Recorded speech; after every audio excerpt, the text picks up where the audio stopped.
full brief of our plans there. Chris Spence. Thank you, Mr Speaker, and I thank the Minister for his previous answer. Would he agree with me that the main cause of the asylum backlog was the fact that under the previous government decisions fell by 70%? And what reassurance can he give my constituent in Harlow that this government will tackle the issue that we've inherited? Yeah, I totally agree with what we're dealing with today. When we think about hotel use across the country, we think about our pivot to military sites. The original sin for all of that was the choice of the previous government simply to stop assessing applications. We're, of course, reversing that, but it's taking time to turn around their failure. Yep. Mr Speaker. Secretary of State. Thank you, Mr Speaker. I will later today be showing the full details of my plans for far-reaching reforms to the UK asylum system to restore order and control to our borders. We have learned the lessons from our international partners, including Denmark, where fundamental reform to their system has seen asylum claims at a 40-year low. The impact of this government's plans will be to restore order and control to the border so we can be the open, tolerant and generous country that we know ourselves to be. Nadia Whitson.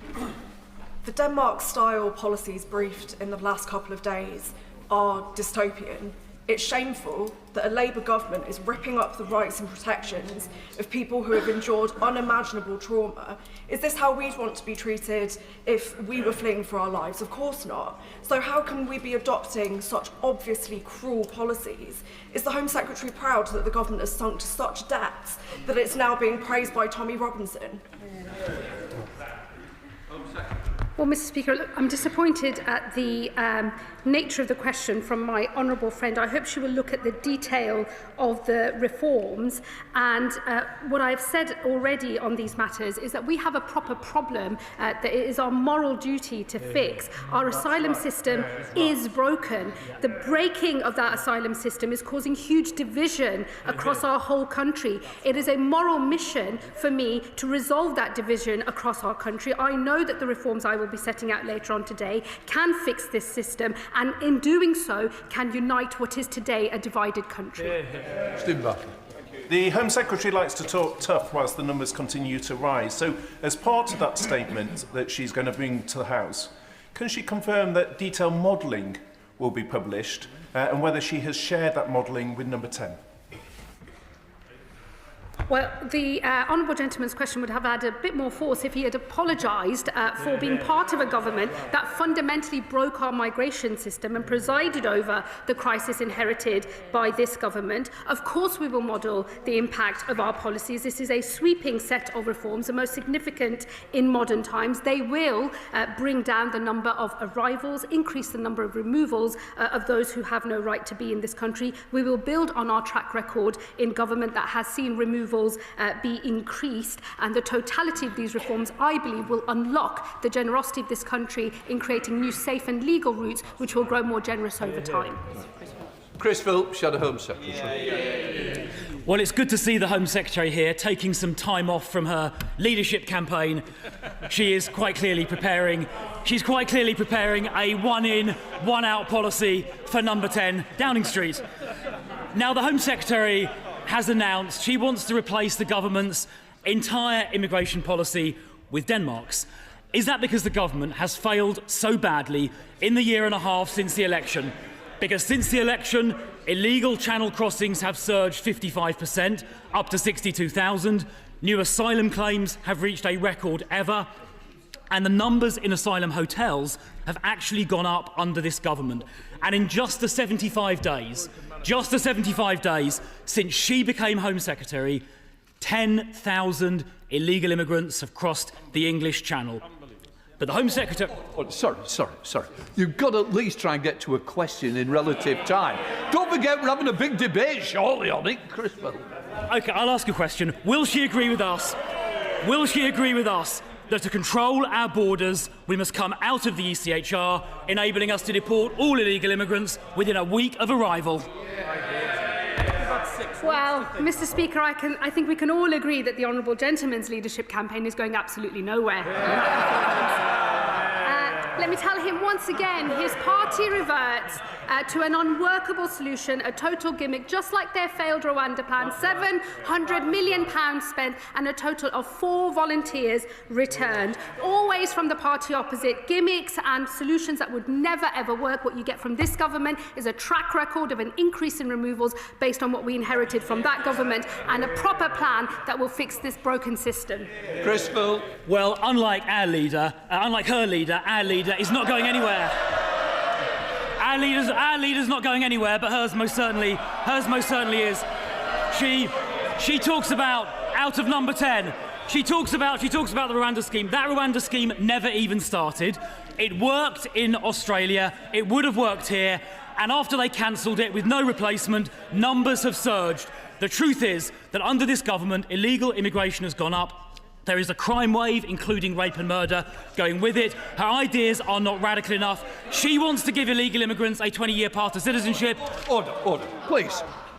I'm not being funny. The idea is to ask a question. Statements will be coming later. We're going to go through all this. Really doesn't help. If you want to pick which colleagues you don't want from your side to ask a question, because that's what you're taking the time off, please, Shadow Home Secretary. She wants to give illegal immigrants a 20-year path to citizenship. We want to deport them. Will she accept our proposal to come out of the ECHR so we can actually control our borders? Well, I'm sure all of his members will be delighted that the Leader of the Opposition is going absolutely nowhere. We're very happy to see her remain in place, Mr. Speaker. This government will not come out of the European Convention on Human Rights. What we are going to do is reform the way that Article 8 in particular is applied to immigration rules within our country. That is because this government rolls up his sleeves and does the actual hard work of governing, unlike his party, which just gave up altogether. Max Wilkinson, Liberal Democrat, spokesperson. Thank you, Mr. Speaker. On the point of asylum policy, the Liberal Democrats recently defeated an attempt by the Honourable Member for Clacton, backed vociferously by the Conservatives, who he's trying to kill, to rip this country out of the ECHR. Metaphorically trying to kill. Leaving the ECHR would do nothing to halt small boat crossings, but it would deny British people hard-won rights. Free speech, the Hillsborough inquiry, and protections for older people. The government has announced it's reviewing certain articles of the ECHR. The Home Secretary's just referenced it. Can she give us a cast-iron guarantee that when she's working on these changes, she will do so in partnership with other signatories to the Convention, and she will not follow the Conservatives and Reform in seeking to isolate this country on the international stage? Well, myself and the Prime Minister could not be clearer. We are not coming out of the European Convention on Human Rights. We are going to pursue reform, in particular of Article 8, which is a qualified right under the Convention, and I will set out the plans to do so later on today. And there is a conversation happening with our partners at the Council of Europe in relation to the application of Article 3. So there is a conversation that is already happening on reform of the European Convention, both here at home and the domestic legislation that we will pursue, but also at the Council of Europe itself. And that is the approach that this government will continue with. Joyce Fenton. Number 3, please, Mr. Speaker. Start. Thank you, Mr. Speaker. With your permission, I will group this response with questions 6 and 9. Tackling violence against women and girls is a top priority for this government, and our mission to halve violence against women and girls in a decade has begun. We will deliver a transformative cross-government approach underpinned by the new strategy, which we will publish soon. Mr. Fenton, then. Thank you, Mr. Speaker. Ending the presumption of parental contact in the family courts was a huge and long overdue step, worked hard for by campaigners. That presumption allowed post-separation abuse to often continue. Now, while the MOJ is leading on that, can the Minister tell me what the Home Office is doing to make sure that we properly police and enforce other ways of tackling post-separation abuse so it can't continue? I thank my honourable friend, and also I'd like to thank him and give special mention to him and the member for Penistone and Stockbridge, who worked so tirelessly since they arrived in this House, to join with some of us who have been trying to change the presumption of contact in domestic abuse cases for 11 years with no success from those opposite. I work very closely with the Victims Minister and the Minister for Courts, and we will be making sure that it is part of a package of security that is purely cross-government. Thank you, Mr. Speaker. My constituent contacted me because she had been drugged and violently raped by a man that she knew, who she had worked for as a nanny for his children. She describes this man as a high net worth individual. Despite providing detailed evidence to the police, she says ultimately it came down to her word against his, and she feels his financial standing and his influence meant that her case never went to the CPS. The Minister will know very well that only less than 4% of rape allegations actually result in summons or charge. So, Mr. Speaker, at which point are we going to stop talking about how unfair the system is and actually do something that means that poor constituents like mine get the justice that they deserve? I thank the Honourable Lady and would be happy to speak to her and her constituent about their particular case. It is one I have heard similarly with regard to high worth, high powerful rapists or alleged rapists. Look, undertaking a proper change to how our policing and our justice system works for rape victims, whether that's through Operation Soteria or other interventions such as the new policing centre for Vogue, to actually improve this across the country and not just see pockets of good practice, is a vitally important thing, and it is going to take time, but I am more than happy to work with her on this. The Singh Joseph. Thank you, Mr. Speaker. I thank the Minister for her reply. The Minister will be aware of the important role played by specialists by and for organisations in supporting victims from minority communities and bringing crucial cultural awareness to the table. Sikh Women's Aid recently held an all-women's meeting in which they focused on the trauma and fear generated by recent racially aggravated attacks in the West Midlands, including in my constituency. So can the Minister outline what steps the Home Office is taking to ensure that specialist community support services, including by and for organisations such as Sikh Women's Aid, are properly resourced so that victims from all backgrounds, and whether that be white working class girls or Sikh women and girls, can receive culturally sensitive support? I thank my honourable friend, and we recognise the vital role of the specialist by and for services in providing tailored support to victims and survivors, and it has been my personal pleasure over many years to work alongside the brilliant women at Sikh Women's Aid who operate so furtively in our local area. I meet regularly with IMCAN, the umbrella lead for such by and for services, to seek solutions to exactly this problem of ensuring that there isn't a postcode lottery and that everybody can have specialist support. Chair of the Select Committee, Dame Karen Bradley. Thank you very much, Mr. Speaker. I'm very much looking forward to the new Violence Against Women and Girls strategy, so I wonder whether the Minister could give a bit more of a clue as to when we might see it, and also will it include a single definition of violence against women and girls which is applied consistently across law enforcement and the Department? I thank the Honourable Lady, and I very much look forward to coming to her committee at the publication of it, no doubt, to discuss that. It is not for the Home Office to tell law enforcement exactly what the definition is in these regards, and obviously there is a definition of domestic abuse, of sexual violence in the law, but we will lay out clearly what we mean by violence against women and girls, and police operational matters will be being corralled, like I say, by the new centre, which has had £13 million investment to make sure that there is a standardised practice across the country to ensure that we are all working to the same hymn sheet. Thank you, Mr. Speaker. The government is right to have abolished the role of Police and Crime Commissioner. Liberal Democrats have been campaigning for that for some time. But many victims' organisations rely on the PCC core grant to fund violence against women initiatives. So will the Minister confirm that cash will not be lost by those organisations, including mine in Eastbourne, and that they will retain it after this reform? I absolutely can confirm that the part of the Police and Crime Commissioner's role of commissioning local victim services will be brought into new systems. It will not be that that money is gone from the centre, it is that how it will be given out. I can't say for certain that all organisations that currently have the money on the basis that they currently have it, because nobody could commit to that. That is the Commissioner's job, but we will be making sure that all victims commissioning, and look forward to the Violence Against Women and Girls strategy, because there will be a huge amount in that. Sarah Dyke. Mr. Speaker, my constituent Fiona from Milbourne Port is a victim of historical rape. With recent reporting highlighting the vile attitudes of some in regard to historical rape victims, Fiona told me her confidence in the judicial systems and the police have been well and truly knocked, as detectives tell her there is no starting point for their inquiries. So what steps is the Minister taking, along with Cabinet colleagues, to support historical victims of violence against women and girls?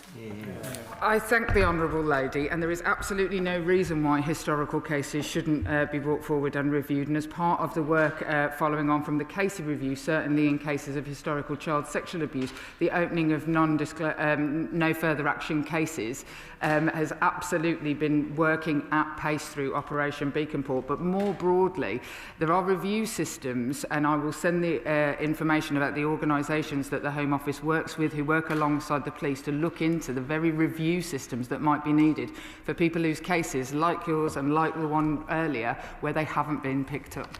Shadow Minister Katie Lamb. Thank you. Mr Speaker, in March this year, the then Permanent Secretary of the Home Office said the strategy to tackle violence against women and girls would be published before summer recess. In July, the Minister committed to September. My honourable friend, the member for Rutland and Stamford, wrote to the Minister 6 weeks ago to ask for an update and is yet to receive a response. We would all like to see progress in halving violence against women and girls. But commenting on the delay, the Domestic Abuse Commissioner, Dame Nicole Jacobs, said, "I fail to see where the momentum within government is coming from to ensure this commitment succeeds." What does the Minister make of the Domestic Abuse Commissioner's words, and can she please reiterate her commitment to publish the strategy before the end of the year? As somebody who meets with the Domestic Abuse Commissioner on a very, very regular basis, I can't say that I categorise that she would ever say that I didn't have the enthusiasm to make this work. But perhaps I am wrong, and I shall ask her what she meant by those comments. What I can absolutely say is that it will come. It will be out very soon, and what I would want to say is it will be out when it is the best it can be, but we don't need to wait for a piece of paper to start our action. So, I mean, Mr Speaker, I won't take up too much time by the list of about 13 things that we have already changed in the last 18 months, such as Raneem's Law, such as a DAPO rollout, which for 4 years waited. Thank you. Helen Morgan. Number 4, please, Mr Speaker. Minister. The government is increasing resources in neighbourhood policing teams and putting in place stronger measures to prevent farm theft and fly tipping. We're working closely with the NPCC to deliver their rural and wildlife crime strategy, which will be published imminently and will be a joined-up approach ensuring we're tackling crimes which have devastating consequences for our rural communities. Morgan. Thank you very much, Mr Speaker. I thank the Minister for her answer, and there's no doubt that my constituents are concerned by crimes like equipment theft and wildlife crime, but they're also really worried about drug dealing taking place in broad daylight, in parks in our villages and in country lanes. And I wonder if the Minister could highlight what the government's drug strategy is to stop our young people being targeted by organised criminals, and also how we improve community policing in rural places so that those criminals don't have the confidence to target our young people so willingly. Thank her for the question. In terms of community policing, of course, we're putting 3,000 extra community police in our neighbourhoods by next April, and there will be a named officer that people can contact. In terms of the wider drugs problem, she's absolutely right to highlight it, and this government is putting in place, has put in place since we came into power, a very successful County Lines programme, which is targeting the lines where people are forced, often exploited, to take drugs across the country. I'm very happy to talk to her about it more. I've seen it for myself in action in Merseyside and the impact that it's having, but she's right to highlight what is a very deep problem, and we are absolutely determined to tackle it. Neil Duncan-Jordan. Thank you, Mr Speaker. There were over 2,000 recorded wildlife crimes last year, but less than 50 resulted in convictions. I therefore welcome the government's commitment to consult on strengthening the Hunting Act. Can the Minister update the House on what discussions they've had with departmental colleagues to ensure effective enforcement of any forthcoming legislation? And will the Home Office consider making key wildlife offences, including fox hunting, notifiable crimes, so these crimes are recorded and prioritised by the police force? friend for his question. He's right to highlight these crimes and the need for us to prioritise in a way that it wasn't under the previous government. The strategy that is coming out, the NPCC strategy on rural and wildlife crime, will set operational and organisational policing priorities in respect to tackling these crimes, and it will be published imminently. And I'd love to, once it's been published, have a proper conversation with the honourable gentleman. Minister Matt Vickers. Thank you, Mr. Speaker. Rural crime and tool theft are out of control. Every 21 minutes, a tradesman's tools are stolen.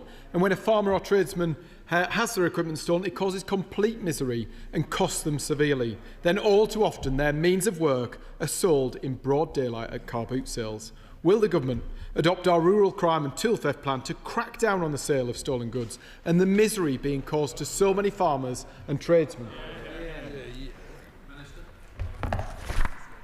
The honourable gentleman will know that we are committed to the implementation of the Equipment Theft Act and fully support the intentions. Indeed, it was brought forward by a member of his own party, and we support that, and we are working with colleagues across the policing landscape to make sure that we can do just that. But I won't take any lessons from the honourable gentleman who left crime in the state that it had no rural crime strategy, unlike this government, and whose record took our police away from our neighbourhoods. We will put them back. Mohammed Yazid. Mr. Speaker.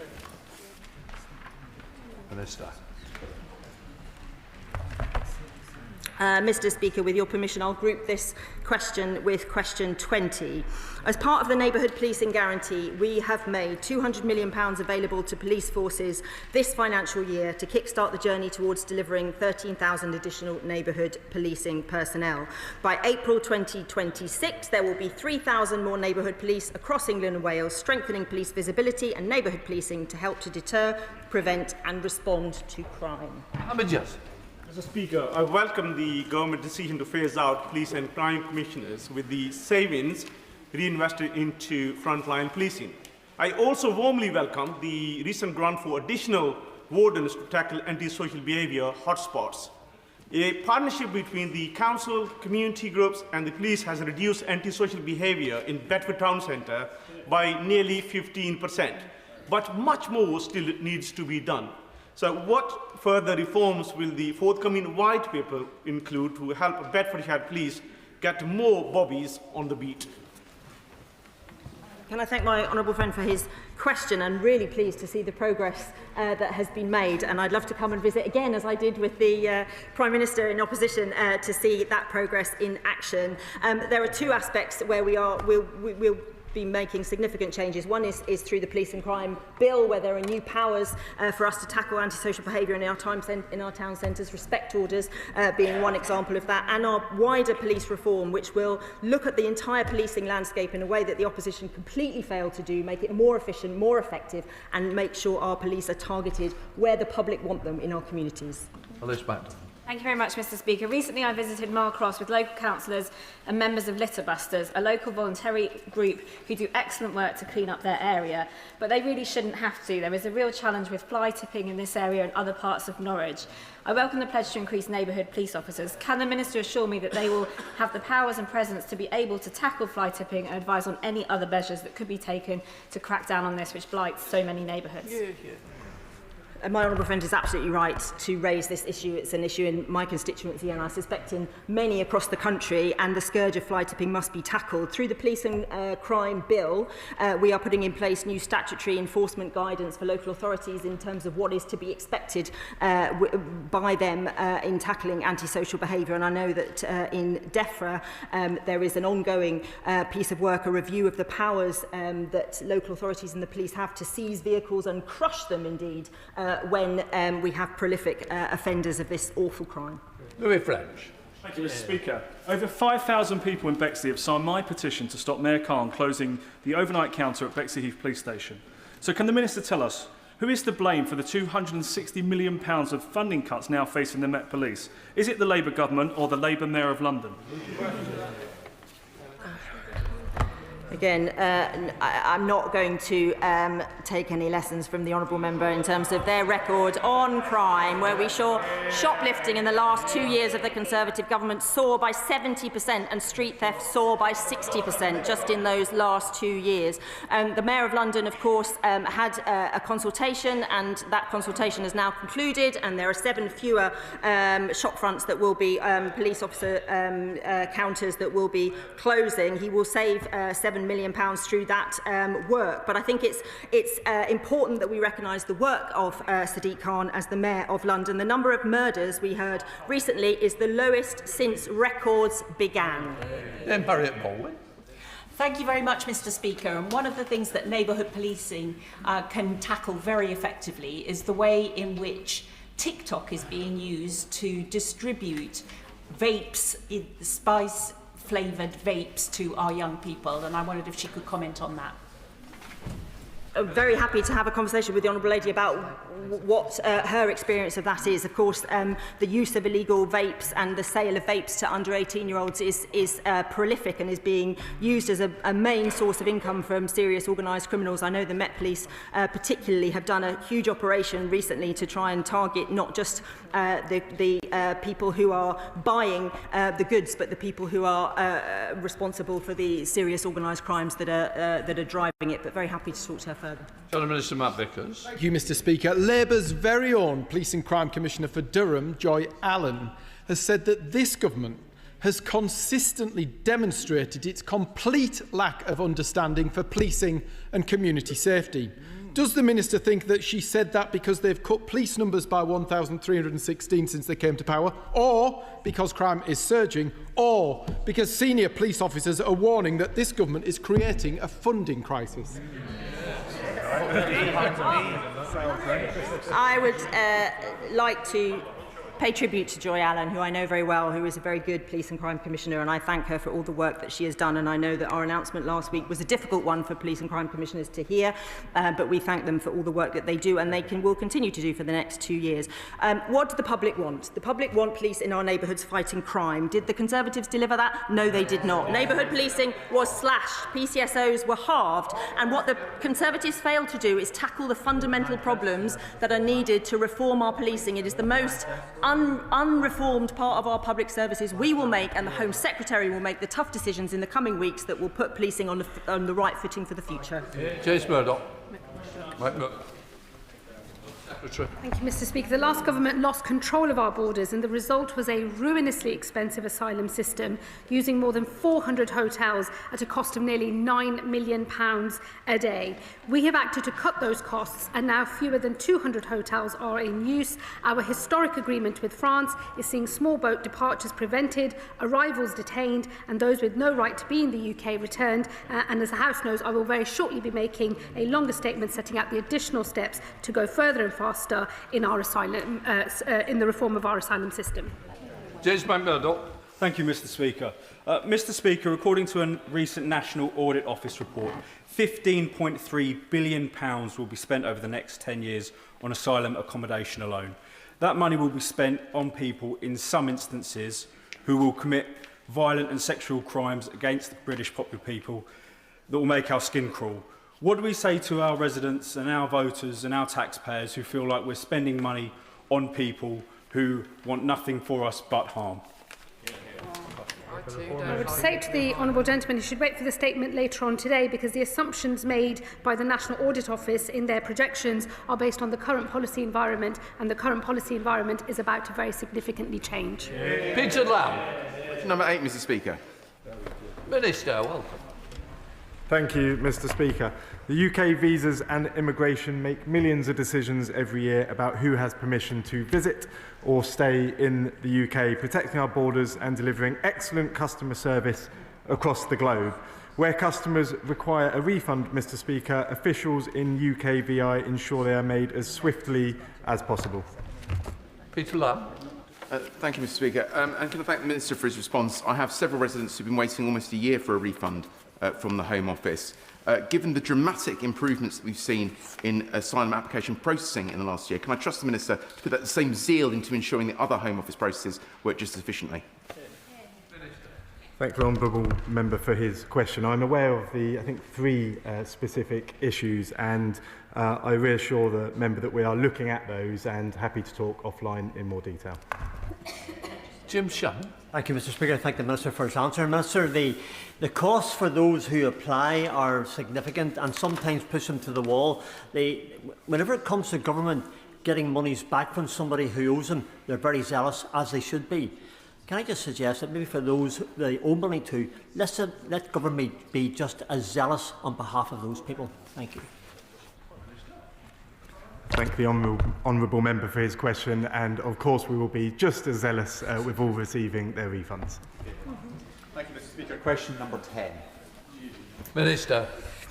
Thank you, Mr. Speaker. The National Inquiry into Group-Based Child Sexual Exploitation and Abuse will mirror the Casey audit and therefore cover England and Wales. That said, all parts of the UK must work together to protect children and bring perpetrators to justice. We have committed to sharing relevant findings with devolved administrations and are considering how the inquiry's work may interact with devolved responsibilities in Scotland, including cross-area trafficking concerns. Last week, brave grooming gang survivor Fiona Goddard spoke of how she was trafficked to Scotland as a vulnerable teenager. As she rightly said, the idea that this issue stops at the border is insane. Despite clear evidence from victims about grooming gangs operating in Scotland, the SNP government in Edinburgh still refuses to hold an inquiry.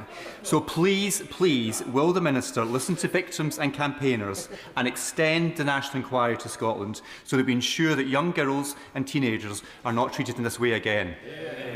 I thank the honourable gentleman, and others from a sedentary position are stating that the SNP government in Scotland have said something different.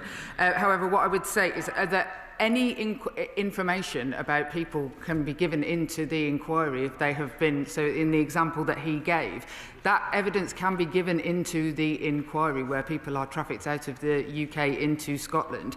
But police, justice, education, children's services and health are all devolved.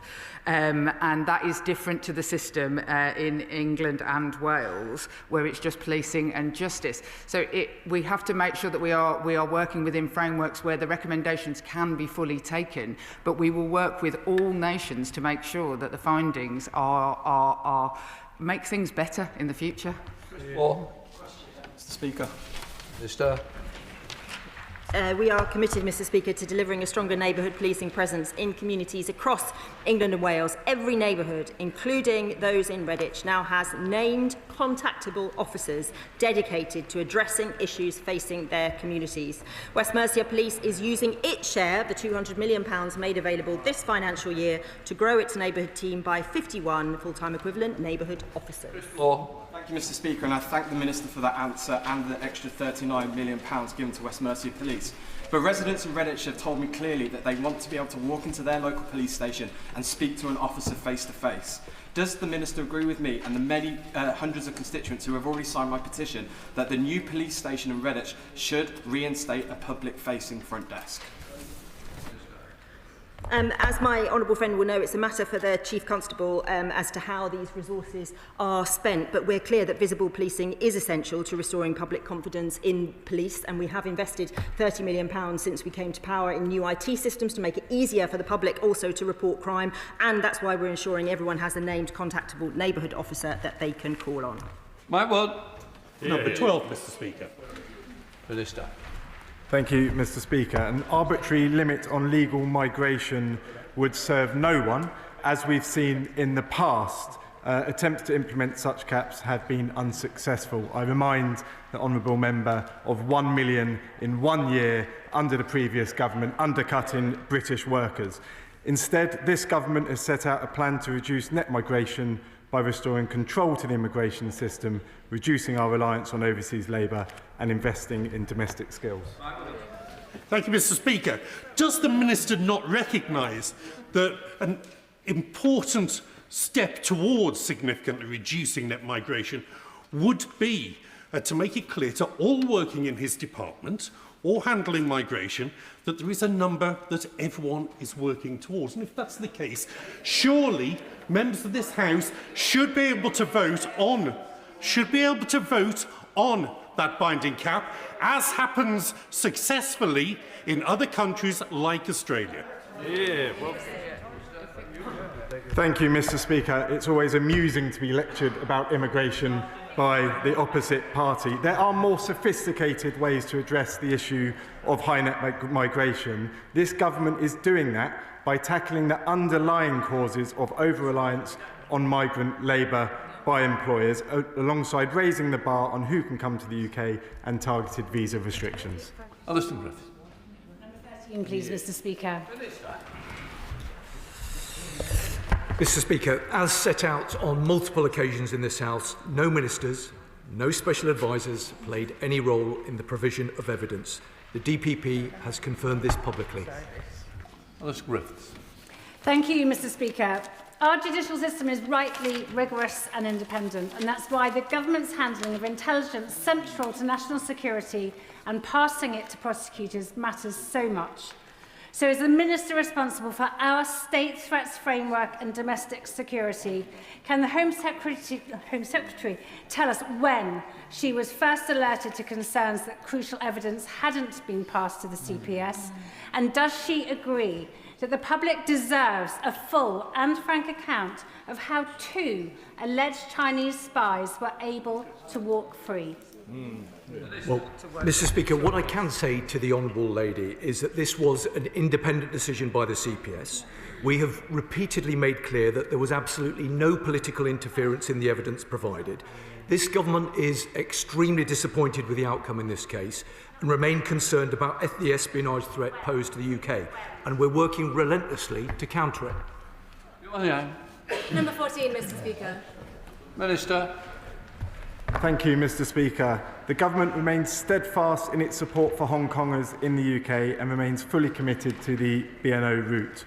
We will consult on the earned settlement scheme shortly, and everyone will be welcome to participate. Thank you, Mr. Speaker. Reading is proud to be a town of many immigrant diasporas, including the Hong Kong BNOs who are seeking refuge here.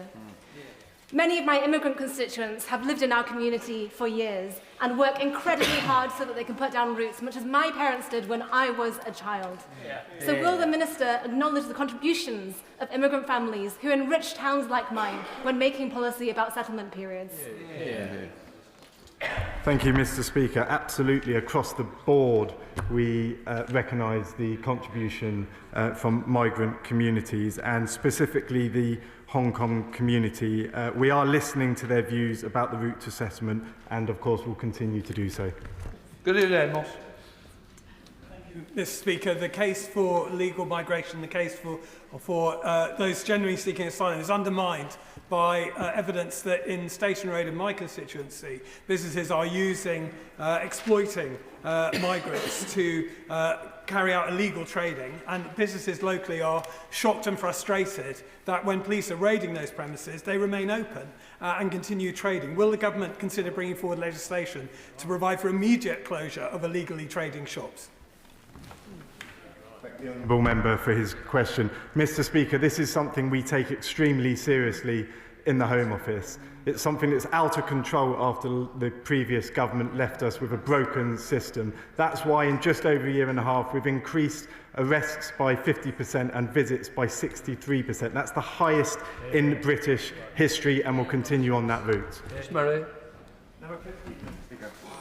Home Secretary. Thank you, Mr. Speaker. I recognise the huge pressure that asylum hotels have placed on communities. This government is committed to exiting asylum hotels by the end of the Parliament. We have already halved the number of hotels in use since the peak under the Conservative Party, but I would like to go faster, which is why I am exploring the use of large sites, including military sites. Chris Murray. Thank you, Mr. Speaker, and I draw the House's attention to my declaration of interest. I thank the Home Secretary for that response. The Home Affairs Select Committee report on asylum accommodation shows private companies have made millions from the taxpayer, while communities and asylum seekers have suffered. What is the Home Secretary doing to address this appalling profiteering the Tories allowed in the disastrous asylum contracts? And will she trigger the break clause next year? Thank my honourable friend for his question. So far, the amount that has been recouped by this government is £74 million, of which £46 million is excess profit. The remainder is service charges or service credits and VAT. We are rapidly reviewing the contracts that we inherited, including the break clause, to ensure that they are providing value for money for taxpayers, and I will keep this matter under review and update the House in due course. Nick Timothy. Thank you, Mr. Speaker. The last Home Secretary said we should judge the success of the government in smashing the gangs by whether the number of channel crossings falls. By which date should we judge the government in whether it's been successful? And if the Home Secretary fails, will she resign? Well, we should already recognise that the action on law enforcement, and particularly the cooperation with our colleagues in France and Germany, has led to the confiscation of kit that was being used by organised immigration crime gangs, and has led to 20,000 illegal crossings from taking place. We are going to set out later on today a full suite of measures designed to decrease the number of arrivals across the Channel. And I, unlike many in his party, take my responsibilities very seriously, and I'm very happy to be held to account by the British public. You understand, Mike? Speaker, the government have already acted to fix the unworkable mess the Tories left the asylum system in. 116% increased the processing in 1 year, bringing down the backlog, securing refugee status for those fleeing persecution and removing those with no right to be here. But communities such as Falkirk must see the benefit of this difference in approach. What steps will the Home Secretary be taking to guarantee Tory-created asylum hotels will be closed equitably across the nations of the United Kingdom? Well, I thank my honourable friend for that question. We are working across government with ministers on closing every hotel as soon as possible, and by the end of this Parliament. As we've all seen, it's a complex process, must be delivered through a controlled and managed and orderly programme of work. We don't want to be in a situation where, without an alternative ready, we start exiting hotels before it is time to do so.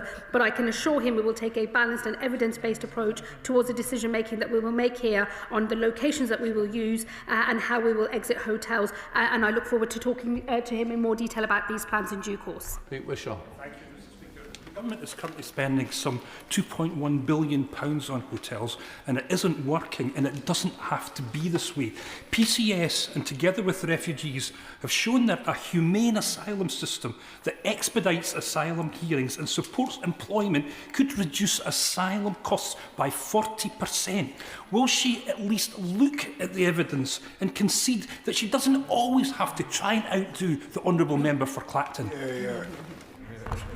What I would say to the honourable gentleman is that what I'm interested in is recognising the extent of the problems that this government has inherited and coming up with proper solutions to those problems. For me, this is not about party politics or individual politicians. It's a moral mission to fix a broken system that is unfair, costing the country far too much money and putting huge pressure on communities. So I would say to him, engage with the detail of the proposal rather than playing party politics himself.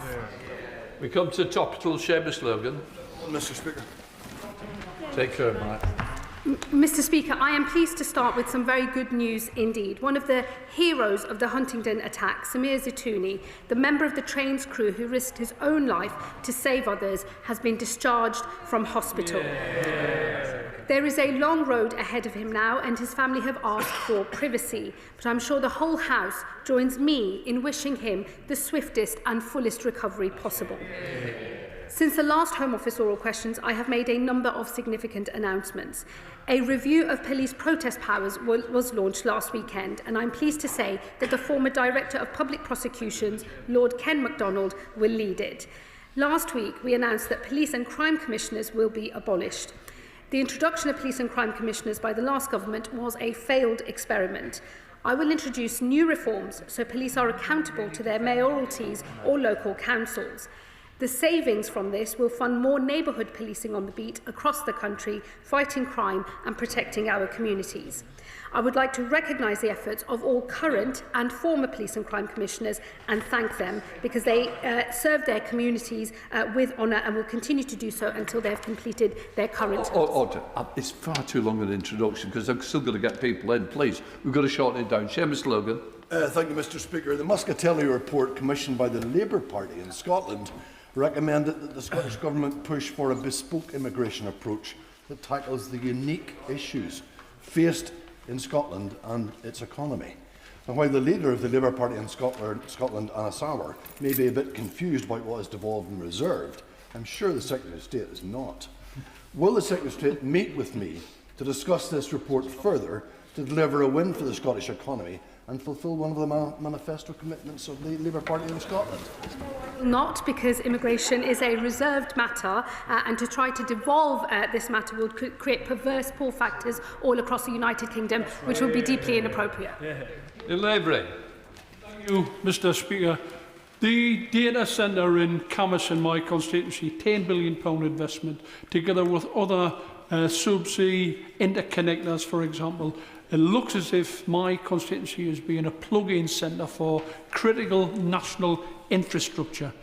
With that in mind, can the Minister give me some advice as to whether or not terrorism is being looked at as a serious issue because of the investment in what's happening in patches like mine in Camas? Well, Mr. Speaker, the honourable gentleman raises an important point, and I can say to him that the assessment of the terrorist threat to the UK is made independently by JTAC. Government partners, including JTAC, MPSA and counter-terrorism police, work closely with industry to ensure the latest threat picture is appropriately responded to by owners of CNI. I would, of course, be happy to discuss it further with my honourable friend. The Home Secretary, Christopher.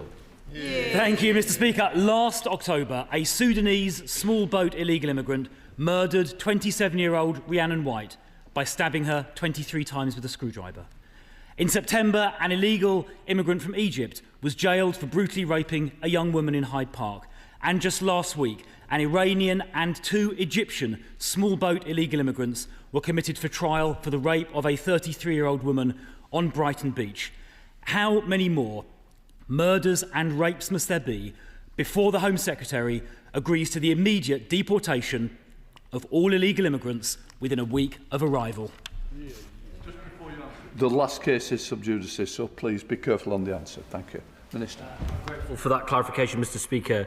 We are totally clear. Those who commit crimes should not get settlement or citizenship in this country. Those who commit crimes should be removed. That's why we've reached removals at their highest levels for a decade. There is much more we can do in this space, and that's why the Home Secretary is making the statement she's going to make later.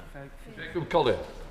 Speaker, in Staffordshire there are proposals to limit the hours of PCSOs in the evening. I welcome the named police officers that are returning to my constituency, but will she ensure that the neighbourhood policing guarantee will mean more PCSOs on our streets, not less? My honourable friend is right to raise this. We will make sure that there are more neighbourhood officers on our streets, 3,000 more by next April. But of course, PCSOs have a really vital role to play, and I'm a big fan, and I want to encourage all forces to have more. Liberal Democrat spokesperson Max Wilkinson. Mr. Speaker, ahead of the budget next week, the Labour Chancellor departed from years of silence on the matter by admitting that Brexit has been a disaster for our economy. Will the Labour Home Secretary now follow the Chancellor's lead by admitting that Brexit has also caused significant harm to this country's ability to maintain order in our immigration and asylum system? I am slightly reticent, Mr. Speaker, to enter into the Brexit theory of everything with the honourable gentleman. The reality is we have the settlement we have. The British people rightly want to understand why asylum numbers are falling across Europe but increasing in the UK. That's why we're taking the actions we're proposing to take, and he won't have to wait much longer to hear the detail of them. Boris Curtis. Mr. Speaker, what steps is the Home Secretary taking to counter the rise of extremist narratives, whether domestic or foreign-backed, that seek to undermine our democratic processes? Mr. Speaker, everyone deserves to feel safe and be able to participate fully in public and political life, free from the threat of violence or exclusion driven by hateful prejudice. We will persist in our efforts to challenge extremist narratives, disrupt the activity of radicalising groups and directly tackle the causes of radicalisation. Alongside our work to tackle extremism, the Defending Democracy Task Force is driving forward a whole-of-government response to the full range of threats we face to our democracy. Christine Jardine. Thank you very much, Mr. Speaker. I've been contacted by constituents concerned that a group calling itself Justice for Innocent Men Scotland is allegedly harassing victims of sexual violence by undermining their anonymity. So can the Minister tell me what the UK Government is going to do to protect women across the UK from this sort of targeting and harassment? I thank the Honourable Lady for raising this case with me, and I'd be more happy to look into it in more detail, but it is a fundamental principle that victims of sexual violence are entitled by law to anonymity, and to breach that anonymity is actually, it is a crime. And so I would be very interested to hear from her and see how we can make sure that this isn't happening. Thank you, Mr. Speaker. The Home Secretary will be aware of the existing asset recovery incentivisation scheme, which uses seized criminal assets to fund enforcement agencies in their work tackling economic crime. There are, however, concerns around the lumpy nature of the funding model, which can see wild variations in financial support year in, year out for the likes of the CPS, local police forces and the SFO. Will the Minister therefore meet with me to discuss the merits of introducing a ring-fence, multi-year funding pot for law enforcement agencies tackling economic crime? Mr. Speaker, I can say to my honourable friend that the Department is absolutely committed to reinvesting criminal proceeds into asset recovery and related economic crime. 24-25, 174 million supported law enforcement, including through the ARIS top slice, a multi-year fund that's ring-fenced for core and innovative capabilities. We are reviewing ARIS with stakeholders to improve stability and effectiveness. I know that my honourable friend is engaging with the noble Lord Flint, but I'd be very happy to discuss it with him further. Clive Jones. Thank you very much, Mr. Speaker. In Wokingham, many businesses have created their own text warning system to notify each other when known shoplifters are about in the town. Preventing crime should not be their priority. Selling their product should be their priority. Will the government commit to reversing Conservative cuts to police officer numbers by increasing the number of police officers on the beat to tackle crime, ease residents' concern and protect high street businesses? The honourable gentleman points to a really awful crime that was very much overlooked by the previous government. We are changing the system where this £200 rule, where crimes wouldn't be investigated if they were less than 200, will be scrapped. We're bringing in the new offence, which my honourable friend championed for in opposition of assaults against shop workers. This needs a really targeted response. We know that a lot of local police are working really closely with the co-op group, with others, to make sure we target the prolific offenders who are responsible for the vast amount of this crime. Under MacDonald. Speaker, the government has tabled an amendment to the Crime and Policing Bill, giving sweeping powers to impose conditions on public protests based on cumulative disruption. Can the Minister set out in the House what's meant in that amendment by serious disruption to a community, and how will this be determined or measured, and indeed subject to democratic scrutiny? It will probably take longer than the answer of a topical question, but I'm very happy to speak to my honourable friend about this. The definition of serious disruption is not changing, but this is the conditions on which a police force can put conditions on a protest, not banning a protest, but very happy to have more conversations with him. Rupert Lowe. Thank you, Mr. Speaker. Does the Home Secretary agree that if a migrant, legal or illegal, can't speak English, claims benefits, lives in social housing, refuses to work, rejects integration, commits crime, is a drain on our society, or even actively hates Britain and wishes to do us harm, that they should be removed from our country, regardless of how many millions of deportations that will inevitably result in?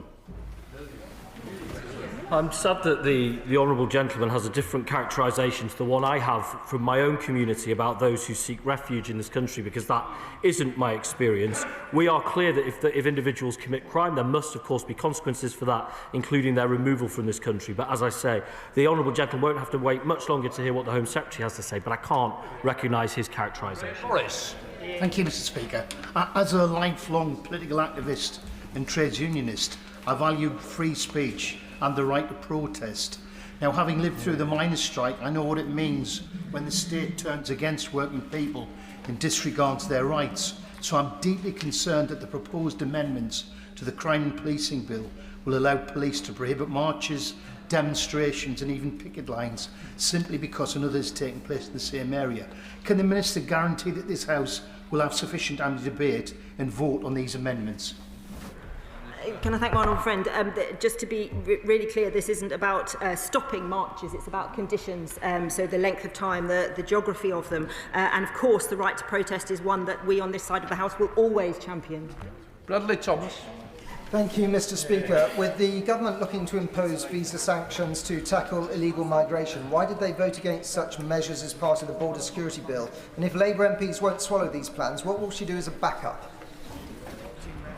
Well, the honourable gentleman is in so many ways ahead of his time. In fact, no, I may well be the first person to accuse him of that. But he will have those opportunities to hear from the Home Secretary as to our plans with regards to visa sanctions. He just has to wait a little bit longer. Brenda Jess. Thank you, Mr. Speaker. Crimes committed by grooming gangs are amongst the most horrific imaginable, with their devastating impact felt by the victims for the rest of their lives. So, does the Minister agree that the national inquiry into grooming gangs should be implemented without delay, the victims are kept at the heart of our response, and their voices and experiences lead the inquiry so that some justice can finally be delivered for those impacted? I thank my honourable friend, and of course I agree entirely with him, and we are working urgently to establish the inquiry, and Baroness Casey is supporting this work, and she and I met with some of those that he is talking about very recently, and I look forward to updating the House. Peter Bedford. The Home Office have requested transitional accommodation for asylum claimants following the closure of Garrett's Hay, my constituency. However, neither Leicestershire County Council nor Charnwood Borough Council have been consulted or have received any additional funding for this extra burden. Why have these councils been bypassed, and will they get the funding that they need?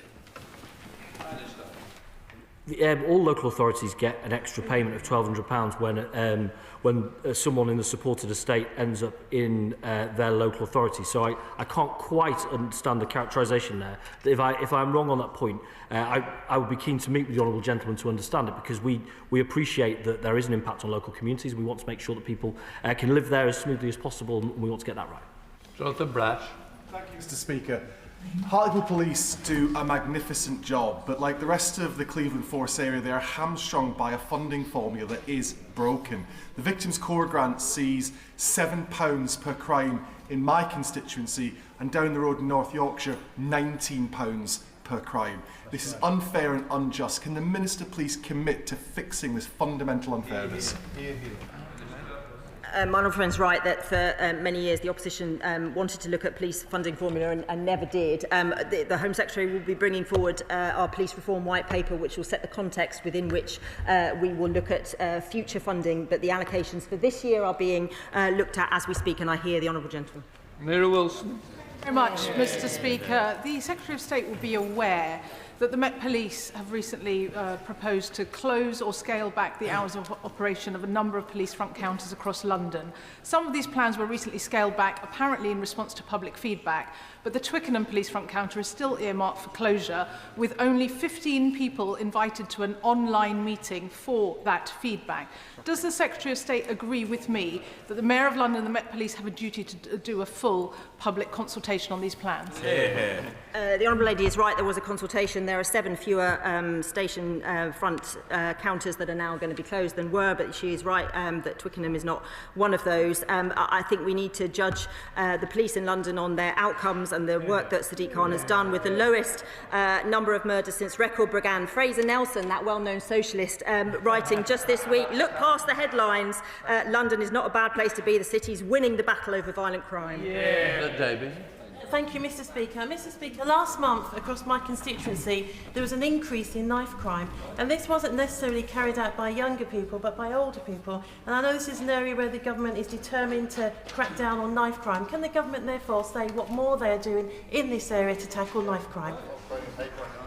Can I thank my honourable friend? Of course, nationally we've taken 60,000 knives off the streets, and knife murders are down 18% and knife crime is down 5%. But of course, every single offence is one too many, and we will keep pushing both in terms of the policing response, but crucially the prevention response, so that we can work with our young people to stop them getting involved in crime in the first place. So Julian Lewis. It's often reported that a high proportion of people who enter the country illegally do so without any reliable identifying documentation. Can any minister say in percentage terms roughly what the proportions are of who has and who has not documentation amongst illegal immigration? To follow in writing with the specific percentages to the right honourable gentleman, but I would want to give him and the House assurance that at that front door, we are taking full biometric checks, we are checking them against European databases as well as our own databases to make sure we know who's here and if there is any offending history, what that history is. Callum Anderson. Thank you, Mr. Speaker. Returning to rural crime, I wanted to take the opportunity to pay tribute to the work that the Thames Valley Police Rural Crime Task Force is providing rural communities and farmers in the Buckingham and Bletchley constituency. With regards to the national rural crime strategy itself, can the Minister set out some more detail about how it will complement the work that's already been done by local forces and whether that strategy will be complemented by a long-term funding model? I am going to see Thames Valley Police on this exact subject very shortly, and we'll let him know, so perhaps he can come with me. Of course, the NPCC crime strategy will build on the work that's already been done in Thames Valley. Anderson. Thank you, Mr. Speaker. One of the major pull factors for illegal migrants crossing the Channel is the fact that they can quite easily get a job. So does the Home Secretary still support an amnesty for all undocumented workers? That's not the position of the government. We are resolute in our attempts to tackle illegal working, which do act as a pull factor to this country. I would encourage colleagues, we have the Borders Bill returning to us on Wednesday. That, of course, contains really important provisions around the loopholes in the gig economy that can allow for substitution, that allows that space for illegal working. If we want to stop that, we should get that bill moving as quickly as we can. Lincoln Job. Thank you, Mr. Speaker. I understand that the Permanent Secretary at the Home Office has recently appointed a single official, senior official, responsible for asylum hotels. Please could the Home Secretary use her good offices to encourage that official to come to the Stanwell Hotel in my Spelthorne constituency so that they can see for themselves how inappropriate it is in the context of the village there and prioritise it for closure.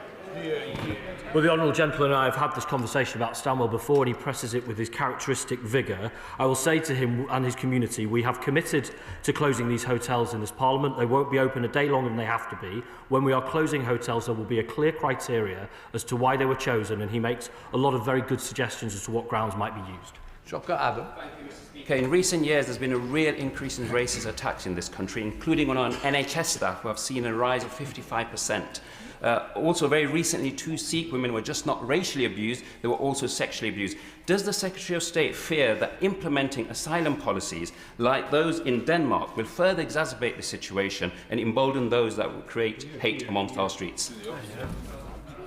Well, my honourable friend, the Police Minister, met with a delegation of Sikh colleagues on that very, very important case recently. On the broader point with regards to Denmark, it is right that given the challenges we have in this country, we seek to draw on the best from around Europe and around the world in our policies. And I say to the honourable gentleman, he won't have to wait much longer to see the fruits of that. For the message, Mr. Speaker, last week the Policing Minister told me the funding allocation will be made in the usual way before the end of the year. There is more money going into policing this year, and we will ensure that it is being given where it is needed. So can the Minister clarify for my constituents that irrespective of more money going into policing, the Government is going to update the police allocation formula this year that will give Cambridgeshire its fair share, because the neighbourhood policing guarantee means nothing if our local police forces are underfunded compared to their neighbouring forces? I wouldn't say that the neighbourhood guarantee with an extra £200 million means nothing. It means quite a substantial amount for all our communities across England and Wales, and the allocations will be decided in the usual way this year. Wendy Chamberlain. Thank you, Mr. Speaker. As a former police officer, I've policed protests and I know how important they are. But on the issue of cumulative disruption, can the Minister set out for the House what evidence she has gathered to demonstrate that when a protest is deemed safe as a one-off, it would become a public safety risk if it was repeated over time? The Honourable Lady is aware of these issues, and she's aware of the complex relationship between with policing as to how you manage to police what can sometimes be very disruptive and very upsetting protests, and we have to get that balance right. That's what we're trying to do, and I'm very happy to have more conversations with her about it. Question, Joshua Reynolds. Shops in Maidenhead Town Centre tell me how pleased they are to see neighbourhood police officers doing their regular patrols, but those shops outside of the town centre don't see those patrols as regularly and struggle with shoplifting more as a result. Can the Minister tell me what she's doing to try and tackle that so we have more neighbourhood police in the actual communities, not just in our town centres? Of course, he speaks to a challenge that policing have in terms of their resources, and what we're trying to do through the White Paper and the reform programme is to make sure that our police officers are able to spend all their time doing the things that we want them to be doing, not bureaucracy, not police staff jobs, not behind a counter, but out in our communities fighting crime. Let the front bench change over.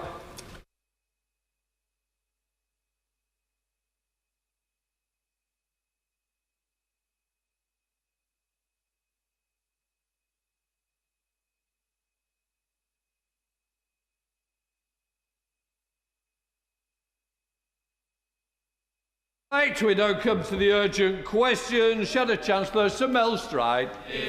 Thank you, Mr. Speaker. To ask the Chancellor of the Exchequer if she will make a statement on briefings to the press about the contents of the budget.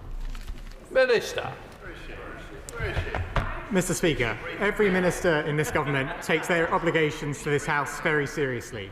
There has been much speculation, as is usual, ahead of a budget, but the Chancellor will come to this House on November the 26th and deliver a budget which will protect the NHS and public services.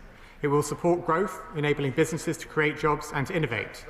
It will support those struggling with the cost of living, protecting families from high inflation and interest rates. And it will get debt falling, because the less we spend on debt interest, the more we can spend on the priorities of working people. As you would rightly expect, Mr. Speaker, I am not going to comment on individual measures today. The Chancellor has asked the Office of Budget Responsibility to produce a forecast. The OBR and the Treasury exchange information throughout the forecast process, which is the usual practice that has been established over many years.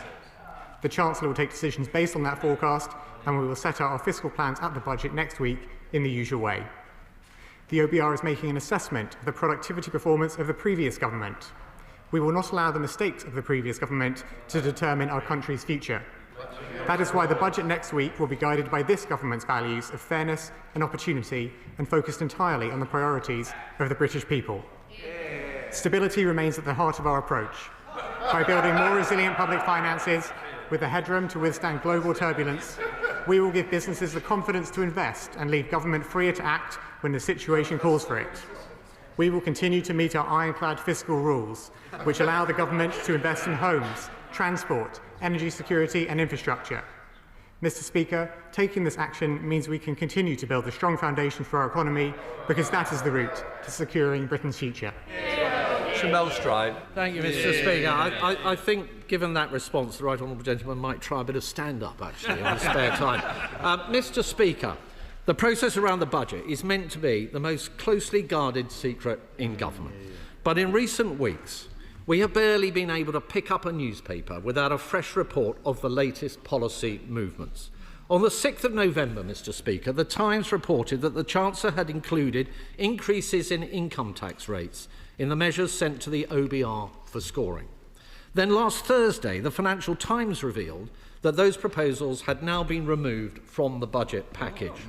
The Chancellor and her officials may think this is a game they are playing, but it has real-life consequences, impacting markets, as we saw on Friday.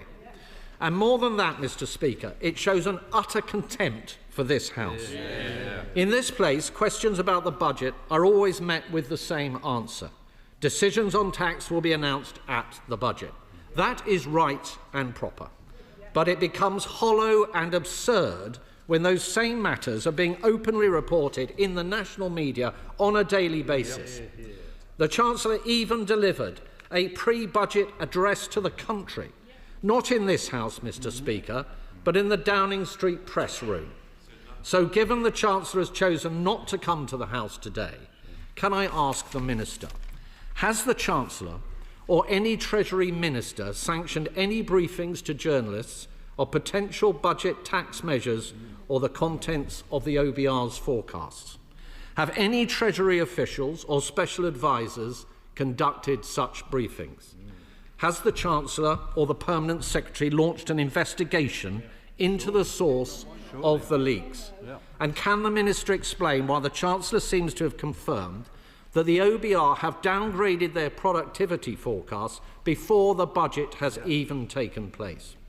Mr. Speaker, either the Chancellor has been knowingly allowing the budget process to be briefed out, or serious unauthorised leaks have occurred from her department.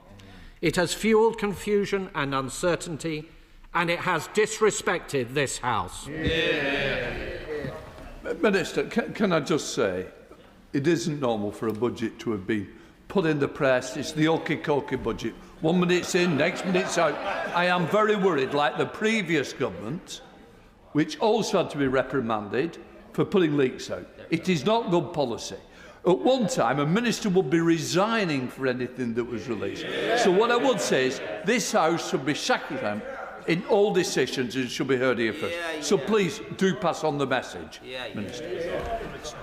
Well, thank you, Mr. Speaker, and I can reassure you that every minister in this government takes their responsibility to this House very seriously, and I will not engage with speculation, and I'm not going to comment on the ongoing budget process. But everyone in this House and beyond can be very clear of what the Chancellor's priorities are going into that budget. We will meet the ironclad fiscal rules. We will make public finances more resilient. We will reduce inflationary pressures, and we will get the cost of borrowing down, because that is the way to focus on the priorities of the British people, which is to protect the NHS, to bear down on the cost of living, and to reduce the national debt. Dame Meg-Elliott, Chair of the Committee. Thank you, Mr. Speaker. Mr. Speaker, there's either been a leak or wild speculation about the budget. It would be helpful if the Minister could advise us which it is. And in doing so, could he outline, as he will not obviously go into detail quite rightly a week before the budget, what the strategic objectives of this budget are for the country? Well, I thank my right honourable friend for her intervention. And, Mr. Speaker, regrettably, there is always noise and speculation ahead of a budget, but I'm not going to comment on that speculation. But as the Chancellor set out in her speech earlier this month, although there are challenges that we face going into the budget, we're very clear about what the priorities of this government are, which is to make the public finances more resilient, to reduce inflationary pressures, and to bring down the cost of borrowing, because that is the way that we can focus on the priorities of the British people, on the NHS, on the cost of living, and getting debt down. Cooper, Liberal Democrat spokesman. Thank you, Mr. Speaker. These leaks are not just Westminster tittle-tattle. They have a very real impact on people's lives and their livelihoods. The cold weather has now reached all corners of Britain, and households don't know if they can afford to put the heating on because they don't know if their taxes are going up or down or staying the same.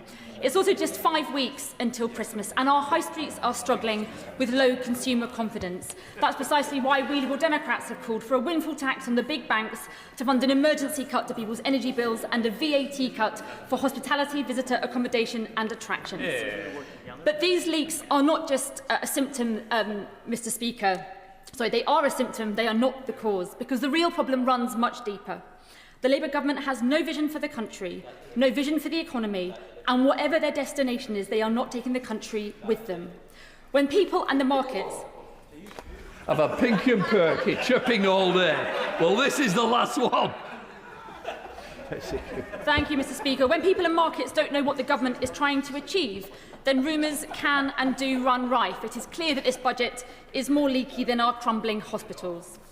So, Mr. Speaker, I should also add that the confected outrage from the Conservatives is slightly absurd because their key budget announcements were often leaked in advance as well. In one case, at least, almost word for word.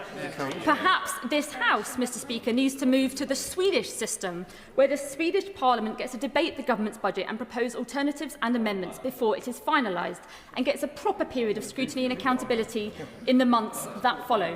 So, Mr. Speaker, can I ask, what is the government doing to stop these leaks? Does the government recognise that this flip-flopping is incredibly damaging to households and the markets? And will the government consider all good ideas, including from these benches?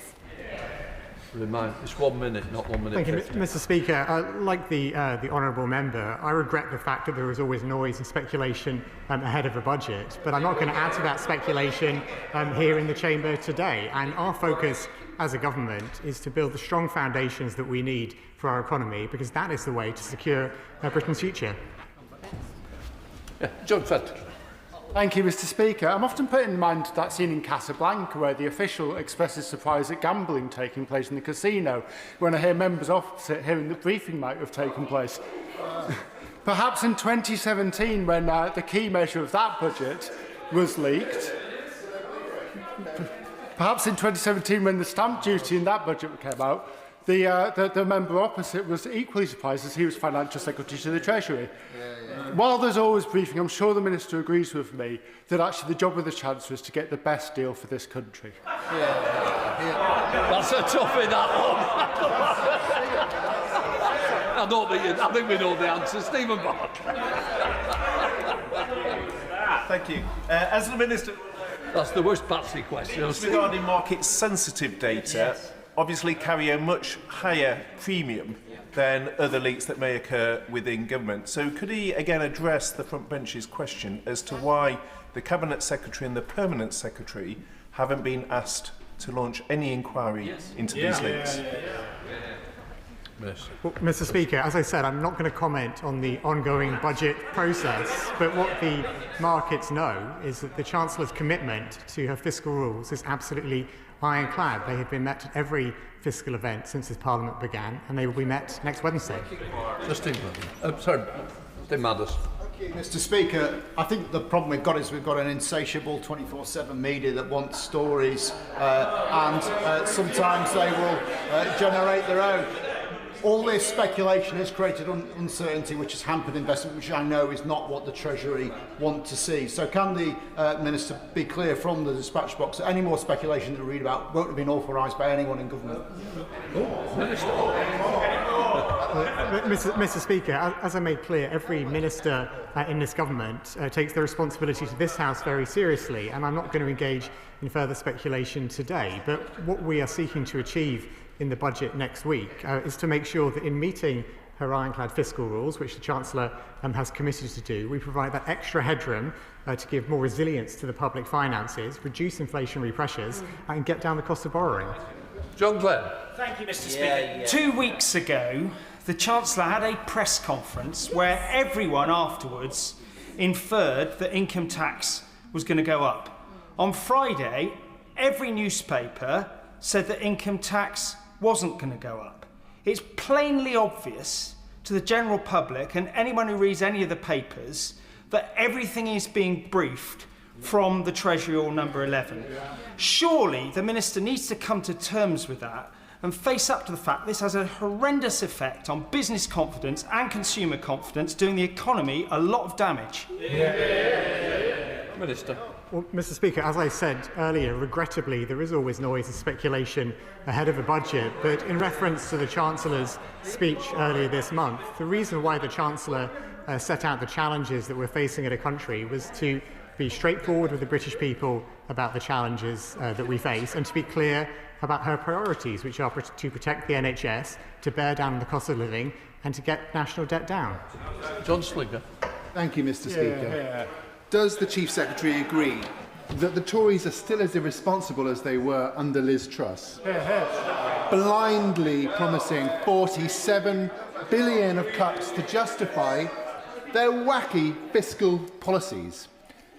It seems to me, and would he agree, just like back of the fag packet territory that we're in now.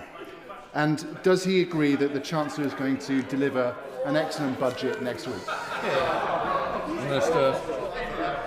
Mr. Speaker, I agree entirely that the party opposite have learnt nothing nor apologised at all for what happened under the short-lived government of Liz Truss. And frankly, when they were talking about their savings that they apparently identified recently, to talk about welfare savings when the Shadow Chancellor is the man who presided over the biggest increase in the welfare bill in decades is frankly not credible. Lisa Smart. Mr. Speaker, on one level this is all just a bit embarrassing, isn't it? But on the other level this is having a real impact on business confidence and the ability of local businesses to make decisions about investment and about their future. Does the Minister agree with me that this is all just a bit self-defeating, isn't it? Minister. I'm not quite sure what I'm supposed to say in response to that question. I would rather this urgent question hadn't been asked today. Yes, there are other things that we could be doing, but I think it's important to underline to you, Mr. Speaker, that every minister in this government takes their responsibility to this House very seriously. Thank you, Mr. Speaker. I'm astonished to see the opposite benches cheer and jeer as the Chief Secretary makes this statement. If I remember correctly, when we first took office after the election, we were told about how the opposite benches had mishandled the economy, mishandled Brexit, mishandled the pandemic, spent the reserves 3 times over, and promised money for sensitive schemes when they didn't have that money just to try and win the election. So could I ask the Chief Secretary if he could tell the House properly how decisions are made in the budget process and what we were left with when we first took office? Minister. Well, my honourable friend is absolutely right that our priority is to take the right decisions to provide stability and the secure foundations for the long-term future of this country. And it's true that we inherited a mess from the party opposite and indeed the OBR, and are looking at the record of the previous government when it comes to productivity. But we've been clear that we're not going to repeat, or we're not going to let the mistakes of the previous government determine this country's future. We'll take the right decisions for the future of this country. Then Harriet Baldwin. Thank you very much, Mr. Speaker. And this speculation was actually inflamed by the Chancellor herself giving a speech to the press conference. And surely one of the most damaging aspects of this speculation was that there might be an exit tax on wealthy people fleeing the country as a result of the speculation in the media. Speculation on an exit tax was only just ruled out, but many, many people have fled in the interim. There has been a real cost to the Exchequer from all of this speculation. So will the Minister confirm that there will be a leak inquiry? Minister. Well, Mr. Speaker, as I've made clear, I'm not going to comment on the ongoing budget process, and nor am I going to engage in speculation about budget measures. I note that this urgent question is around speculation, which I'm not engaging with. It's actually members opposite who seem to be fanning the speculation, so I would discourage them from doing that. Can I say, we have had leak inquiries previously where major statements are coming out. They may be contradicted within days, but they're obviously coming from somewhere. It is worthwhile thinking about. Lawrence Turner. Thank you very much, Mr. Speaker. The Minister said in his response that the Treasury and the OBR are exchanging information, but that did not happen in a period immediately before the last election when spending pressures were withheld from the OBR in a way that the Chair said may have broken the law. Will he confirm that that failure is being corrected for under this government? Minister. Well, I thank my honourable friend for his question, and he's right to point out that the process between the OBR and the Treasury has been strengthened to be more robust and more transparent under this government. And of course it is an iterative process whereby the OBR share their forecasts with us, we share our measures or our proposed measures with them, and it iterates throughout the budget process, culminating in the budget itself on November the 26th. Stephen Flynn. Because there's no doubt that the chaos and uncertainty of this budget process is having enormous consequences for the credibility of the Labour Party and even maybe for the Minister himself at the dispatch box today. But I'm surprisingly less interested in that. I'm more interested in the damage that the government's policies are having on my constituents and their livelihoods. So I'm not asking him to speculate, I'm just asking him to clarify. Does he acknowledge that if the EPL continues in its current form, more of my constituents will lose their jobs? Minister. Mr. Speaker, I'm not going to take lessons on credibility from the honourable gentleman, but what I will say is that he is inviting me to speculate on budget measures, and I will not do so. David.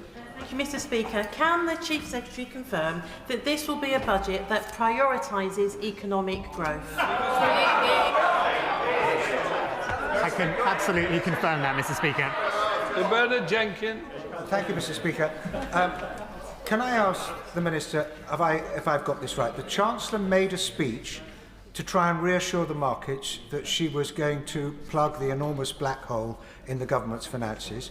That did reassure the markets to an extent, and the forecast borrowing costs fell. The OBR adjusted their forecast, and then the Chancellor decided that she didn't need to take the measures she had announced in her speech, and the markets have now reacted adversely. This all against the background that the cost of borrowing today has all year been higher than the peak under the supposed Liz Truss disastrous budget. What sort of confidence is that going to give to the British economy? Mr. Speaker, the honourable gentleman is incorrect to say that the Chancellor announced measures in her speech earlier this month all measures are announced on Budget Day. What the Chancellor set out in her speech earlier this month were the challenges that we're facing as a country and the priorities that will guide her about making the public finances more resilient, with more headroom, to reduce inflationary pressures and to get the cost of borrowing down. Jacob Collier. Thank you, Mr. Speaker. The Chief Secretary will be aware of the vital role that beer and pubs play in my constituency, the beer capital of Britain. So as the Chancellor finalises the budget, will she ensure that this sector, which is facing significant pressure, receives the support that it deserves to thrive and continue serving our communities? Well, Mr. Speaker, whilst I've made clear I won't speculate on what will be in the budget, I will note my honourable friend's passionate case for support for the pub sector, which is so important to all of us and all of our constituents. Andrew Mitchell. Sir Andrew. Mr. Speaker, does the Minister have any understanding at all of the impact of this incontinent briefing and leaking? Contradictory rumours about pensions, inheritance tax and housing, which is enraging so many of my constituents in the royal town of Sutton Coldfield. Does he not agree that normally an omnishambles happens once the budget speech has been delivered and not while it's still being crafted? Well, Mr. Speaker, as I've said earlier in my remarks today, there is always noise and speculation ahead of a budget, but I'm not going to engage in speculation about what the Chancellor is going to announce on November the 26th, because that is when she sets it all out. Chris Vance. Thank you, Mr. Speaker, and I promise the Chamber I won't repeat any of the stories about my mum's career in the HMRC. However, the Minister will know that tax evasion is something that I take very, very seriously. He will be aware that it costs the Treasury billions of pounds each year. So I appreciate he can't speculate what's in the budget, but will he commit his department to be really looking seriously about how we tackle tax evasion with serious investment in the HMRC? Minister. Mr. Speaker, whilst my honourable friend is right that I can't speculate on the contents of the budget, I can thank his mother for her years of service to HMRC. And I can also reassure both her and him and the whole House that tackling tax avoidance, tax evasion and closing the tax cap is a top priority for this government. Bobby Dean. Thank you, Mr. Speaker. The Minister is right to point out that speculation ahead of the budget is not abnormal, but we've actually had speculation throughout most of this year. And I wonder if he will accept that part of the reason is the way that the Chancellor has both constructed and applied her fiscal rules. She set them up with good intentions. We do need fiscal rules in place, but she left herself with minimal headroom in a pretty volatile global economy. And that drives speculation all year round about how she's going to fill the gaps that emerge throughout the year. Does he think that that was a mistake? Minister. Mr. Speaker, I thank the honourable gentleman for his question, and he's right to point to the importance of fiscal headroom in order to make sure public finances are resilient, and that's exactly why the Chancellor has set out that one of her priorities in this budget in meeting the ironclad fiscal rules is to ensure that we have more resilient public finances so the government is freer to act when the situation calls for it. So Desmond Swire. Given the blatant breach of pre-budget purdah, will the Chancellor follow the proper example set by Hugh Dalton? Yes. Mr. Speaker, I fear my history is not good enough to know exactly what that question. I feel embarrassed to admit that I'm not entirely clear, but I suspect I probably don't agree with him, whatever it is, and I'll leave it at that. Richard Tice. Thank you, Mr. Speaker. Given the chaos around this budget, none of us, frankly, would be at all surprised if the very date itself changed. But nevertheless, is the Treasury aware how incompetent they look in the eyes of the markets who are utterly aghast? How incompetent it looks in the eyes of businesses who've stopped investing and stopped hiring? Minister. I can assure the honourable gentleman that the budget is next week on Wednesday, November the 26th, and I also can reassure him that businesses are welcoming the Chancellor's ironclad commitment to her fiscal rules. John Morrison. Does the Chancellor recognise that her trailing of a mansion tax for houses that are nothing of the sort has caused deep anxiety for thousands of people, including many pensioners in my constituency, who could not afford a potential doubling of their council tax? Well, Mr. Speaker, as I made clear earlier in my remarks, it's regrettable the level of noise and speculation ahead of a budget, but I'm not going to engage in further speculation on these measures today. Okay. So Julian Lewis. I'm disappointed that the Minister doesn't know of the example of the Chancellor who resigned from Attlee's government for inadvertently or otherwise leaking details of the budget. But does he at least appreciate that there is a difference between speculating about the contents of a budget and leaking the budget and asking whether or not there should be any punishment for people who leak the budget, irrespective of whatever the details were? Minister. Well, Mr. Speaker, I repeat what I said earlier about the approach of ministers in this government, which is every minister in this government takes their responsibility to this House very seriously, and I'm not going to engage in further speculation about the contents of the budget. Dr. L. Pinkerton. Thank you, Mr. Speaker. In my constituency of Surrey Heath, I've had meetings with businesses and constituents who tell me that they have changed their decisions based on the speculation that they have seen over recent weeks and months. We've heard about the rage that some people have felt. In my constituency, it has been anxiety that I've heard from people who have drawn down their pension pots, who have not perhaps pursued the house purchase that they were looking at. Does the honourable gentleman agree with me that whatever the reality, whether it be speculation or whether it be leaks, that this situation is deeply regrettable, and if the Minister can do anything at all, please ensure that this never happens again? Minister. Mr. Speaker, I can reassure the honourable gentleman that I am not adding to the speculation around the budget. It is regrettable that there is noise and speculation around the budget, because the right way for budgets to be conducted is for those measures to be iterated with the Office of Budget Responsibility in the normal way, with the forecasts and measures being exchanged between Treasury and the OBR, and for the package of measures in full to be announced by the Chancellor on Budget Day. Nick Timothy. Thank you, Mr. Speaker. In some ways, at least, this Chancellor is improving. Her budget last year unravelled within a day. This year, the budget's unravelled before it's been announced. We know why the Chief Secretary is refusing to answer the question about the leak inquiry. It's because the Chancellor knows exactly who leaked the details of the budget, because she sees that face every day in the mirror. This all goes back to the budget last year. In Labour's manifesto, they said that they would limit spending increases by the year 28-29 to £9.5 billion a year. In the budget, they increased spending by £76 billion a year. That's 8 times higher. Now, before the Chief Secretary starts spouting the £22 billion fiction, 9.5 plus 22 equals a lot less than £76 billion, doesn't it? Yeah. Mr. Speaker, at the budget last year, we took the right decisions to fix the public finances and to get the NHS and public services back on their feet. We could not carry on with the way that public services were, the way that we inherited them. We could not carry on with public finances in the way they were that we inherited them. We have restored stability because that is a prerequisite for functioning public services, for investment and for growth.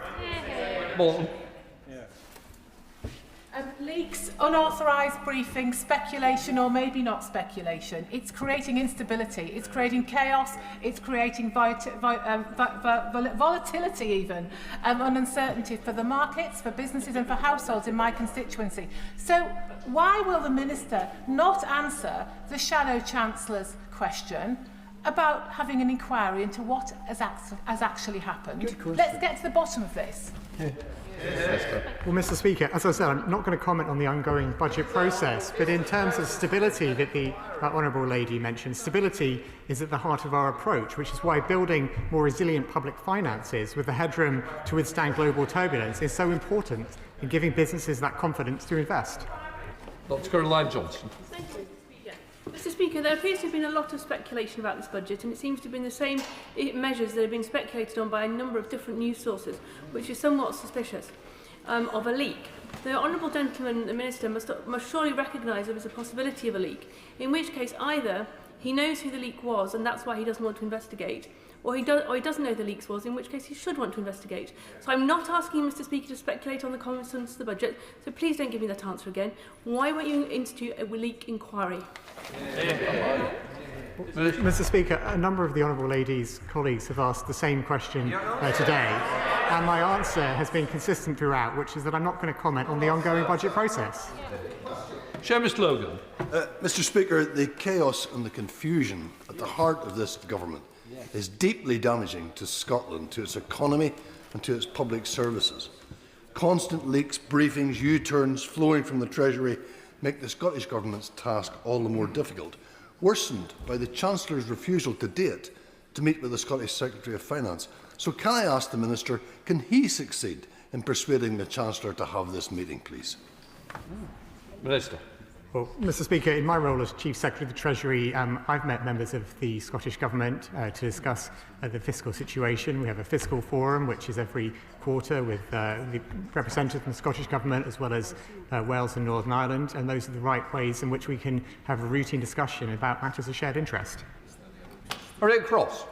Speaker, the government have clearly lost control of this complete budget process. While they've been flying kites, businesses across the UK have been sending up distress flares. £40 billion of tax on them in the last budget saw hiring down, confidence down, investments down, and we are now seeing the same again. If any business in this country went to find backing and had as many U-turns as this government is producing, they would not have a chance of finding an investor. So how can any business across the country have confidence in this government? Mr. Speaker, businesses can have confidence in this government because when we say we're going to stick to our fiscal rules, we mean it. When we say we're going to have more headroom to make our economy and our public finances more resilient, we mean it. And when we say we're going to get national debt down, we mean it, unlike the party opposite when they were in government. Matt Wilkinson. Matt Wilkinson. Thank you, Mr. Speaker. I host a regular business forum with Cheltenham constituents, and what they tell me is that the late date of this budget has undermined their ability to make decisions. The speculation around it has undermined their ability to make decisions on investment. But also they note there's been nearly no speculation about any pro-business measures for someone who's trying to start a business or someone who's trying to grow a business. So might the Chief Secretary of the Treasury take this opportunity to speculate on something that might be useful for the SMEs and larger businesses in my constituency? Minister. Well, Mr. Speaker, whilst the honourable gentleman wouldn't expect me to speculate on details, I can reassure him that our budget will support growth by enabling businesses to create jobs, to innovate, to invest and to grow. Luke Evans. Thank you, Mr. Speaker. This urgent question is about budget press briefings. And the Minister has repeatedly said that he takes his responsibilities very seriously. He was asked by the Shadow Chancellor, can he rule out that any of the ministerial team or special advisers had leaked any of the information out to the press? Will he do that from this dispatch box in honour of what he's been saying in answer in his questions this afternoon? Mr. Speaker, I didn't just say that I take my responsibility to this House very seriously. I said that every minister in this government takes their responsibility to this House very seriously. But I'm not going to engage in further speculation ahead of budget. Peter Bedford. In the last year, a record £70 billion has been withdrawn from pension schemes through the tax-free lump sum as a result of the fear driven from the uncertainty over the last number of months. Does the Minister understand that constant leaks and policy kite flying is leading to this adverse effect on pensioners' savings? Well, Mr. Speaker, as I've said earlier in my remarks today, regrettably, there is always noise and speculation ahead of the budget, but I'm not going to contribute to all that speculation. Joshua Reynolds. When I speak with businesses in Maidenhead, they tell me the one bit of speculation they want to hear at the moment, what they want to see in the budget, is for the Chancellor just to leave them alone. That is such an outrageous thing to have to think, because they know what they think the Chancellor is going to be doing. But given the damage that's been caused by our current Brexit deal, does the Minister understand that a way that we could look to generate £25 billion a year for our economy would be to negotiate a new EU-UK customs union? It's very simple. Minister. Well, Mr. Speaker, the honourable gentleman will be aware of our red lines as a government for not rejoining the customs union. But I can also reassure him that in approaching this budget, the Chancellor's commitment to her fiscal rules will make sure we prioritise having extra resilience in terms of headroom. We'll make sure that we reduce inflationary pressures and make sure we get the cost of borrowing down. Completed with Jim Shell. Mr. Speaker, last week it was the VAT to increase, next week it's not. Pensions increases featured, then they're not. Income tax to feature, then it's not, and then it is again. The one thing that we're sure is that retailers face £7 billion in extra costs from the 2024 budget. Employers responded by increasing prices and slashing jobs. How is government and the Chancellor going to breathe life into our high street and not sound the death knell for struggling small businesses, as there's a very real fear this budget will bring a very different kind of Black Friday for businesses throughout this UK in the form of closing down sales, which can never ever be allowed to happen? Thank you. Well, Mr. Speaker, it doesn't count as me engaging in speculation to assure the honourable gentleman that we will set out, as already we have pre-announced, we will set out our new business rates multipliers at the budget, which will have a permanently lower business rates for retail, hospitality and leisure businesses to help high streets across the country. That's a really important measure for us to take to support those businesses. But more widely, this fits, Mr. Speaker, within the economic stability that we will provide, which is so important for businesses. And that's why, as well as meeting the ironclad fiscal rules, it's so important that we make sure the public finances are more resilient, that we reduce inflationary pressures and that we get the cost of borrowing down. We'll let the front benches change over.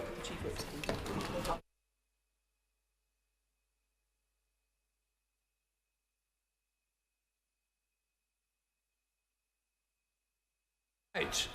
Come to the urgent question. Clearest Mary. Diolch yn fawr, Llefarydd, for granting the urgent question. Last week's announcement that nuclear power will return to Wilfa is hugely welcome. I'm pleased the government has backed the best site in Europe for the UK's first... Sorry. Last question. So the question is, can the Minister confirm when the Rolls-Royce contract will be signed, the general design assessment completed? Right, Minister, and then I'll come back to you. Thank you, Mr. Speaker. Well, firstly, can I welcome the Honourable Lady's commitment to securing a new nuclear project in her constituency. She and I have had a number of discussions about nuclear power and other energy projects. Mr. Speaker, nuclear energy provides the stable, low-carbon baseload we need to keep the lights on and to support our economy. It is central to our clean power mission. That's why we've launched a new golden age of nuclear, committing £17 billion to the most ambitious programme of new nuclear for a generation. Our small modular reactor SMR programme, led by Great British Energy Nuclear, is an example of British innovation at its best. These mini reactors are smaller and quicker to build than traditional nuclear power stations, and we have been considering which is the best site to kick off the SMR programme now that we have reached that decision. Last week we announced that Wilfa, on the north coast of Anglesey in Ismon, is our chosen site for GBE Nuclear's first SMR project. A written ministerial statement on this matter was made on Thursday. The initial project will see, subject to contracts, the construction of up to 3 Rolls-Royce SMR units. The site could host as many as 8, subject to future policy and funding decisions. This will deliver the largest industrial investment in North Wales for a generation. It will provide 3,000 good jobs on the site at peak construction.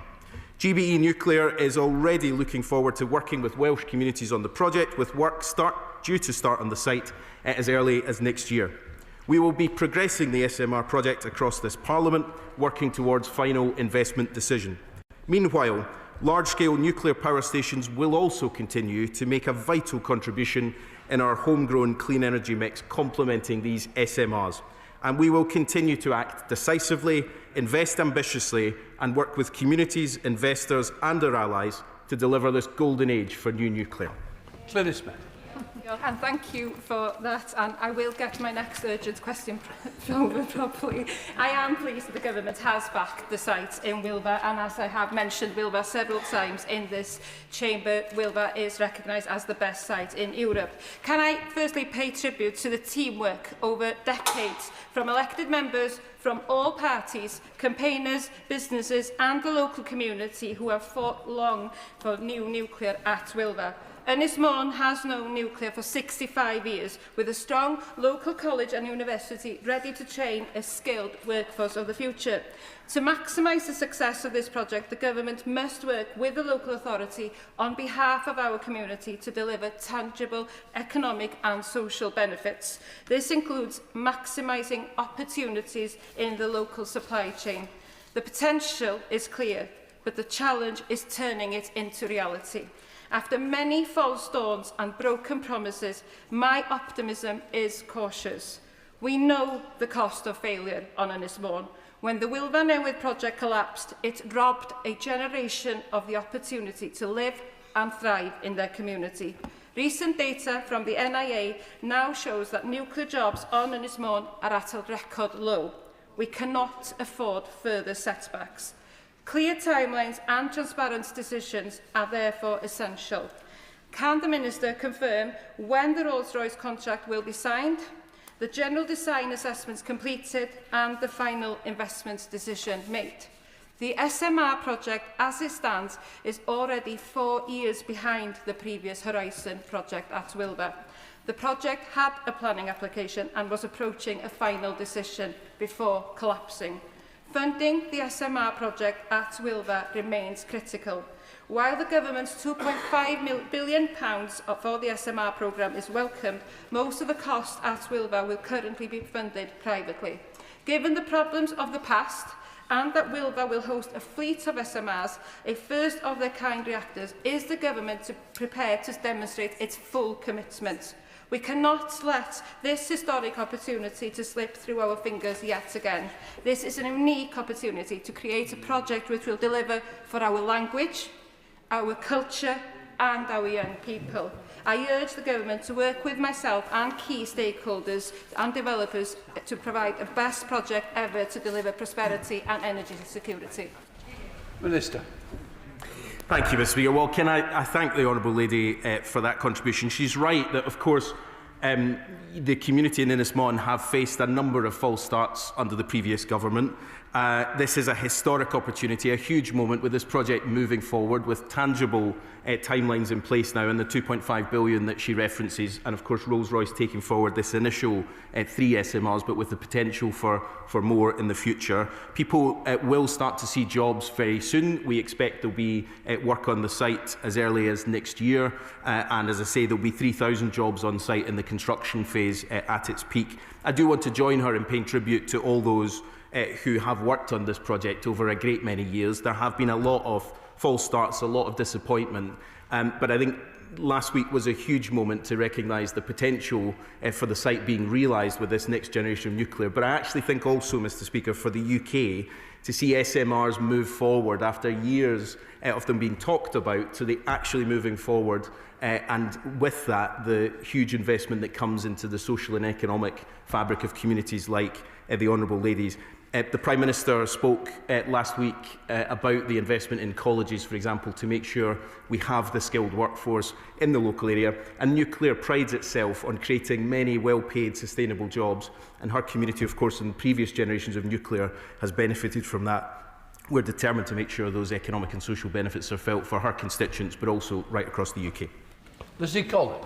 Thank you, Mr. Speaker. My constituency of Morecambe and Loonsdale hosts Heysham 1 and 2 nuclear power station, providing the most clean energy of any UK constituency. So obviously I'm keen that Heysham continues to be part of our golden nuclear future. So does the Minister join me in eagerly awaiting the report of the regulatory review, particularly on the outdated semi-urban population density criteria? And will he work with me to ensure that the benefits of Heysham as a site are known across the industry? Well, my honourable friend rightly again highlights the huge economic advantage of nuclear. Communities grow up around nuclear power stations. I know as someone who grew up in Ayrshire next to Hunterston nuclear power station how important those are for the local community. We are looking at existing sites. This isn't, of course, the end of our nuclear ambitions. We've been very clear that we see nuclear as a hugely important part of our energy mix now and into the future. And the work that we're currently doing at the moment, looking at the regulatory regime, will report in due course to make sure we have a robust process which rightly recognises the importance of nuclear safety, but also one that's flexible enough to take advantage of the opportunities of nuclear in the future. So, Secretary of State Clerk, continue. Speaker, it's no secret that I'm a fan of new nuclear in this country, so I welcome the progress on SMRs.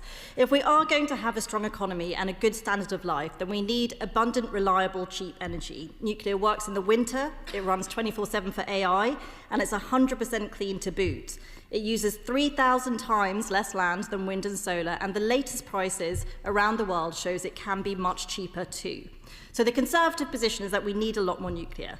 We were the party that overturned the complete failure to start any British nuclear plants under the last Labour government, so I say this with some feeling. I've been told that there was just one nuclear welder left in this country when we started work on Hinkley Point C. We invested in the supply chain and skills, which had completely withered under the previous government, but now the most important thing is to keep building. I personally signed off a third large nuclear plant at Wilver because it is the best site that we have. It could host both large-scale and SMRs. So by ruling out large-scale at Wilver and ditching the 24-gigawatt target, are they calling time on new large-scale nuclear? That's what it looks like to the rest of the country. That would be a huge mistake, and it is the same mistake they made the last time they were in power. If we want cheap energy and growth in this country, then when it comes to nuclear, we need to build, build, build. The Minister talked about power generation from SMRs, but he's talking about power in the 2030s, but industry are being told 2042 at the earliest. Is that really the best they can do? Who is right? Now, we have plans to make nuclear build much cheaper. In fact, we laid radical amendments to their planning bill to cut environmental red tape. They voted against it, but the Nuclear Regulatory Task Force will report soon. Can they confirm they will consider our proposals when they do? And lastly, would he agree with me that it is fundamentally absurd for the Green Party to talk about clean power in this country whilst having a policy to dismantle Britain's nuclear power plants? Well, Mr. Speaker, let me start at the end, because it is nice in this place we have a rare moment of consensus now and again. And I would add, of course, our friends in the Scottish National Party, and I'm not quite sure about Plaid Cymru. Some of them support nuclear, some of them don't, even though we're building in Wales. She's right to say that the bedrock of a clean power system has to be nuclear, and it's also an economic opportunity, as we all know. So I welcome that brief bit of consensus. But of course, she talks about build, build, build. Actually, all the party opposite did was consult, consult, consult. Because she talks about signing off new nuclear. None of it's been built. It's easy to sign off things, but there was no money committed to it, not a penny of funding committed by the previous government. So I would just say, on one of the biggest days for our domestic nuclear industry in a very long time, it was remarkable to hear opposition spokespeople last week talk down the sector. They talked big for 14 years, but built very, very little. Not a single new nuclear project was complete in their entire time in office. And that's because they didn't put any funding into delivering it. We've committed almost £20 billion of real money to build real projects, because we're ambitious about our nuclear future, we're ambitious about Sizewell C, we're ambitious about this SMR programme, and we haven't ruled out any future gigascale projects, but our ambition is matched by funding to actually deliver these. Wilfa was the absolute best site on offer, and that's why we've been really clear. We chose it to host this most important flagship project of this United Kingdom. We're delivering jobs and investment in Wales, and we're delivering the next generation of nuclear after many, many, many years of disappointment by the party opposite. Torquil Crichton.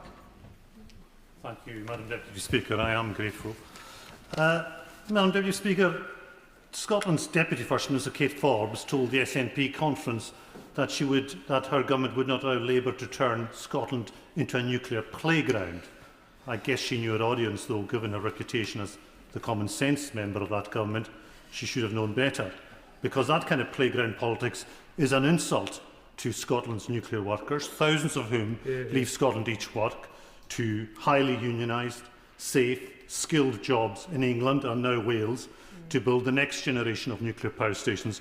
Does the Minister agree with me that Scotland could have these jobs? Dounreay could have these jobs, Torness in East Lothian could have these jobs, Hunterston in my friend's constituency could have these jobs, if it wasn't for the Dr. No's of the SNP and their outdated opposition to nuclear power?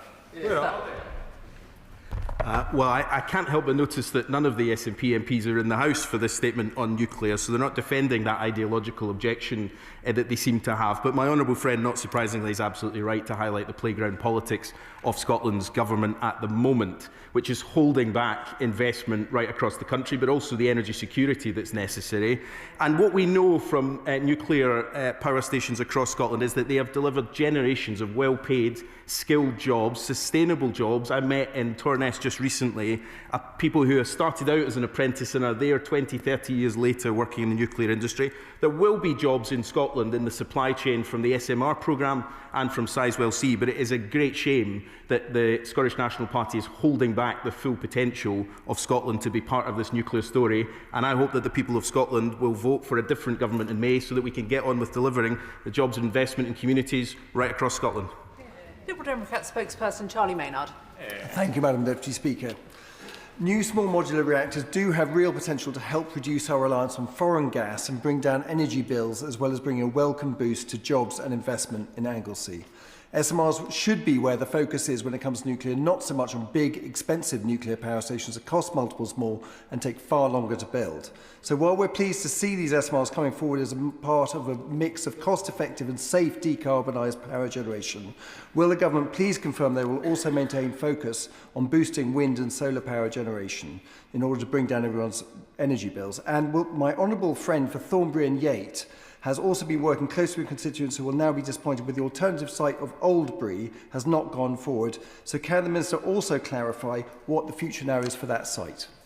Yeah, well, can I thank the honourable gentleman? He's right to say how important this next generation of nuclear is, but alongside other technologies. And I think we've been really clear, our clean power mission is about wind, it's about solar, it's about storage, but it's also about nuclear. And I think that combination is how we deliver our energy security, get off the volatility of fossil fuels, but also create thousands of jobs across the country. We need all of that. He's right to highlight the Oldbury site, which is also a hugely important nuclear site and owned by Great British Energy Nuclear as well.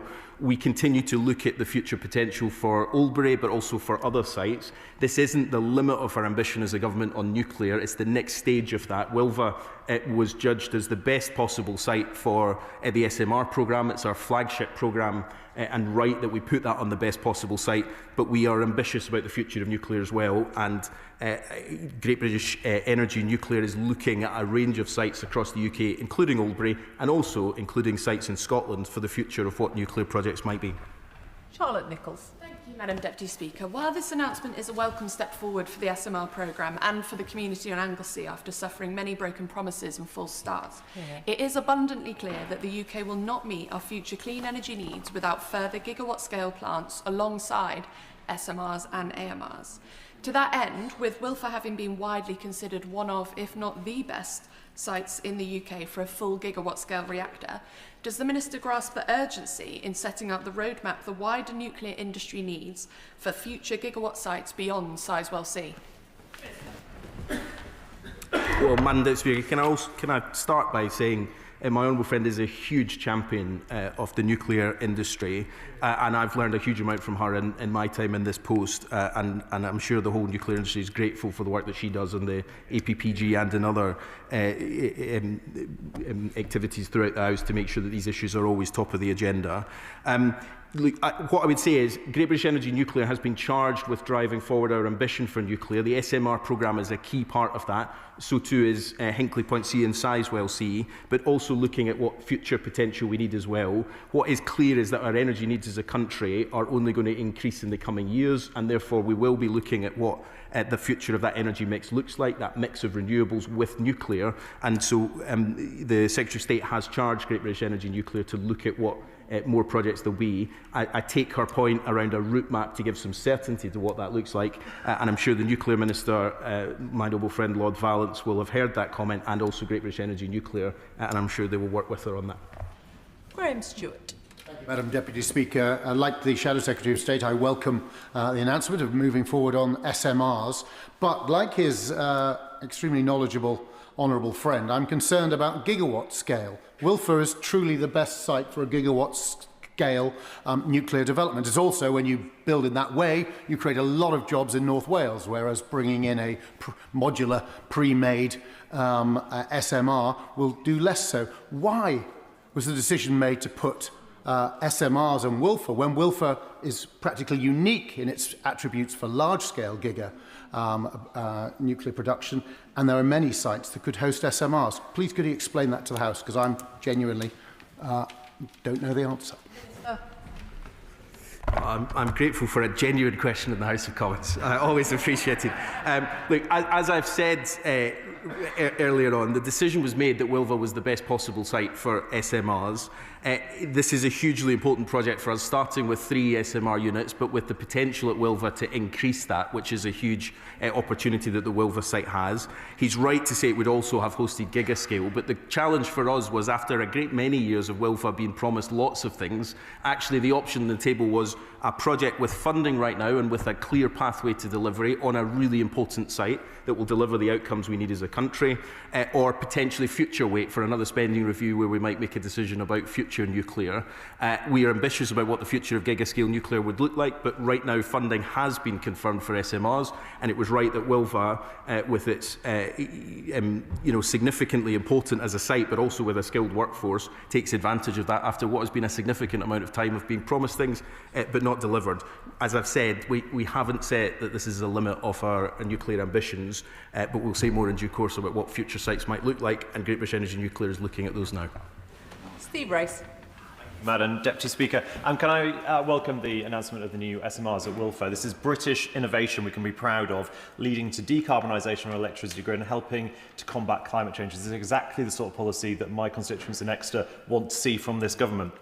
Does the Minister agree with me that supply chains at Wilfa and at Sizewell C will benefit businesses, workers across the entire of the United Kingdom alongside the local areas that they are based? Minister. Yeah, my honourable friend is right to say, and we should all, and I know we are actually, the consensus has been really welcome today, hugely proud of this British innovation. We've got a huge opportunity here to be at the forefront of what will be a technology that I have no doubt at all will change the energy system of a great many countries around the world, and Britain can be at the leading edge of that. So it's a hugely important moment and we should recognise that. But it also, as well as the 3,000 jobs in Wilfa at the construction of this site, there is also, as my honourable friend points, a significant number of opportunities in the supply chain, thousands of jobs across the supply chain, and Great British Energy Nuclear aims to ensure that 70% of supply chain products are British built right across the SMR fleet, making sure that those SMRs are not just the product of British innovation, but that they're very clearly stamped with Made in Britain. Sir Julian Lewis. No one likes to consider the prospects of international conflict, but we've seen from that between Ukraine and Russia how dangerous a situation can be when fuel supply installations are targeted. So what thought has the government given to affording the same level of protection against either sabotage or external attack for these new smaller reactors that are already built in to the construction of the larger plants? Minister. The honourable gentleman asks a typically important question. The security of our nuclear fleet in all its forms is obviously something we take extremely seriously. SMRs are a new part of that, but the security arrangements that we'll look at will be taken into account of the current existing nuclear constabulary. They will be looking at security as soon as the site starts to ramp up construction. There's a broader question which we've been looking at across government around how we make sure our critical national infrastructure is protected in an increasingly hostile world, not just from physical attack and sabotage, as he points out, but also from cyber attack, which is becoming more of a priority. And my department and the Cabinet Office are working together to come up with a more detailed plan for how we make sure we're doing that. But the security of all of our energy infrastructure is obviously of a top priority. Alan Gemmell. Thank you, Madam Deputy Speaker. Can I congratulate the Minister on this announcement and the thousands of jobs it will create? Is he as disappointed as I am in the SNP's immature stance on new nuclear in Scotland? And the thousands of jobs that means my communities in Ayrshire with Hunterston will not have access to? Is there anything he can do to change their mind, short of a stonking Scottish Labour victory next year? Minister. Well, can I welcome my honourable friend's point? He's right to say that I think it is an immature policy on nuclear. Nuclear has been a part of Scotland's energy mix for decades, an important part of its energy mix. Tens of thousands of people have had good, well-paid jobs as a result of that in my honourable friend's constituency and across Ayrshire and across the other nuclear sites in Scotland. I think they are perhaps beyond explaining on this and so many other things. After almost 2 decades in power, I think the only answer for Scotland is change. Joshua Reynolds. Madam Deputy Speaker, the Minister's right to say we want as many individual components of these SMRs built in the UK as possible, as well obviously as the final SMRs themselves. But what work is the Minister doing across government to ensure not just these SMRs, but the world's SMRs are built in the UK? Minister. I think it's a hugely important question, and this is why I say that this is a really significant moment for British innovation, because we are now moving forward quickly to make sure that we are at the forefront of this innovation, so that other countries that are already looking to the Rolls-Royce designs can benefit from these as well, but made in Britain. And of course, the aim of SMRs that's different from gigascale nuclear is that we get to a point where the replicability of them is such that we can produce for the export market the SMR technology as well. That's important for our allies across the world who want nuclear to be part of their energy mix, but it's hugely important economic opportunity for this country as well. Tom Hayes. Thank you, Madam Deputy Speaker. David Cameron sent Wilver to the wall. George Osborne begged the Chinese to invest, and we're still unpicking that mistake.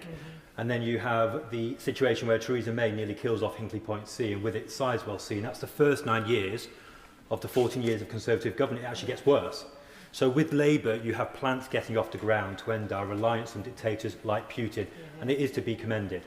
Can I ask the Minister to set out how we will build our nuclear future in all parts of the UK, and may I make a particular recommendation for Dorset? Because we have Windfrith, which could be a really big part of our nuclear future. Minister. Well, I have to say, Madam Deputy Speaker, I was rather expecting every question today to be, could an SMR be built in my constituency? That my honourable friend is the first, so he wins a prize for that. Look, he makes the point, and I won't labour it, but we had a lot of promises and a lot of big talk from the government on nuclear, but very little actually delivered. And the truth is there was no money put forward for any of these things. It's easy to sign and say we want to deliver something, but without actually putting any money forward, nothing is going to happen. We've committed to almost £20 billion of funding to make Britain's new golden age of nuclear a reality, and that is what will deliver jobs in his constituency and right across the country. But we are ambitious about the future of SMRs. They are able to be sited in a great many more places than traditional nuclear. We've asked Great British Energy Nuclear to look at the range of sites that are possible right across the United Kingdom, not just those sites that were traditionally designated for nuclear projects. That opens up huge opportunity for the energy mix of the future, and of course for jobs and investment and training right across the supply chains as well. James Wild. Thank you, Madam Deputy Speaker. And in the spirit of consensus, which untypically the Energy Minister just moved away from, I join in welcome this announcement. I was advising the then Energy Minister when the Hinkley contract was signed and when the Horizon project was proceeding before Hitachi withdrew. So I'm keen to see development at Wilfer and beyond. Can the Minister confirm what tangible steps are being taken to accelerate approval of Rolls-Royce's design and other SMR designs, and by how much? And when does he expect the first SMR to be operational at Wilfer? Minister. Well, I thank him for that, and I genuinely say that I think with all the debates we have about our energy mix at the moment, nuclear may be a point of general consensus, and that is important for the industry, in fact, so I welcome his comments. On the exact details of the timelines, I'm afraid I'm not the nuclear minister, so I will get my noble friend Lord Vallance to write to him on that point. But in terms of the overall timeline for the SMR programme, our ambition is that they will be online in the mid-2030s. There's obviously a significant amount of work to do in terms of the site itself and the designs moving forward, but we want to make sure that we're moving everything possible to get these done quickly, because we have a first mover advantage as a country if we can prove this technology works and set about expanding it and looking at the export market for it internationally. David Baines. Thank you very much, Madam Deputy Speaker. I strongly welcome this. Nuclear is a growing sector. Just on Friday in Haydock, in my constituency, I helped to officially open Delkia as new HQ. They're a company that's relatively new that does a lot of work in this sector. Can the Minister assure me and small businesses and medium-sized businesses like Delkia in my constituency that they'll benefit from this growth supported by this government? Minister. Yeah, my honourable friend makes a really important point. This is the investment in these projects is felt in communities right across the country, in his constituency, but in small businesses right across the country. And also through those opportunities, of course, it's creating apprenticeships and opportunities for young people to set out in their careers in the energy industry. So, as I said earlier, Great British Energy Nuclear's ambition is that 70% of the supply chain products that will build these SMRs will be built in Britain. That's a hugely important investment right across our economy. Of course, 70% might not be the ceiling of our ambition, but this is an opportunity for communities, for businesses, to come forward and say we can help build this innovative, hugely important part of our future energy mix, and we're really excited about the opportunities that presents. Liz Saville-Roberts. And I welcome this announcement. Plaid Cymru supports new nuclear at Wilfa unequivocally, as well, of course, as at Trasfynydd. Last week's statement also announced AI growth zones with 2 sites in North West Wales, one at Holyhead and the other at Trasfynydd. Could you please provide further information on the infrastructure therefore required in Trasfynydd, especially in relation to data centres and energy supply? Well, I'm grateful to hear the Honourable Lady's support for nuclear. I think as a party, Plaid Cymru has different views on this, but I'm glad to hear her support for new nuclear. There is... The AI growth zones are all about us trying to designate an area for data centres, which is important for our future economic development, but in a way that allows us to plan strategically how power will get to it and what the transmission infrastructure is required, and also to give confidence that there will be infrastructure in place so that data centres know that is a site that they can invest in, which brings forward significant amounts of private investment. If there are specific questions she has about the infrastructure, I'm very happy to speak to her outside of the House. Catherine Atkinson. Thank you, Madam Deputy Speaker. There will be good, well-paying jobs at Rolls-Royce in Derby to get these reactors built, which won't just benefit those doing them, but will also power up the local economy too, putting money in the tills of shops, restaurants and pubs. And there's huge pride in knowing the crucial roles being played in powering Britain with clean energy. Can the Minister tell us more about the work being done to maximise the extra jobs and prosperity that will be delivered in Derby, Warrington, Wilfa and other sites as a result of this Labour government's investment in this historic project? Minister. Well, I thank my honourable friend for the question, and she's right to point out the wider impact that investment has, not just in the nuclear supply chains, but in the investment in local communities that drives forward. Nuclear tends to have much more sustainable, well-paid, trade unionised jobs than other parts of our energy system, and that does mean that there are wider economic benefits for those who work in the nuclear industry. We want to see a great many more jobs in nuclear right across the country. We should be hugely proud that Rolls-Royce is taking forward this project in the UK, hugely innovative project. The UK at the forefront of this new technology, a technology that will change the future energy system for the UK and across the world, and we're really proud that those will be built in Britain. Sarah Pochin. Thank you, Madam Deputy Speaker. Reform UK believe in investing in nuclear energy and welcome this news for the North West region, which will bring jobs and growth, including in my constituency of Runcorn and Helsby. We're told that the Wilfa SMR will start producing power mid-2030s, but given the procurement process is through the Great British Energy Nuclear Company, a publicly owned government company, how can the Secretary of State or the Minister, I beg your pardon, assure us that this will not turn into another HS2 with spiralling costs and missed deadlines? Well, first of all, let me say, when I said there was a moment of consensus in the House, I didn't for a second assume that reform might be part of that consensus, but I welcome that finally on taking a serious position on the country's energy security, and I welcome that. Look, we are committed to delivering this SMR programme as quickly as possible. It's important for our energy security and for our energy mix, but it's also important to make sure we're delivering the SMR programme as quickly on an international level as possible.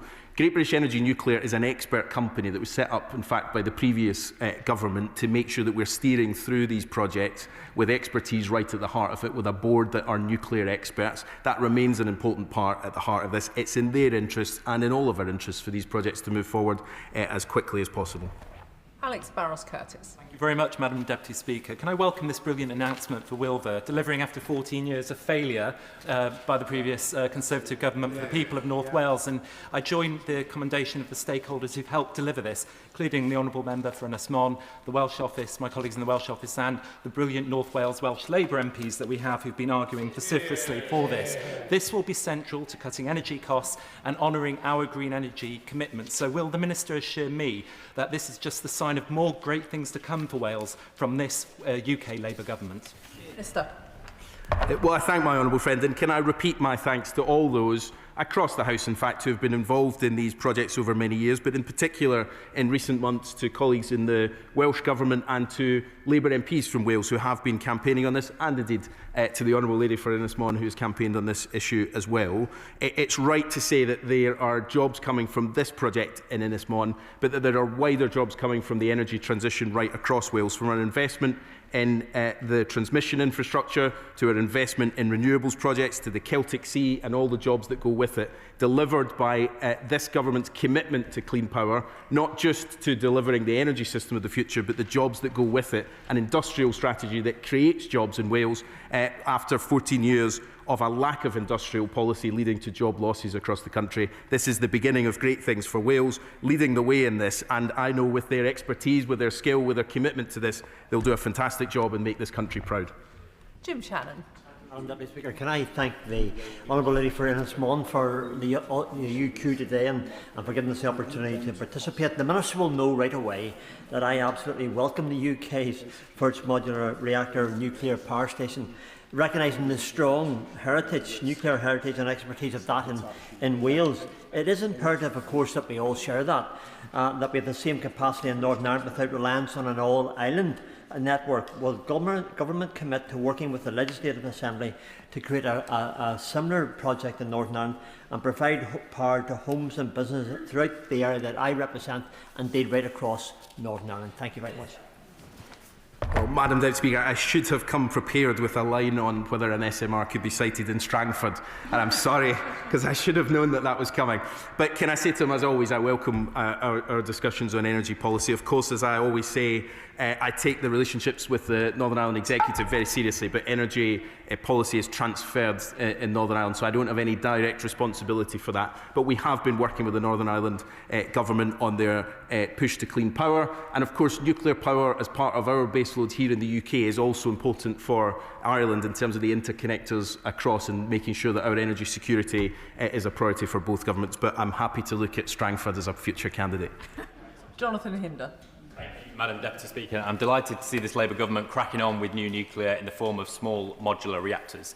When the Rolls-Royce site in Barnoldswick in my constituency was saved from closure during the pandemic, there was a specific reference to future SMR manufacturing work mentioned in the dispute resolution agreement negotiated by my own trade union, Unite. Now, I know this government is committed to creating clean jobs in all parts of the country, so with that in mind, will he and relevant ministers impress upon Rolls-Royce SMR that some of the jobs created by this must come to Barnoldswick?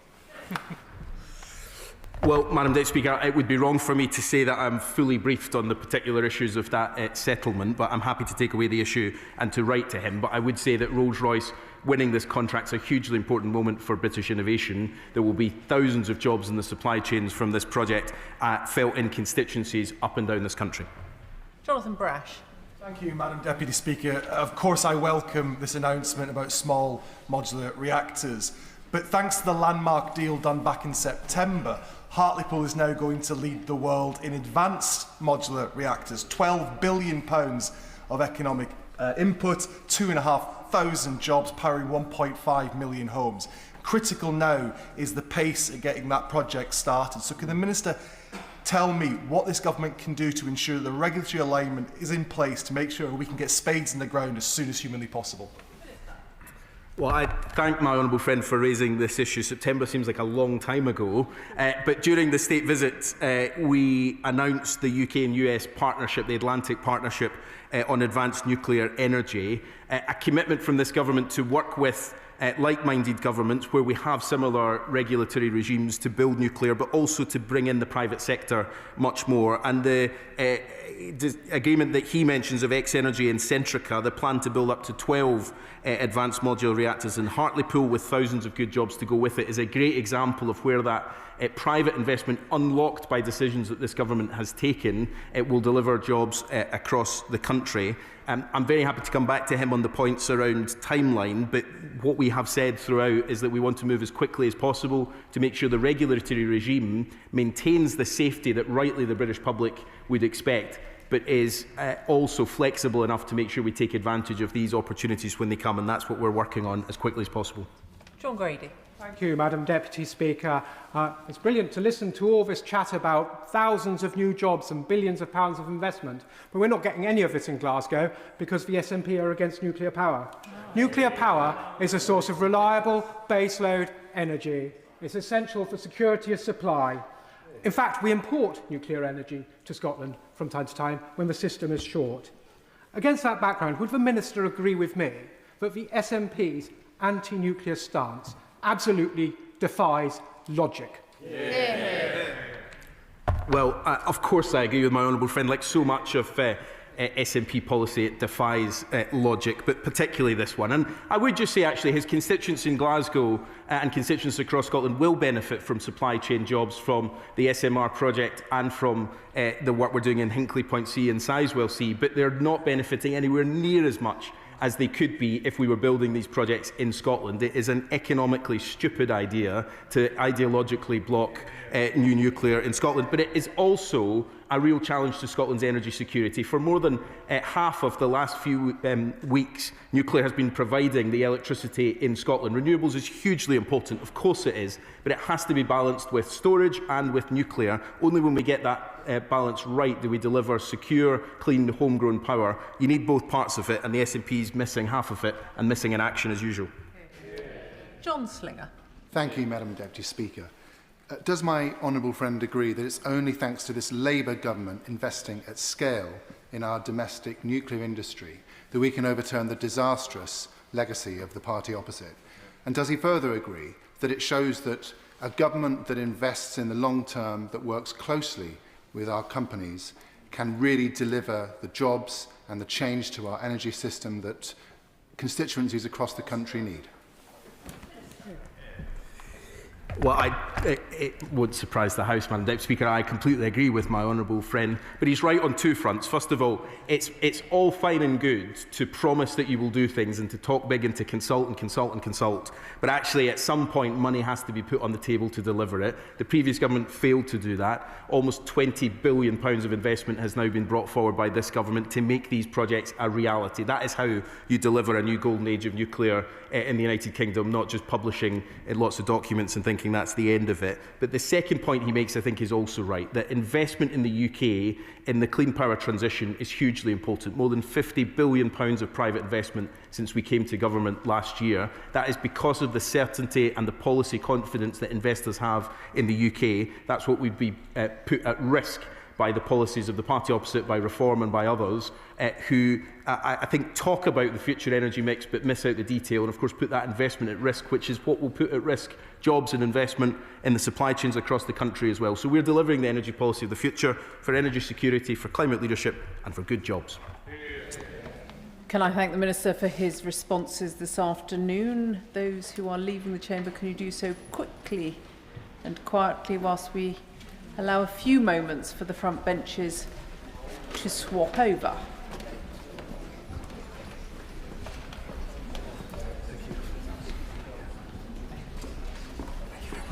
Which brings us to an urgent question on illegal waste dumping and organised crime. Callum Miller. Thank you, Madam Deputy Speaker. To ask the Secretary of State for Environment, Food and Rural Affairs what assessment he has made of the adequacy of the powers, funding and staffing of the Environment Agency to tackle the work and impact of organised criminal gangs illegally dumping huge quantities of waste in the countryside. Thank you, Madam Deputy Speaker. And to first convey apologies from the Minister for Nature. She would have loved to have been here for this question, but is currently attending COP30 in Brazil. So in her absence, I will be doing my absolute best to answer all of the questions from members of the House on this important issue. The British countryside is one of our nation's greatest treasures. From rolling hills to tranquil woodlands, it is beautiful and essential for both our well-being and health. That is why it is absolutely deplorable when waste criminals scar the landscape with complete disregard, damaging precious ecosystems and undermining our communities. This government is committed to tackling waste crime, which is a blight on local communities and the environment and damages legitimate businesses. The Environment Agency has a wide range of powers which it uses as enforcement work against organised crime in waste and other environmental areas. It has strong powers of entry and evidence gathering. It is able to authorise mobile communications data, and it has authority to use covert human intelligence sources. It is one of only 3 non-police agencies to have access to police databases. The Joint Unit for Waste Crime, hosted by the Environment Agency, brings together the Environment Agency, HMRC, the National Crime Agency, the police, waste regulators from across the UK, and other operational partners to share intelligence and tasking to disrupt and prevent serious organised waste crime. The Environment Agency's Economic Crime Unit targets the financial motivation behind offending and uses financial mechanisms to inhibit the ability of offenders, including organised crime groups, to operate. This government has also increased the Environment Agency's funding, including the amount available to tackle illegal waste operators after years of frozen budgets and real terms cuts. We have raised the budget for waste crime enforcement by 50% this year to £15.6 million. But this government plans to go further still, to tighten the net on waste criminals with policy and regulatory reforms to close loopholes exploited by them. We are fundamentally reforming the waste carriers, brokers and dealers system, tightening waste permit exemptions and introducing digital waste tracking. And we're determined to clean up Britain and end the throwaway society. Miller. Thank you, Madam Deputy Speaker. I'm grateful to you and to Mr Speaker for granting this urgent question. Madam Deputy Speaker, I recently knocked on the door of Billy Burnell, the chair of the Kidlington Angling Society in my constituency. Billy showed me photographs and videos that took my breath away. They showed the obscene scale of the illegal waste dump in my constituency. This site is approximately 150 metres long, 10 metres wide and up to 12 metres high. It really has to be seen to be believed. Over the weekend, the situation has become much more urgent. Heavy rain has caused the River Cherwell to rise by 4 feet or so. Water now laps against the waste, which can be seen floating towards the Cherwell. This incident highlights that organised criminal gangs are carefully planning operations to dump industrial waste in the countryside. They earn millions of pounds in illegal earnings without a thought for the health of people or animals, nor the damage to soil, water or air. And I'm deeply concerned that the Environment Agency is not equipped to deal with this unfolding environmental disaster. As an example, the EA recently informed Noble Lords and the other place that there were 6 other sites of the scale of the disaster at Hodes Wood in Kent, yet the site in my constituency was not on that list. So I have 3 questions for the Minister. Most urgently for my constituents, will ministers follow the example of the previous Secretary of State, who on the 22nd of May 2024 issued a directive to the Environment Agency to clean up the illegal dump at Hodes Wood in Kent? And will they issue a similar urgent directive for the clearance of the dump in my constituency before it is too late for the River Cherwell? Secondly, will ministers undertake a root and branch review, independent of the department, of the government's response to waste crime? And finally, in the meantime, does the minister support calls from Liberal Democrats that in the most serious cases, the National Crime Agency should take over the investigation? Thank you. And the government is aware of the appalling case of illegal dumping in the honourable member's constituency, and I absolutely share his constituents' anger. I too have seen the photographs and the videos, and it is no wonder that he feels moved to bring this urgent question today. Now, there is a current criminal investigation underway, and an Environment Agency restriction order has been serve to prevent access to the site and further land tipping. And the Local Resilience Forum has been notified to explore opportunities for multi-agency support. I understand the Nature Minister has offered to meet with the Honourable Gentleman when she returns from COP, and I know that she's keen to fulfil that. And on the because there's a criminal investigation ongoing at the moment, I don't want to preempt, obviously, the findings of that, but I can reassure him that the Environment Agency are working very, very closely with local partners, and that offer of continuing the conversation outside of the chamber is there for him. Dolly Moore. Deputy Speaker, and I thank the honourable member for bringing this urgent question. As the Minister knows from her visit to my constituency last week, recently millions of plastic beads washed up in my constituency. After initially denying any involvement, Southern Water has now admitted that they were responsible and they came from their wastewater treatment plant. Shame. This is a huge environmental catastrophe, not least because we know that these beads pose a serious risk to wildlife, and we are awaiting further investigations about just how toxic they could be. At my public meeting about this issue last week with over 100 residents, Southern Water admitted that the use of these beads is outdated and there are better modern methods. I recognise that she can't comment on the live investigation happening run by the Environment Agency, but would she agree with me that the Environment Agency must look at the use of these beads, and they must look at how we can prevent an environmental catastrophe like this ever happening again? Thank you, Madam Deputy Speaker. And my honourable friend is a formidable and impressive and, quite frankly, delighted and proud to be on the same side as her fighting on this particular issue. She has led an incredible campaign, and I went to go and see these beads myself, and they're appalling. They're tiny little plastic beads about so big that are all embedded into the sand. People having to remove them with sweeping brushes and sieves, literally sieving the sand to remove them. Thousands of them up and down the coastline. So she's quite right to feel angry and upset about it. And as for the use of the beads being outdated, I'm going to be writing to all of the water companies to ask them who are still using these beads. If they're still using them, what other mitigations are in place to prevent them further ones possibly escaping, and if they are still using them and they've put mitigations in place, what are their plans to sort of look at alternative methods instead? Because I agree with her, we do not want this happening anywhere else. Shadow Minister Dr Neil Hudson. Thank you, Madam Deputy Speaker. Firstly, my thoughts are with those affected by the floods and the impacts of Storm Claudia. We cannot overstate the mental health impacts from these events, and I pay tribute to the emergency teams and volunteers for the work that they do when we need them most. Members across this House will all have incidents in their constituencies where fly tippers dump waste, and sadly we too have seen serious cases in my constituency of Epping Forest. These incidents are a blight on communities, and the shameless people who do it should be punished to the full extent of the law. The member for Bicester and Woodstock is right to raise the shocking illegal waste dump in his constituency, which has waste stacked over 10 metres high, and the effects that will unfold on the environment, ecology and wildlife are positively frightening. The Labour's government action so far on dumping and fly tipping has been somewhat lacklustre, despite the fact that 36 of the 50 local authorities with the highest fly tipping rates, a staggering 72%, are Labour controlled. So can I ask the Minister, what are the government doing to help join up police forces to tackle this? And with huge catastrophic dumps, as we are discussing today in Oxfordshire, what support is the government giving the EA and the local authority? And will they work cross-government with the Home Office, Cabinet Office and MHCLG to tackle this? What analysis of reform are they proposing to the Environment Agency? Would they consider a review as we have proposed? And with police numbers dropping under Labour, how are they proposing that rural and indeed urban police forces tackle fly tipping more effectively? And with regard to this particular catastrophic Oxfordshire case, is the government conducting an assessment of the potential public health and environmental impacts from this horrific waste dump?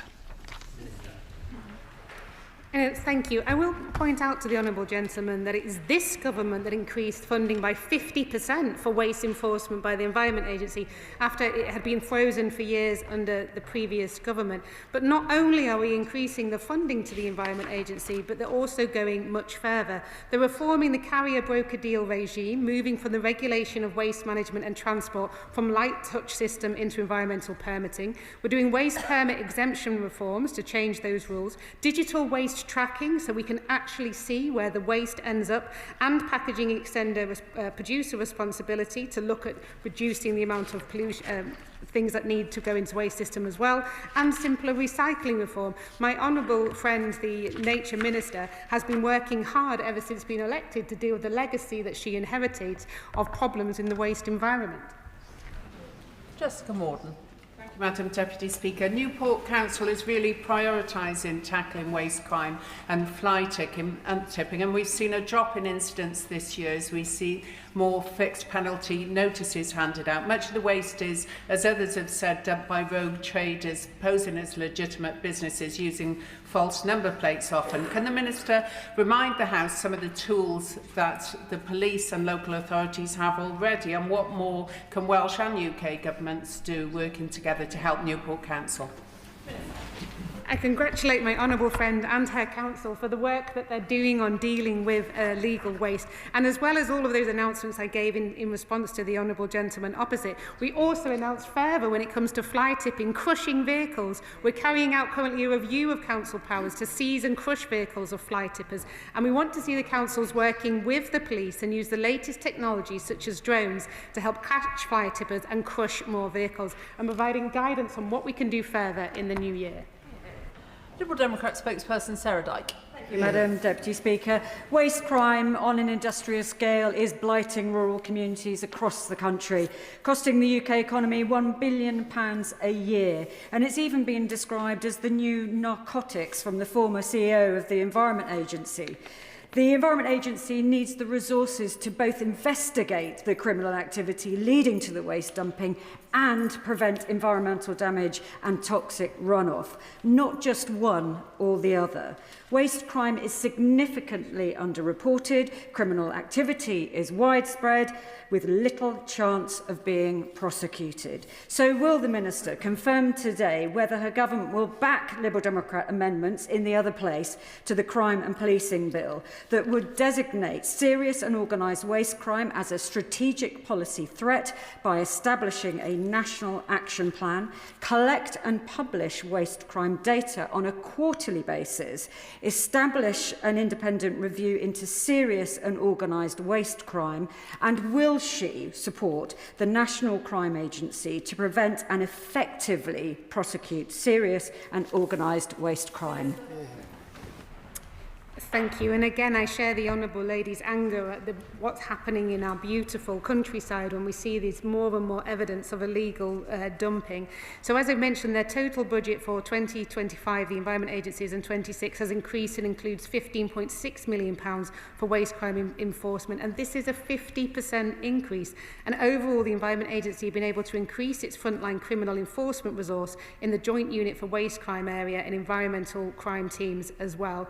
It has a wide range of powers, but of course we're always keen to look at what further could be done. Chris Hinchliffe.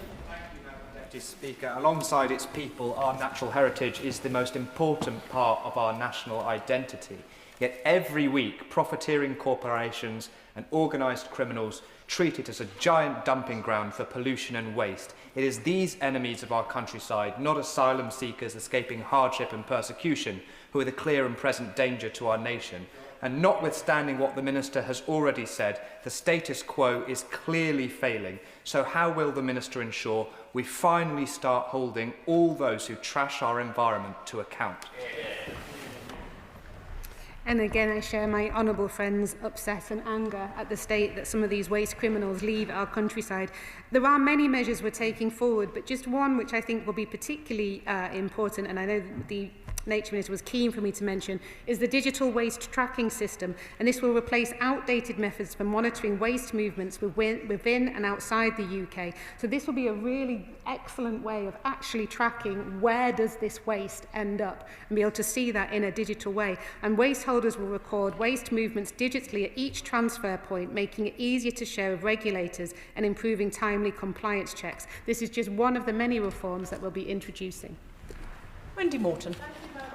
3,157. That's the number of fly tipping instances per day, and that's the equivalent to 1 every 27 seconds. In areas such as the West Midlands, we see it all too often. In my own constituency, despite the council's hard efforts to rid us of that scourge of piles of mattresses, piles of fridges. It's absolutely shocking what we see. Of course, it's not helped by the Birmingham bin strikes that are continuing, but I'd like to ask the Minister, therefore, whether she would support the introduction of penalty points on driving licences for those who are convicted of fly tipping, to send a really strong message out that those involved in organised waste crime operations will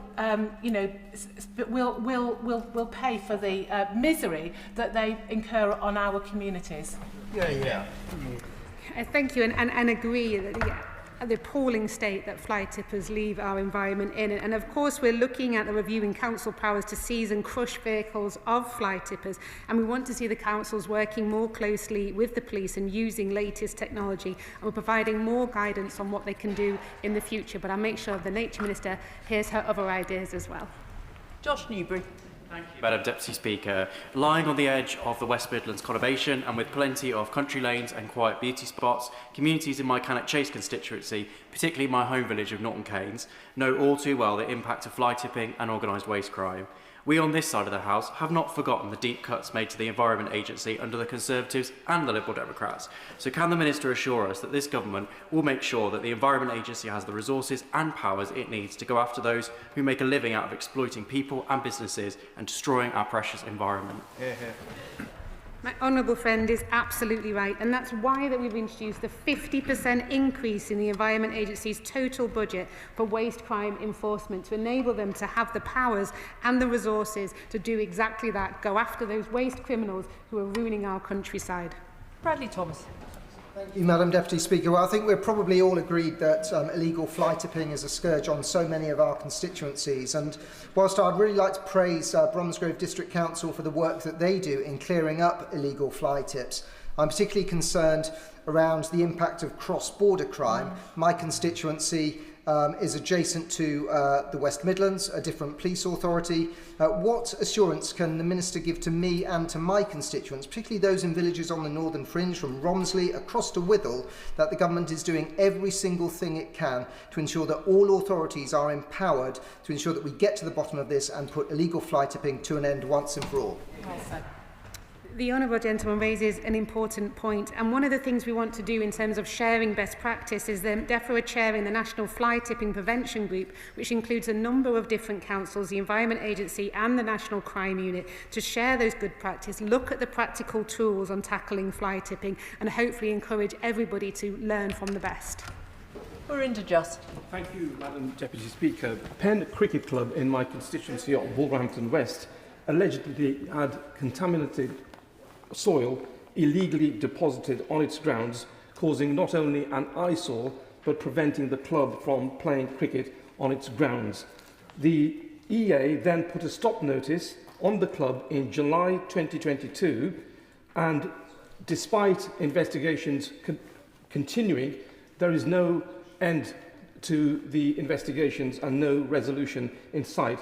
So what support can the government give to prevent these delays in the Environment Agency pursuing their investigations?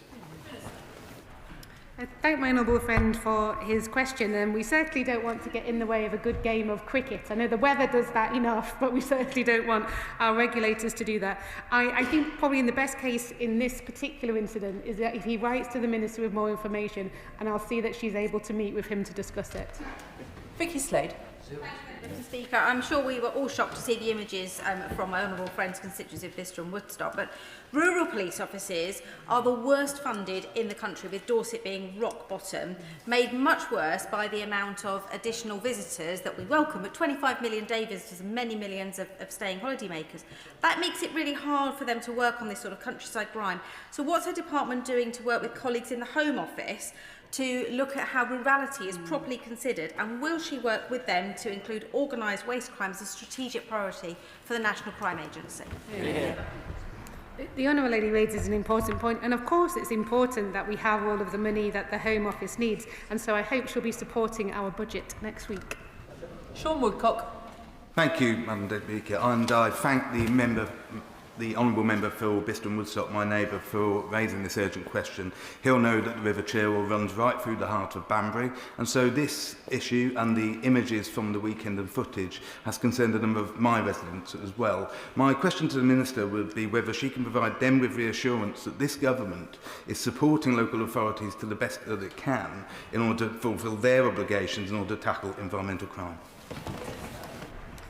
My honourable friend raises an important point, and it is appalling when you see the pictures of how that pollution is right next to the river, and very, very concerning as well. I mean, obviously, criminal investigations ongoing, work is happening on the ground. The Environment Agency are working closely with all of the local partners. But my honourable friend is right. We do need to make sure that this is joined up across all of the different authorities, and I can assure him that that's happening, and also offer him the similar meeting so he can have more detail in what's happening in this particular case.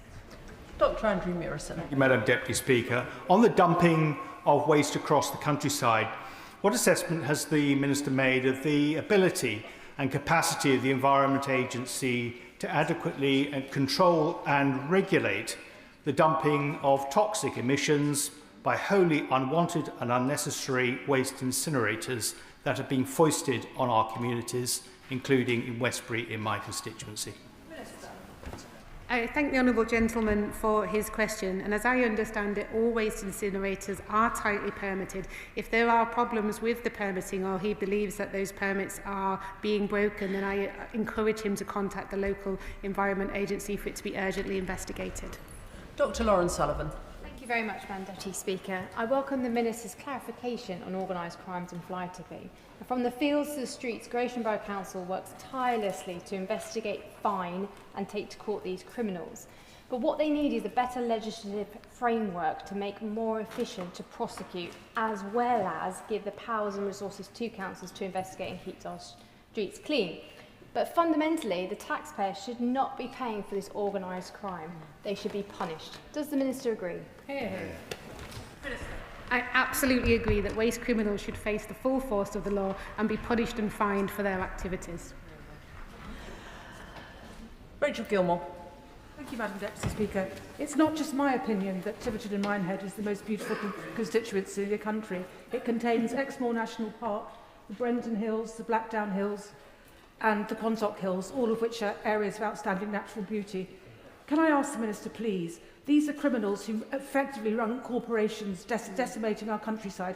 Can she please make sure that the fine meets the crime and they are absolutely penalised in their pockets where they deserve it most?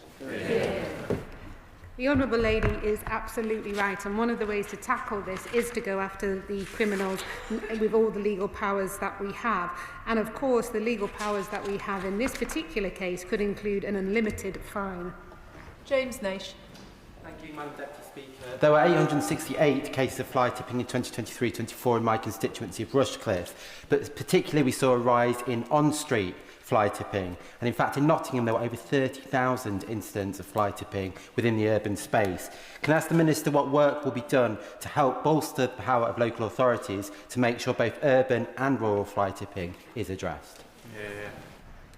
My honourable friend raises an important point, and it's appalling to see waste dumped along streets in urban environments as much as it is in rural ones. And we're seeking powers in the Police and Crime and Policing Bill to provide statutory enforcement guidance to increase consistency across the country in how fly tippers, wherever they may be, are dealt with. Katie Lamb. Thank you, Madam Deputy Speaker. Hodeswood, mentioned earlier by the Honourable Member for Bicester and Woodstock, is a patch of semi-ancient bluebell woodland in my constituency where criminal gangs have dumped 30,000 tonnes of waste. This took about 6 months to fell ancient trees and bring in lorry after lorry. My constituents are really concerned that something like this might happen again. Over that whole period of time, the criminals weren't stopped or apprehended. Has the Minister and the Secretary of State come to an understanding of who is responsible in those scenarios for stopping it from happening, and met with the Environment Agency, the police and the local authorities to make sure that criminals will be stopped in the act if they do this in future? Minister. The Honourable Lady raises an important and serious case, and I know that the Nature Minister has been having many meetings about it. It is the location of a live investigation at the moment, so I won't say too much about that, but she's quite right in terms of lessons need to be learned and the criminals need to be brought to justice for the damage that they've done, and I'm grateful to her for raising this, and of course when there's any further information she will be contacted with an update. Kevin McKenna. Thank you, Madam Deputy Speaker. In my constituency on Raspberry Hill Lane near the village of Iwade, there's one of these big mega illegal dumps, and it started metastasising, sprouting accessory dumps nearby, all in an attempt to evade the police and the Environment Agency. And it's not just the pressure and the destruction of the countryside, it's putting real strains on some of the legitimate businesses in waste processing that I have in my constituency, Sweep and Country Style and MVV and DS Smith, who are key to recycling the waste that we produce.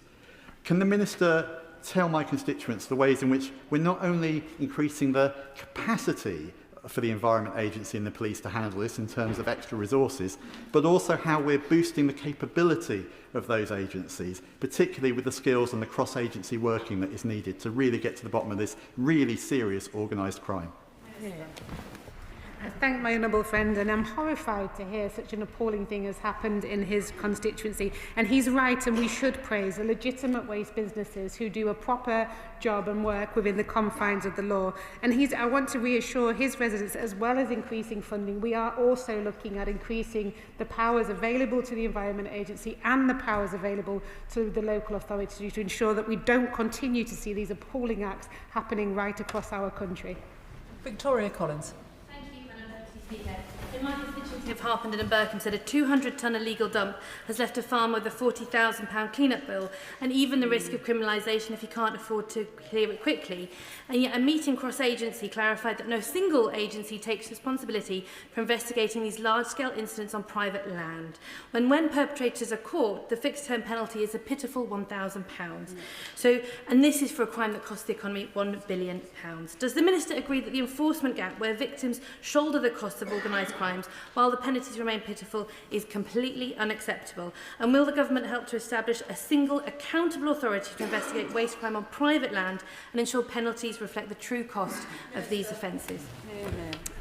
The Honourable Lady raises an important point, and I'm sorry to hear about the impact that's had on a farm in her constituency. I think one of the most important reforms we can do is around the carrier and broker deal regime, which will mean be able to better track exactly when waste transfers from one place into another. That going from this light touch system that we have at the moment into environmental permitting. This means tougher background checks for operators and tougher penalties for those who break the law. Lauren Edwards. Speaker, Brambletree Wharf in Borstal in my constituency has been blighted by an illegal tip for years. A council enforcement notice recently expired without the site being cleared, and yet unfortunately I've recently been informed that the Environment Agency will not be prosecuting those responsible, instead leaving it to the local council. So what steps will the Minister take to ensure that the Environment Agency uses all the powers at its disposal to tackle this criminal activity? The Honourable Lady raises an important issue, and I'm sorry to hear that there won't be prosecution going forward. She might want to write to the Nature Minister with more details and information, so that's maybe something we could look at in more detail than we have currently now. Graham Stewart. Thank you, Madam Deputy Speaker. Correlation is not causation, but no one has so far in the Chamber mentioned the fact that our environmental levies on legal waste disposal go up and up and up, correlated with rises in crime dumping. So is it possible that we've gone too far in that direction because we're creating an incentive, regardless of the enforcement we do? If there's enough money in it, we will have criminals doing this, and there's no point being in this chamber wringing our hands and urging greater enforcement if we've created the fundamentals of an economy that we can never fix. I thank the honourable gentleman for his question, and of course we need to have a legal operating system, and it does need to be based on the cost of enforcement. We can't have a legal system operating where it ends up costing the government and costing taxpayers more. So of course there needs to be a system that is fair and operates well. But I think fundamentally one of the problems we have an issue with waste crime is that the Environment Agency was previously so badly underfunded. Thank you very much, Madam Deputy Speaker. Whilst the dumping and the criminal gangs that perpetrate the dumping are one part of it, the other part of this are the businesses that seek to circumvent the legitimate routes to get rid of their waste by passing on to those companies to illegally dump in the first place. So can the Minister say a bit more about what action might be taken to educate businesses about their responsibilities for their waste, and also what this government can do to prosecute not just the dumpers but the people producing the waste and not dealing with it themselves? Honourable friend is absolutely right. I think there does need to be greater education on who we are giving our waste to, but it's also why the digital waste tracking will be so important and make such a difference, because we will actually see if the waste is ending up in the place that it's meant to end up in. Iqbal Mohammed. Madam Deputy Speaker, in 2023 to 24, there were 1.15 million fly tipping incidents across England, with about 47,000 classified as tipper-load lorry size or industrial. An unauthorised waste dumping tip fire in Dewsbury occurred in early 2012. It burned for 4 weeks, causing significant disruption and house evacuations, and cost over £1.2 million to manage and to clear the waste. There is no excuse for fly tipping, and perpetrators must be made to pay for the clean-up. What resources is the government providing Kirklees Council to help keep waste and recycle centres maintained and open, and what enforcement is the EPA taking to take action against illegal dumpers? The Honourable Gentleman raises an important issue, and of course this is why, as I've already mentioned, we have the National Fly Tipping Prevention Group, which is looking at sharing best practice, so different local authorities coming together to share best practice and look at how we're tackling this right across the country, because it's unfortunately an issue that seems to be everywhere at the moment. John Slinger. Thank you, Madam Deputy Speaker. I commend the government's action in this space. A contact of mine who used to work in environmental health tells me there's a misplaced perception that in our covert surveillance regulation, the Regulation of Investigatory Powers Act, directed surveillance prohibits surveillance of fly tipping hotspots, yet surveillance of a place is not directed surveillance. The statutory code of practice makes this clear with in-practice examples, but it simply needs updating to give fly tip surveillance examples. That could liberate the enforcement agencies to catch far more criminals and produce a much-needed deterrent. Could my honourable friend look into this? I thank my honourable friend for his question. Now, the Environment Agency is able to authorise mobile communications data and the authority to use covert human intelligence sources. But of course, if there's more that can be done, I urge him to write to the Nature Minister with further details and maybe even request a meeting with her. Bobby Dean. Deputy Speaker, residents in the Woodcote area of my constituency have been living with the misery of being opposite an illegal waste dump for years, and despite all the photographic and video evidence that they produce, nobody seems to be able to shut the site down. So can the Minister look into what level of proof is required in order to take action? Because it seems obvious to everybody that what's going on is wrong, but nobody seems to be able to put an end to it. Yeah. I thank the Honourable Gentleman for his question, and of course I urge him in the first instance to request a meeting with the local Environment Agency area director to have a look at asking that question about what further evidence is required to enable them to seek a prosecution in this matter. Then of course, if he's not satisfied with that after having that meeting, then to write into the Nature Minister. Sir John Joseph. Thank you, Madam Deputy Speaker. It took 4 years before statutory bodies did anything from it was originally reported about Holtswood near my constituency. So can the Minister tell us more about how she hopes to work with local authorities like mine in Ashford to ensure immediate actions are taken against people committing these appalling crimes? I thank my honourable friend, and he's right to be angry about the incidents that he's seeing in his constituency, and it's one of the reasons why we've increased the Environment Agency funding by 50% for waste crime enforcement. And of course, we're always keen to work with all local authorities and share best practice to ensure that all of them are going after these waste criminals. Richard Ford. Deputy Speaker, Devon County Council received almost 5,000 reports of fly tipping last year. And the Police Rural Affairs team supported East Devon District Council and the Environment Agency in a fly tipping engagement event. And it saw examples of tyres and plastic wrap. But will the Minister please speak with her counterparts at the Home Office about bolstering rural affairs teams in police constabularies such as Devon and Cornwall? I thank the honourable gentleman, and as luck would have it, there happens to be on the front bench just here the Home Affairs team who will have heard his question. Steve Race.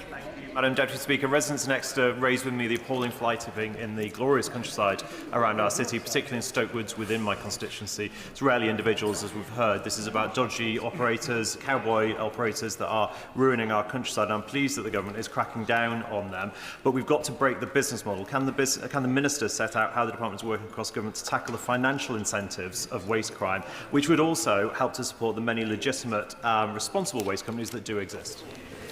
I thank my honourable friend, and he's quite right to highlight there are legitimate companies out there, but they're also waste criminals. And that's why the Environment Agency has launched its Economic Crime Unit, which targets the financial motivation behind offending and using financial mechanisms to inhibit the ability of offenders, including organised crime groups, to operate.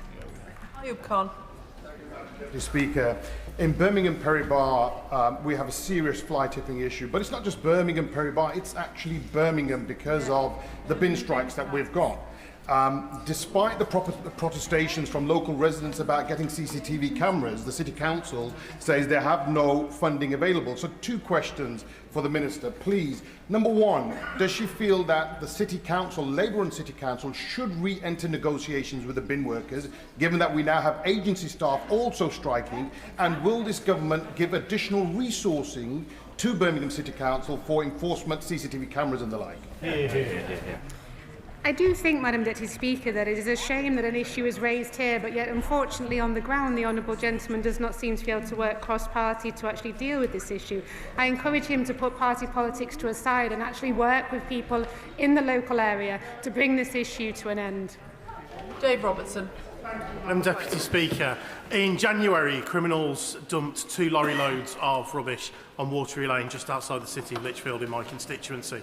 That dump was so large that it blocked access to the road and in the process stopped emergency services being able to access 9 properties. One of the residents in those properties did require chemo and has having issues with his blood pressure and occasionally needs to call an ambulance. Given that that is such a serious impact on people's lives, can the Minister outline whether the government is looking to introduce an aggravating factor for exactly that situation, so that if fly tips prevent access to properties, and the risk of life is treated like an aggravating factor, and that the waste criminals will receive larger sentences for that purpose? I thank my honourable friend, and I'm so sorry to hear about the issue that he's raised with his constituents. It's shocking that they were unable to access the treatment they need because of the appalling waste criminals. And I am sure that we will go after the waste criminals with every power we have to ensure that they are brought to justice for all of their crimes. Adam. Speaker, fly tipping is a national scourge, we all agree with that. But in addition to causing dismay, it causes a lot of disunity between communities. But furthermore, according to the 2018 report, it cost us £392 million to clear up fly tipping. So will the Minister agree to give more resources to our local councils to fund enforcement measures like cameras and implement a policy of zero tolerance, prosecuting offenders and imposing custodial sentences on those that break the law? He was right to mention that the issue that he's having in his constituency and, of course, the need for more powers. But he also requests more funding, Madam Deputy Speaker, which is why I'm sure he'll be supporting our budget next week. Izzy Collins. Thank you, Madam Deputy Speaker. My constituents are quite rightly appalled by fly tipping. It's a particular problem in the west end of Morecambe, but also affects the beautiful countryside in my area. So can the Minister tell me what action the government is taking to tackle this appalling crime? Thank my humble friend. And fly tipping is a serious crime. It does blight local communities. It blights our beautiful countryside, as well as we've heard our urban environments. And dealing with it does cost taxpayers and businesses a huge amount of money. So we're supporting councils to seize and crush vehicles of fly tippers. We're forcing fly tippers to clear up their own mess and taking steps to provide statutory fly tipping enforcement guidance to help councils make full and proper use of their enforcement powers. Jim Shannon. Mr. Speaker, can I thank the Minister very much for her answers. I think nobody in this House doubts the Honourable Lady's commitment to addressing this issue, and we very much welcome that and thank her for it. The discovery of the Mowboy illegal dump in Londonderry in 2013 revealed an enormous operation involving criminals who buried vast amounts of waste and showed the scale of the problem and the finance available. It is clear that the Northern Ireland Environmental Agency in Northern Ireland is historically underfunded and cannot investigate thoroughly reports of incidents which lead to more environmental waste crime. Indeed, cross-border organised crime and illegal waste been dumped in Northern Ireland. So can I ask the Minister this question? It is a devolved matter, but will the Minister commit to discussion and to liaise with the Northern Ireland Assembly on how better to work together for the investigatory bodies for these crimes throughout the United Kingdom of Great Britain and Northern Ireland? Thank you. I thank my honourable friend for, as always, raising an important issue for his constituents, and I am sure that the Nature Minister is regularly meeting with the Northern Ireland Assembly and that she can get back to you and update you on those conversations. David Williams. Thank you, Madam Deputy Speaker. In Stoke-on-Trent, under the leadership of Councillors Wazir and Ashworth, we've had the successful IDIOT campaign. That stands for illegal dumping in our towns. As a result, we've seen the numbers of fines go up and the amount of fly tipping is reducing too. Now, would the Minister agree with me that the IDIOT campaign is an aptly titled name for such a campaign? I thank my honourable friend. I mean, there are many things that we could call idiot campaigns perhaps in here, but let's not get diverted into discussing those. But I pay full tribute to his local council for the work they're doing on tackling this hugely important issue, and full credit to him for raising it in here. Can I thank the Minister for her answers this afternoon? If any members are planning to leave, could they do so quickly and quietly? But that's given the front benches a couple of moments to swap over.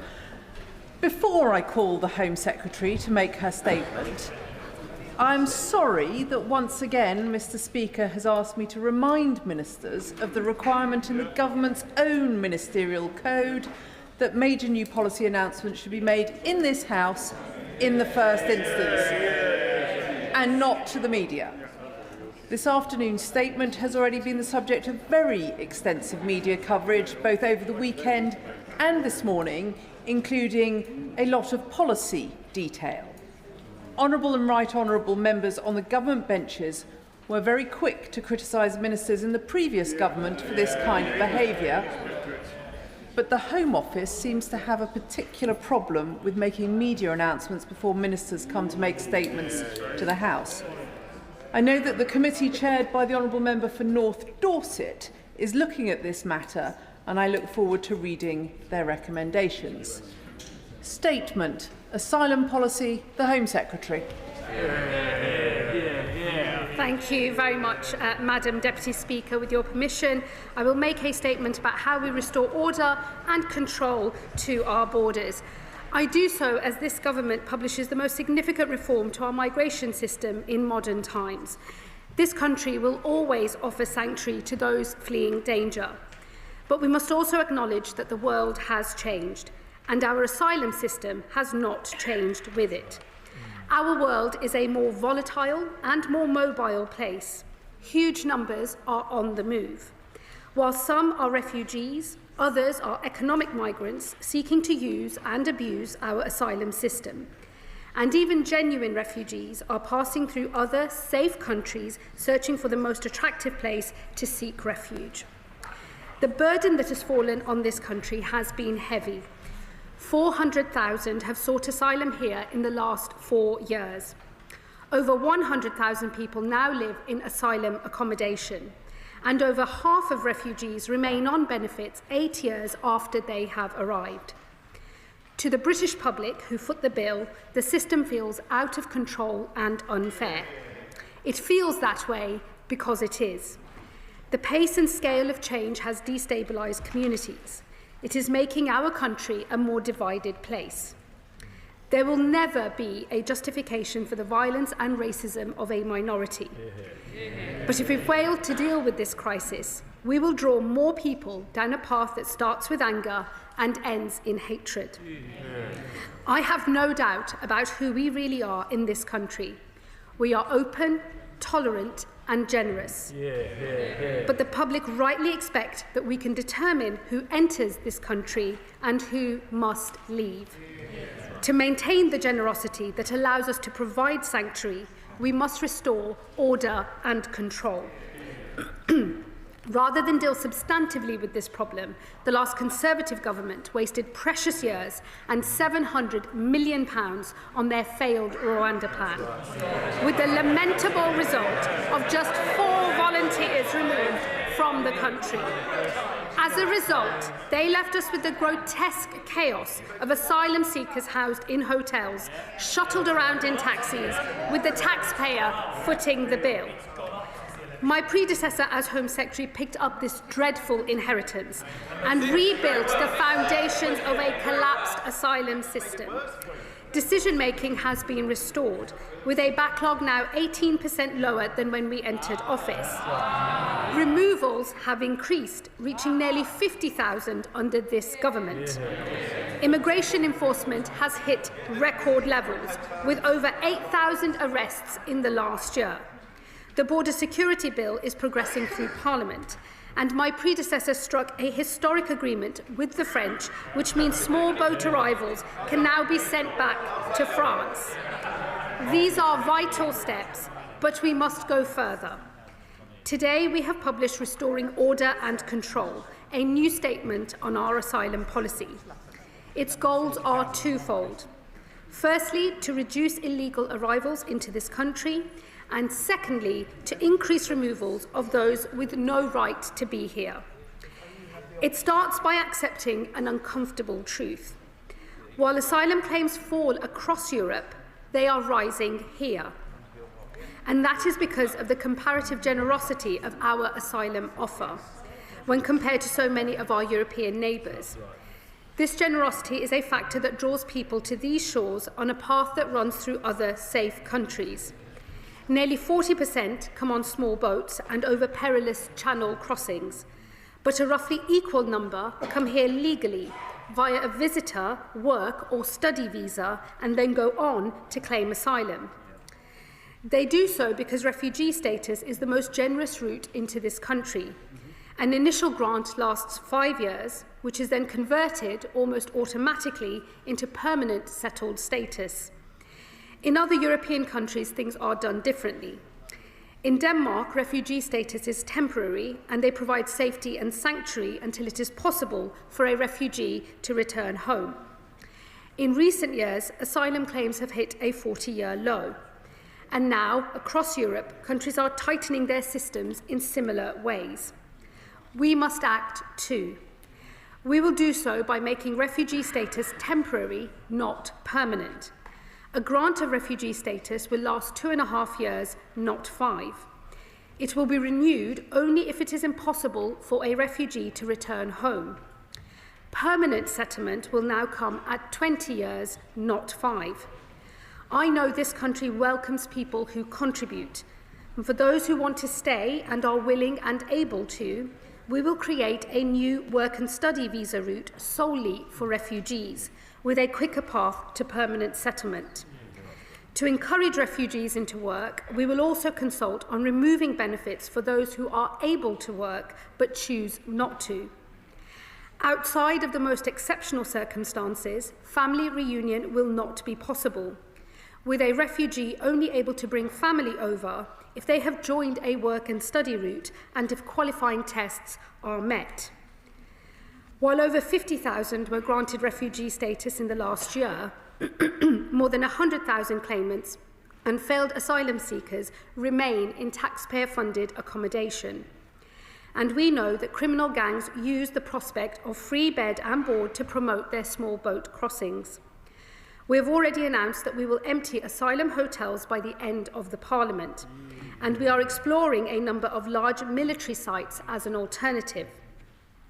We will now also remove the 2005 legislation that created a duty to support asylum seekers, reverting to a legal power to do so instead.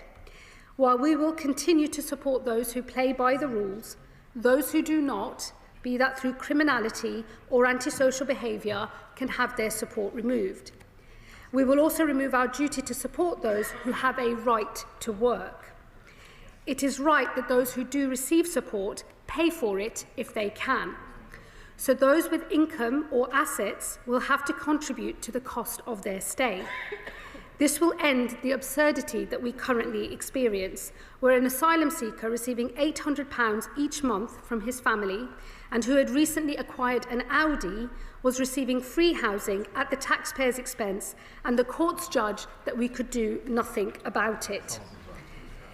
Mr. Speaker, these measures are designed to tackle the pull factors that draw people into this country. But reducing the number of arrivals is just half of the story. We must also enforce our rules and remove those who have no right to be here. This will mean restarting removals to countries where they have been paused. In recent months, we have begun voluntary removal of failed asylum seekers to Syria once again.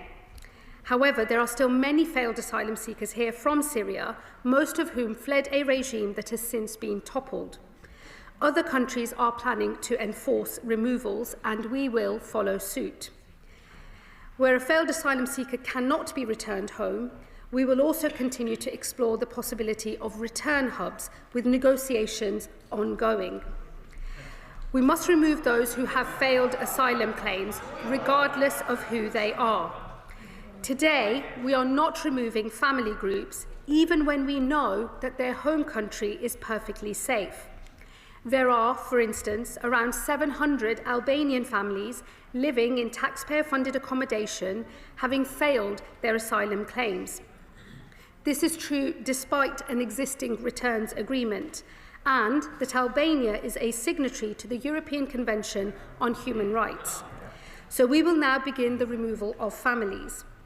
Where possible, we will encourage a voluntary return, but where an enforced return is necessary, that is what we will do. Where the barrier to a return is not the individual, nor the UK government, but the receiving country, we will take action.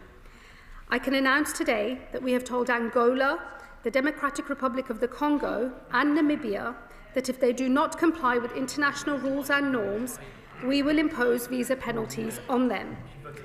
And I am sending a wider message here. Unless other countries heed this lesson, further sanctions will follow. Much of the delay in our removals, however, comes from the sclerotic nature of our own system. In March of this year, the appeals backlog stood at 51,000 cases. This government has already increased judicial sitting days, but reform is required. So we will create a new appeals body staffed by professional independent adjudicators. And we will ensure there is early legal representation available to advise claimants and ensure their issues are properly considered. Cases with a low chance of success will be fast-tracked, and claimants will have just one opportunity to claim and one to appeal, ending the merry-go-round of claims and appeals that frustrate so many removals. While some barriers to removal are the result of process, others are substantive issues related to the law itself. There is no doubt that the expanded interpretation of parts of the European Convention on Human Rights has contributed. This is particularly true of Article 8, the right to a family life. The courts have adopted an ever-expanding interpretation of this right, and as a result, many people have been allowed to come to this country when they would otherwise have had no right to. And we have been unable to remove others when the case for doing so seems overwhelming. This includes cases like an arsonist sentenced to 5 years in prison, whose deportation was blocked on the grounds that his relationship with his sibling may suffer. And more than half of those detained are now delaying or blocking their removal by raising a last-minute rights claim. Article 8 is a qualified right. That means we are not prevented from removing individuals or refusing an application to move to the UK if it is in the public interest. To narrow Article 8 rights, we will therefore make 3 important changes in both domestic law and our immigration rules.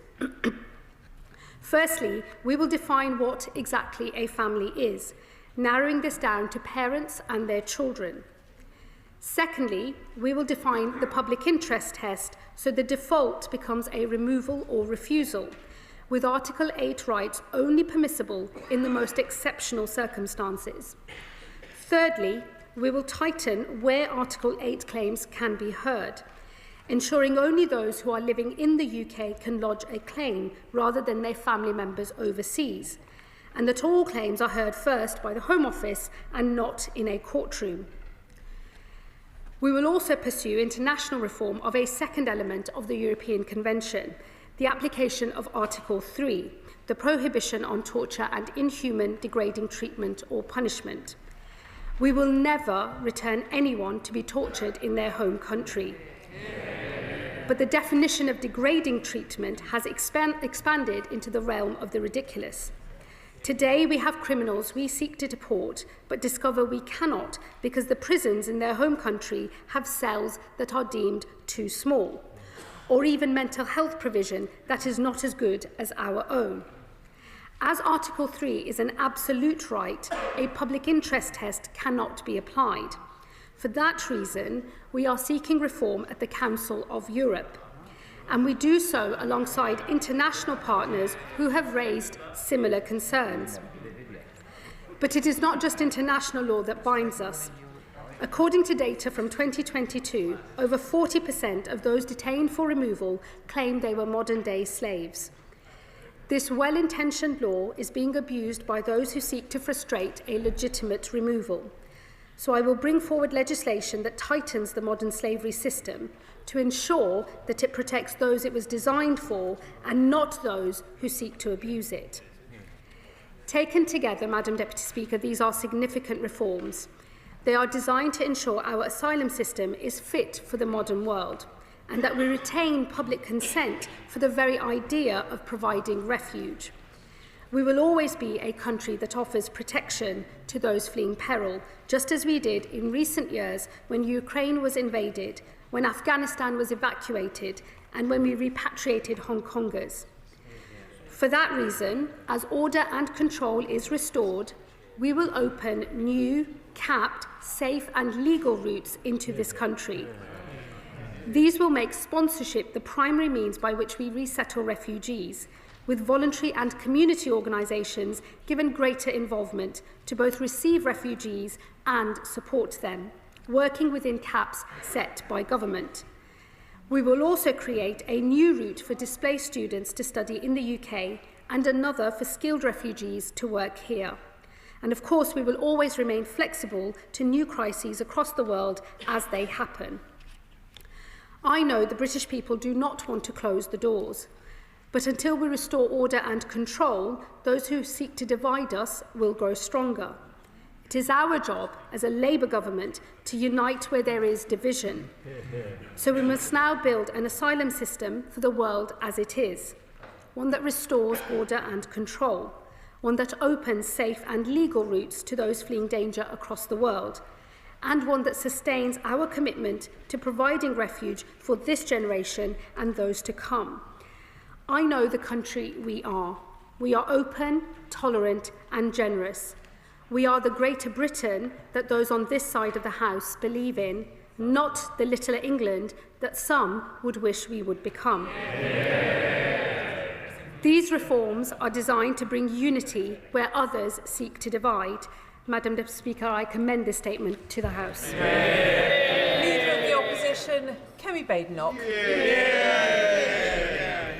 Madam Deputy Speaker, can I thank the Home Secretary for advance sight of her statement, most of which I read in the Sunday Telegraph, actually. But I am pleased that she is bringing forward measures to crack down on illegal immigration. It's not enough, But it is a start, and it's also a change. It's a change from her previous position in opposition of a general amnesty for illegal migrants. But I do want to praise the new Home Secretary, Madam Deputy Speaker. She's bringing fresh energy and a clearer focus to this problem, and she has got more done in 70 days in the job than her predecessor did in a year. She seems to get what many on the benches behind refuse to accept. She is right to say that if we fail to deal with the crisis, we will draw more people to a path that starts with anger and ends in hatred. But we will also allow our English Channel to operate as an open route into this country for anyone prepared to risk their lives and pay criminal gangs. This is not fair. It is not fair on British citizens, it is not fair on those who come here legally, and it is not fair on those in genuine need who are pushed to the back of the queue because the system is overwhelmed. Anyone who cannot see by now that simply tinkering with the current system isn't going to fix this problem is either living in la-la land or being willfully obstructive. It is a shame that it has taken Labour a year in office to realise there is a borders crisis. Yes. I don't know why they're chuntering. What was their first act in government? Her predecessor's first act was to scrap the Rwanda plan, which was already, yes, they're cheering, it was already starting to act as a deterrent before it even got off the ground. And before it started, Labour threw away all of our hard work, the taxpayers' money. They're the ones who have wasted their money, not us. But this statement, Madam Deputy Speaker, is an admission that her predecessor's immigration and borders bill will not work. But I'm glad to see them now changing course. The powers they're using in this bill, they all voted down when we were in government. They wouldn't be able to do that if we hadn't got it through. None of them know the work that was done. They're just cheering nonsensically, but we know what has happened since they came into office. In fact, the Home Secretary will know that in the 70 days that she has been in office, 10,000 people have crossed the Channel. And in the last year, we have seen record levels of asylum claims. The problem has got worse since Labour came into office and is getting even worse by the day. But I am afraid to tell her that what she is announcing is not going to work on its own. And some of these measures will, in fact, take us backwards. I say that to her with no ill will, and I hope she believes me when I say I genuinely want her to succeed. Because on this side of the House, we are speaking from experience. We know how difficult this is. It is, we are. And we're not going to take any lectures from the people who voted down every single measure to control immigration. Some of the measures she is announcing today, Madam Deputy Speaker, are undoubtedly positive steps. Baby steps, but positive nonetheless. We welcome making refugee status temporary, and we welcome removing the last Labour government's legislation that created a duty to support asylum seekers. She's right to do that. Yeah. However, some of what she is announcing simply does not go far enough. On this side of the House, we believe that anyone who arrives illegally, especially from safe countries, should be deported and banned from claiming asylum. Does the Home Secretary agree that anyone who comes to this country illegally should be deported? I'd like to know, I think the country would like to know, because this announcement means that some people who arrive will be allowed to stay. They just need to wait 20 years before getting permanent settlement. That does not remove the pull factor. But the main problem is that for as long as the UK is in the ECHR, illegal immigrants and those exploiting our system will use human rights laws to block anything she does to solve this. I know this because I saw it happen again and again over the last 4 years. I know she is seeing it too. We even saw it this year with the Prime Minister's one-in, one-out scheme, which has seen people return to France, come back yet again on small boats. I can guarantee that her plan to reinterpret Article 8 will not work. We tried this already. Strasbourg and UK case law will prevail. And I agree with her that the definition of degrading treatment is overinterpreted. But renegotiating Article 3 internationally will take years. Years we don't have, if it were even possible, but the fact is, it isn't. We know this because a small group of EU countries tried this earlier and they were dismissed by the Secretary-General of the Council of Europe. Her government did nothing to support them, so I'm not convinced that it's the Prime Minister's negotiating skills that are going to sort out that problem.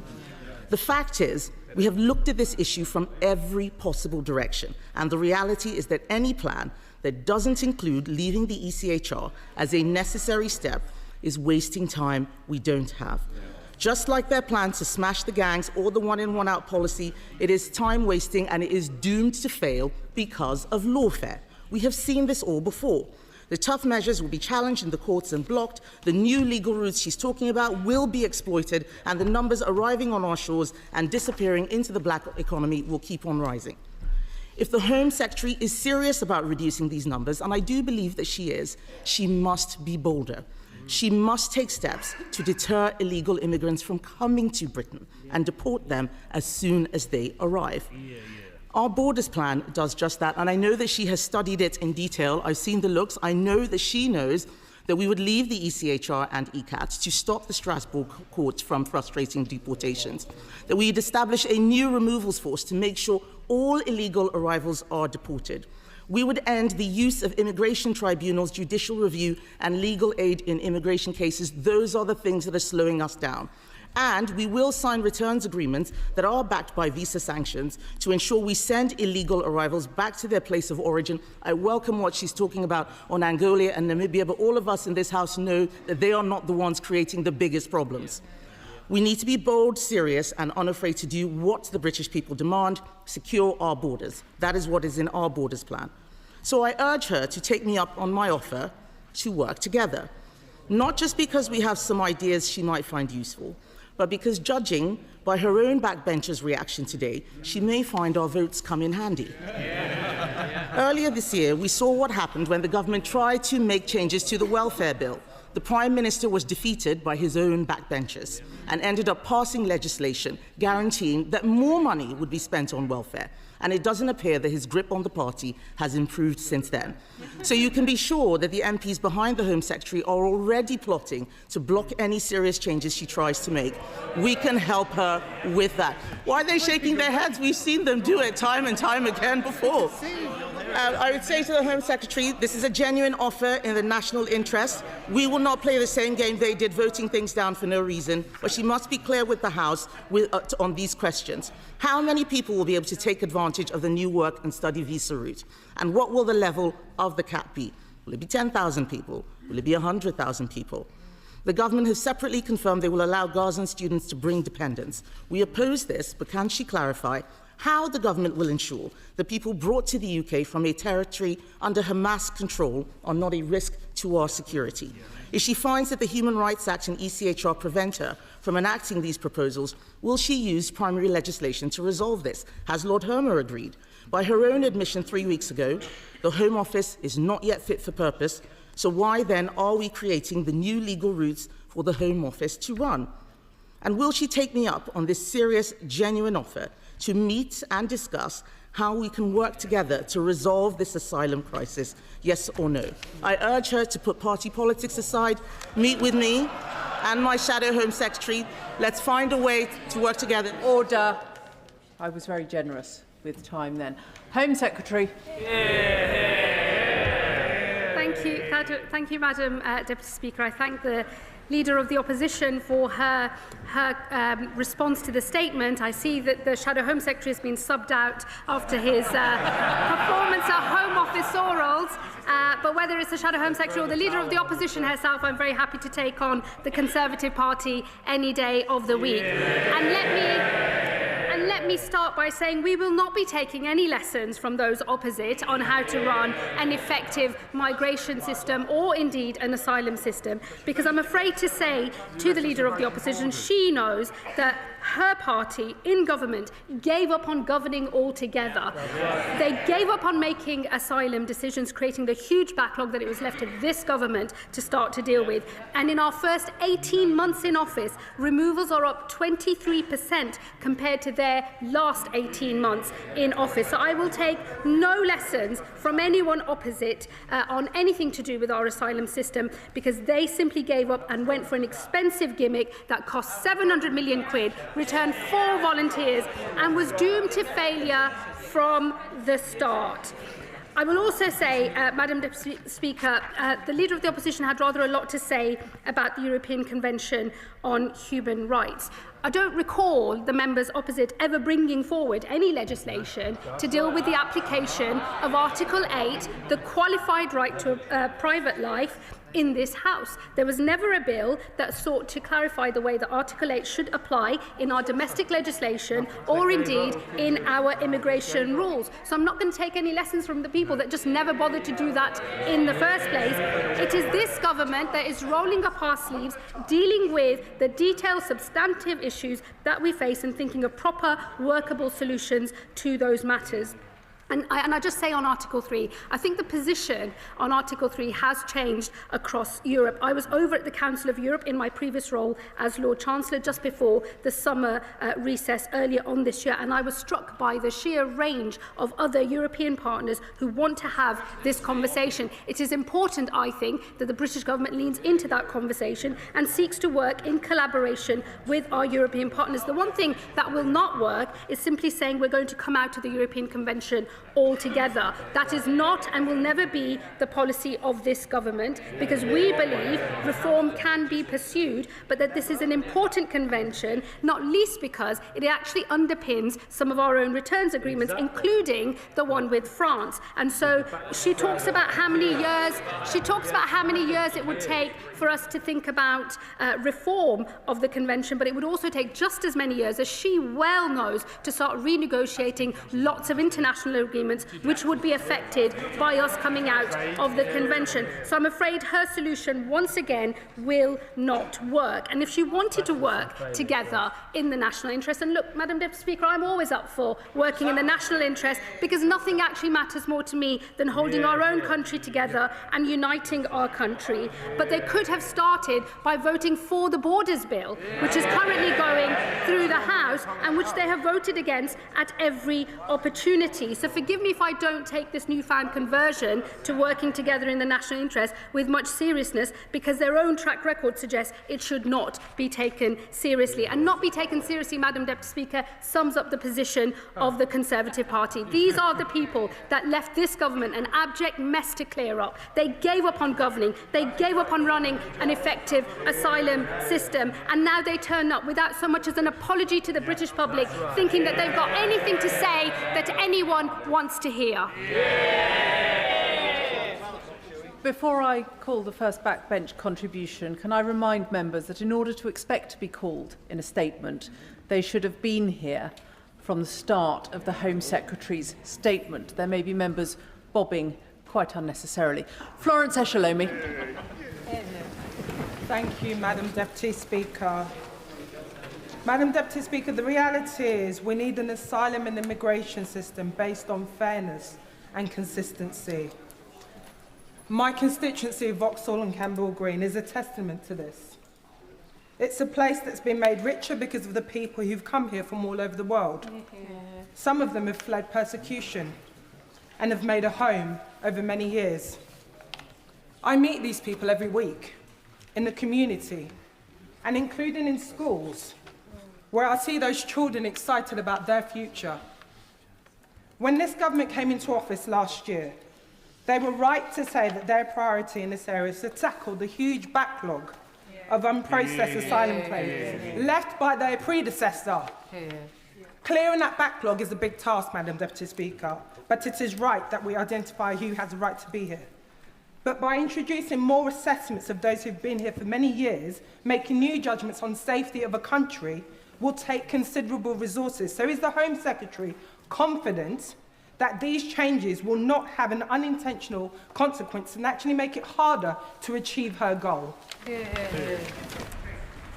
I thank my honourable friend for her question. Let me assure her there will be both the administrative system and the resources needed to underpin the asylum changes that we are making. It is already the case that at the end of the 5-year leave to remain period, there is meant to be an assessment as to whether the country of origin remains a safe country or not. What has ended up happening, though, in practice is that has become an almost effectively an automatic pathway to permanent settlement. That is the thing that we are changing. But what I would ask her to do is look look carefully at our protection work and study route, because we will be encouraging those who have sought asylum here, being granted refugee status, to go into work or to study that supports their integration, but it also means that they are making a contribution which actually will retain public support for the system overall.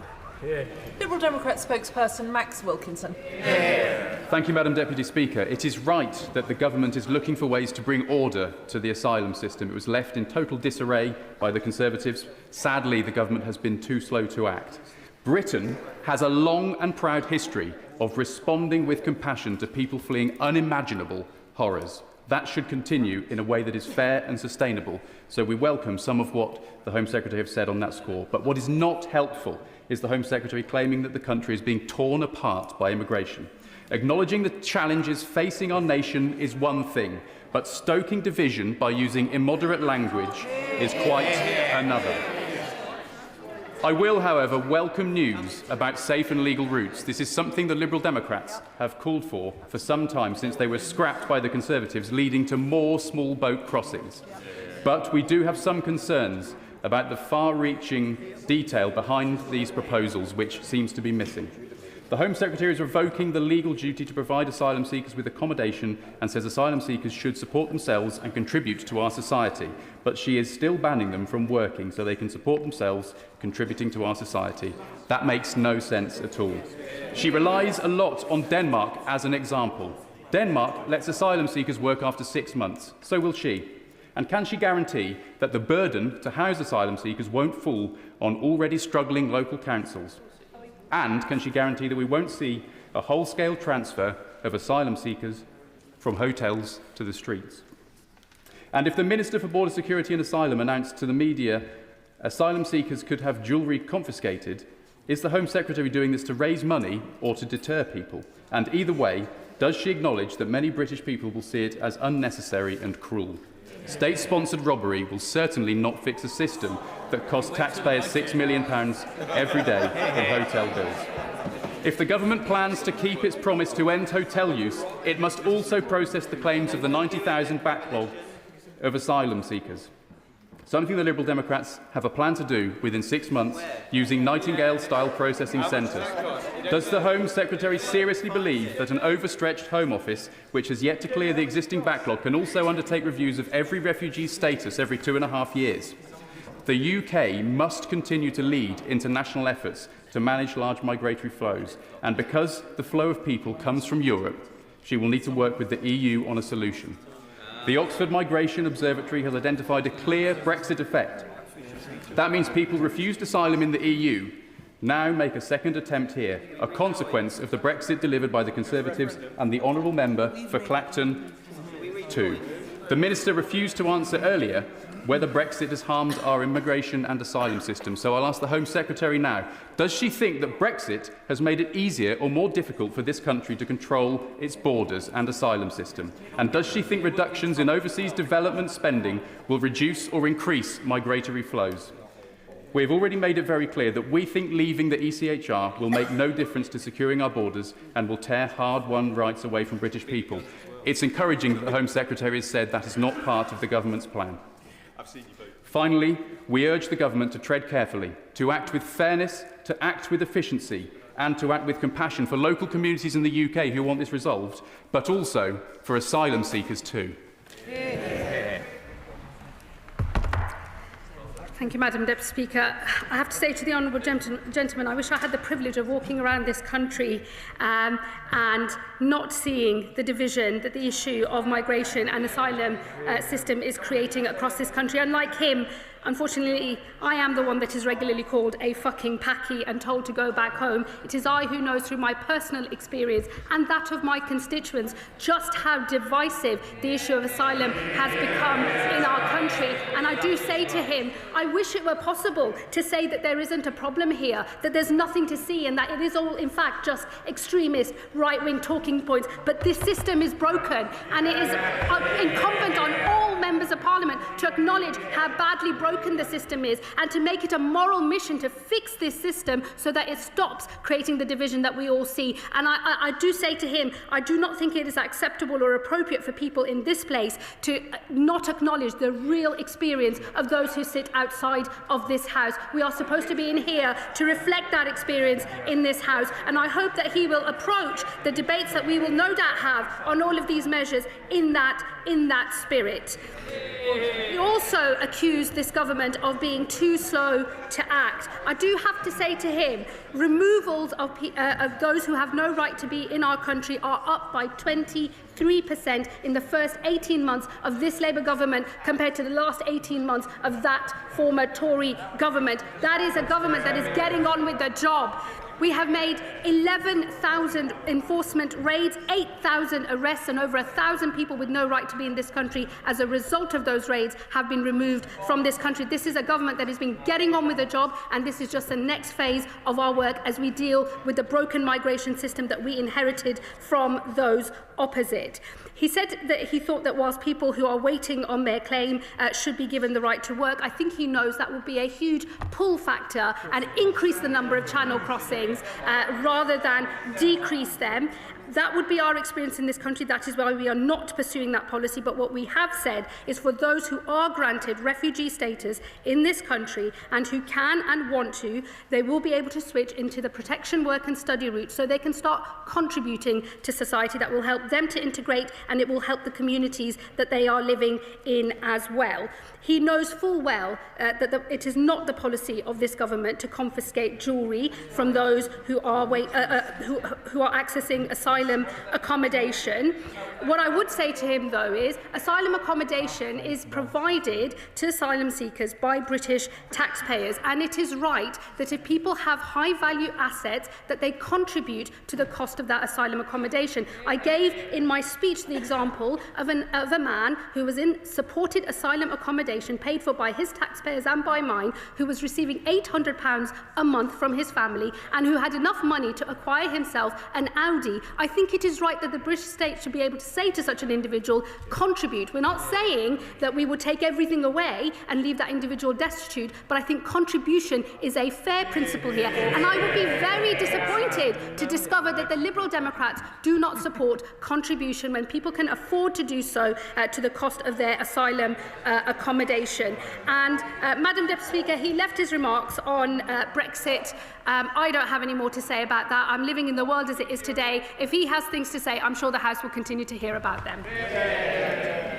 The Home Secretary should know that language that is not acceptable in this House does not become acceptable if it is attributed to others. She might like to apologise for the language used. I apologise, Madam Deputy Speaker. I did not mean any discourtesy. I was merely reflecting the truth of words that are used to me. And I think we all appreciate that. But please, can I urge members to keep their language acceptable in the House? Graham Stringer. Thank you, Madam Deputy Speaker. Can I start by saying I fully support the Home Secretary in a statement today.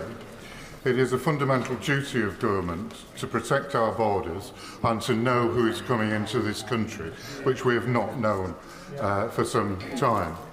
She has set herself a difficult task, but will she agree to publish targets for all the areas she has outlined in her statement today, particularly a reduction in the number of undocumented and illegal entrants to the country, so that we can check whether it is working, and she may need to alter some of the policies if it is not working. Thank my honourable friend for his question. What we won't do is set arbitrary targets or caps. We have learnt the lessons of previous governments, and I think that setting a number in that way actually costs public confidence. The better thing to do is to actually get on with delivering these reforms, passing the necessary legislation in this House, delivering them out there in the country, and then assessing them as they go. I have no doubt that there will be much debate and scrutiny in this place and in others about the success of these reforms, and I look forward to answering those questions over the coming months and years, no doubt. Chair of the Home Affairs Committee, Dame Karen Bradley. Madam Deputy Speaker. My committee, I'm sure, will want to look closely at the very significant number of announcements that the Home Secretary has made today. But she has referred on a number of occasions to asylum seekers contributing to the support that they're given. And I wonder whether she has made any consideration of setting up a deferred payment scheme much akin to the student loan scheme, so that people, when they are granted asylum and are in work, can start to pay back for the generosity they've received. I thank the Chair of the Home Affairs Select Committee, and I do very much look forward to my first appearance before her committee, which I hope we can arrange very soon, and I'm sure we will be discussing in detail all of these proposals as well as other matters relating to the Home Office. Let me say on that specific point around further contribution, it is something that we are currently exploring. It's not part of the package of measures today, but I'll happily update the House in due course. Joe White. Well, thank you, Madam Deputy Speaker. Can I thank the Home Secretary for her statement? Would the Home Secretary agree with me that enforcing the immigration rules, including removals, is in the public interest? Could the Home Secretary provide greater detail on the action the government will take to balance public interest against individual rights? Well, I thank my honourable friend for her question. We will bring forward legislation in the next session on the specific ways in which we will deal with the application of Article 8 to immigration cases, and also how we will update our immigration rules as well. I'm happy to discuss with her how that legislation will be developed over the coming weeks, but the intention is to do exactly as I said in my statement, in particular to define what is a family, to define how the public interest test is used so that it is only used in the most exceptional of circumstances, and to tighten the who and the where of how Article 8 claims can be made. Taken together, we believe that that will ensure that we are able to ensure that the application of Article 8 is exactly as it was intended to be when the European Convention on Human Rights was first agreed to. Father of the House, Sir Edward Lee. On these benches, we generally wish her well, because otherwise the country, in her own words, will start falling apart. So it's a good effort, 7 out of 10. She clearly has strong conservative instincts.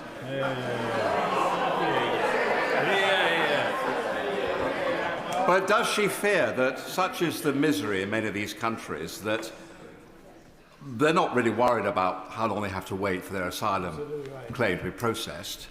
And does she fear that unless we do arrest and detain and deport people very quickly, then this problem will just go on and on and on?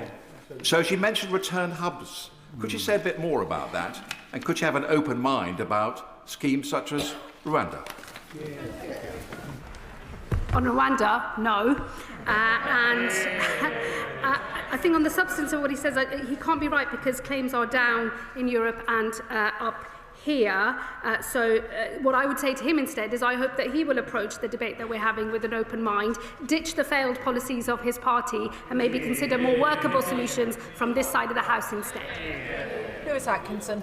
To continue the UK's proud history of offering sanctuary while simultaneously reducing illegal channel crossings, the right way for refugees fleeing persecution should be through safe and legal routes that are subject to full security checks and controls, not by paying people smuggling gangs to cross the channel in an uncontrolled and unsafe way. So can I therefore welcome the Home Secretary's announcement that such routes will be created? And can she tell the House how quickly she envisages these will be implemented?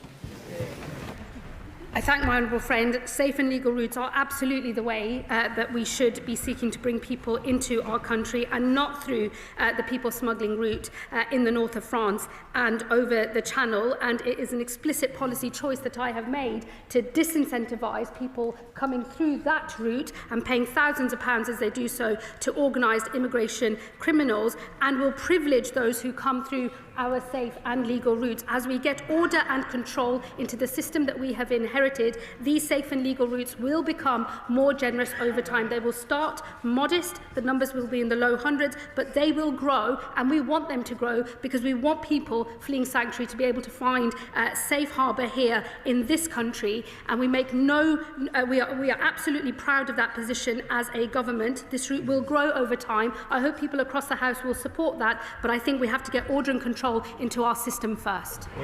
Christine Jodin. Thank you very much, Madam Deputy Speaker. I think there would be general agreement that we have chaos in the immigration and asylum system, and that the government should be looking for new ways to discourage people from crossing the channel in small boats. But in what she says today, is there a danger that those people that we do actually need to come to this country legally, with the skills that we need to fill the employment gap, to keep our NHS working and to work in the social care sector, will actually look at this country now and say, no, I don't want to go there, and that there is a danger in this policy that that will happen? I disagree with the Honourable Lady. There is no reason to believe that. What I would say to her is that if you look at the numbers of people that come into this country on the small boats, it's about 40% of all asylum claims. Actually, it's about the same number of people who come through a legal route, a visit visa, a work visa or a study visa, which when that visa comes to an end, apply for asylum. I hope she would recognise that it is important that we stop that abuse of the asylum system so that we can retain public confidence in the legal migration system that I think we can all agree that this country needs. Chris Murray. Thank you, Madam Deputy Speaker. I now draw your attention to my declaration of interest. Over the last few years, 3 times as many people fleeing war or persecution have come to this country from Ukraine and Hong Kong as have come in small boats, but there has been no public outcry. The lesson here is the British people are compassionate and generous to refugees when the system is controlled, fair and gripped by the government. In 15 years working on asylum issues before being elected, I saw the dysfunction this government has inherited. There is nothing progressive about ducking asylum reform and allowing public support for refugees to drain away. Can the Home Secretary set out how these reforms will address the manifest unfairnesses and rebuild public support for the asylum system and immigration overall? My honourable friend makes a very powerful point. This country is an open, tolerant and generous place, but there are conditions for that openness, for that tolerance and for that generosity, and they are that there is order and control in the system, and when people can see a system that is not working, where rules are being abused and not enforced, they do rightly feel angry, and it is important that this government deals with those problems so that we can have public consent for not just a new system that works better, but also for the safe and legal routes that I know he and others in this House will want to see. The 2 principles that underpin all of the reforms that I am making today are fairness and contribution. They are quintessential Labour values, but they are also quintessential British values too. Sir Desmond Swain. As she struggles to find these hubs, she should reflect on the fact that it was her government that wasted the 700 million by giving up the opportunity to Germany and the United States before we got the chance to use it.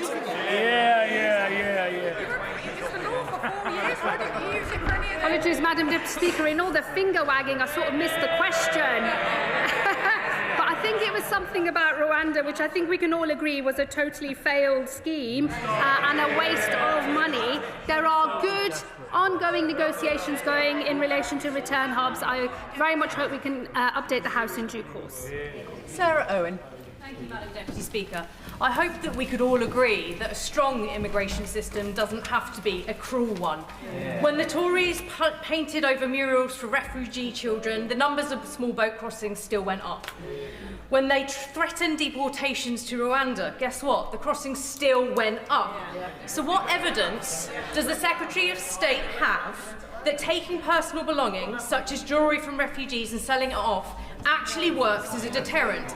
Isn't a focus on the new plans outlined on the safe and legal routes a much better use of all of our time?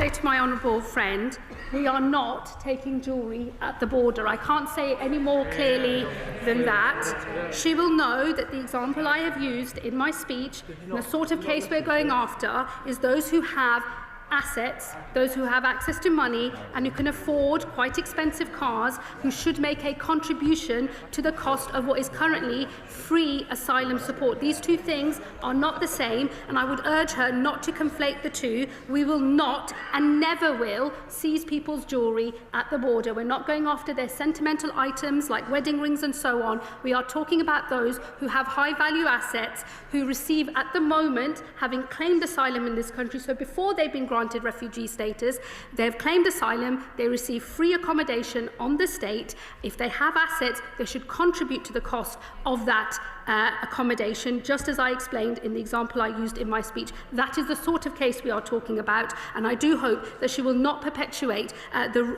what is being said about jewellery, because I have ruled that out clearly in this House today. Sir Ashley Fox. Thank you, Madam Deputy Speaker. Can I thank the Home Secretary for her statement? Labour's change, of course, is most welcome, and she's outlined some useful steps today.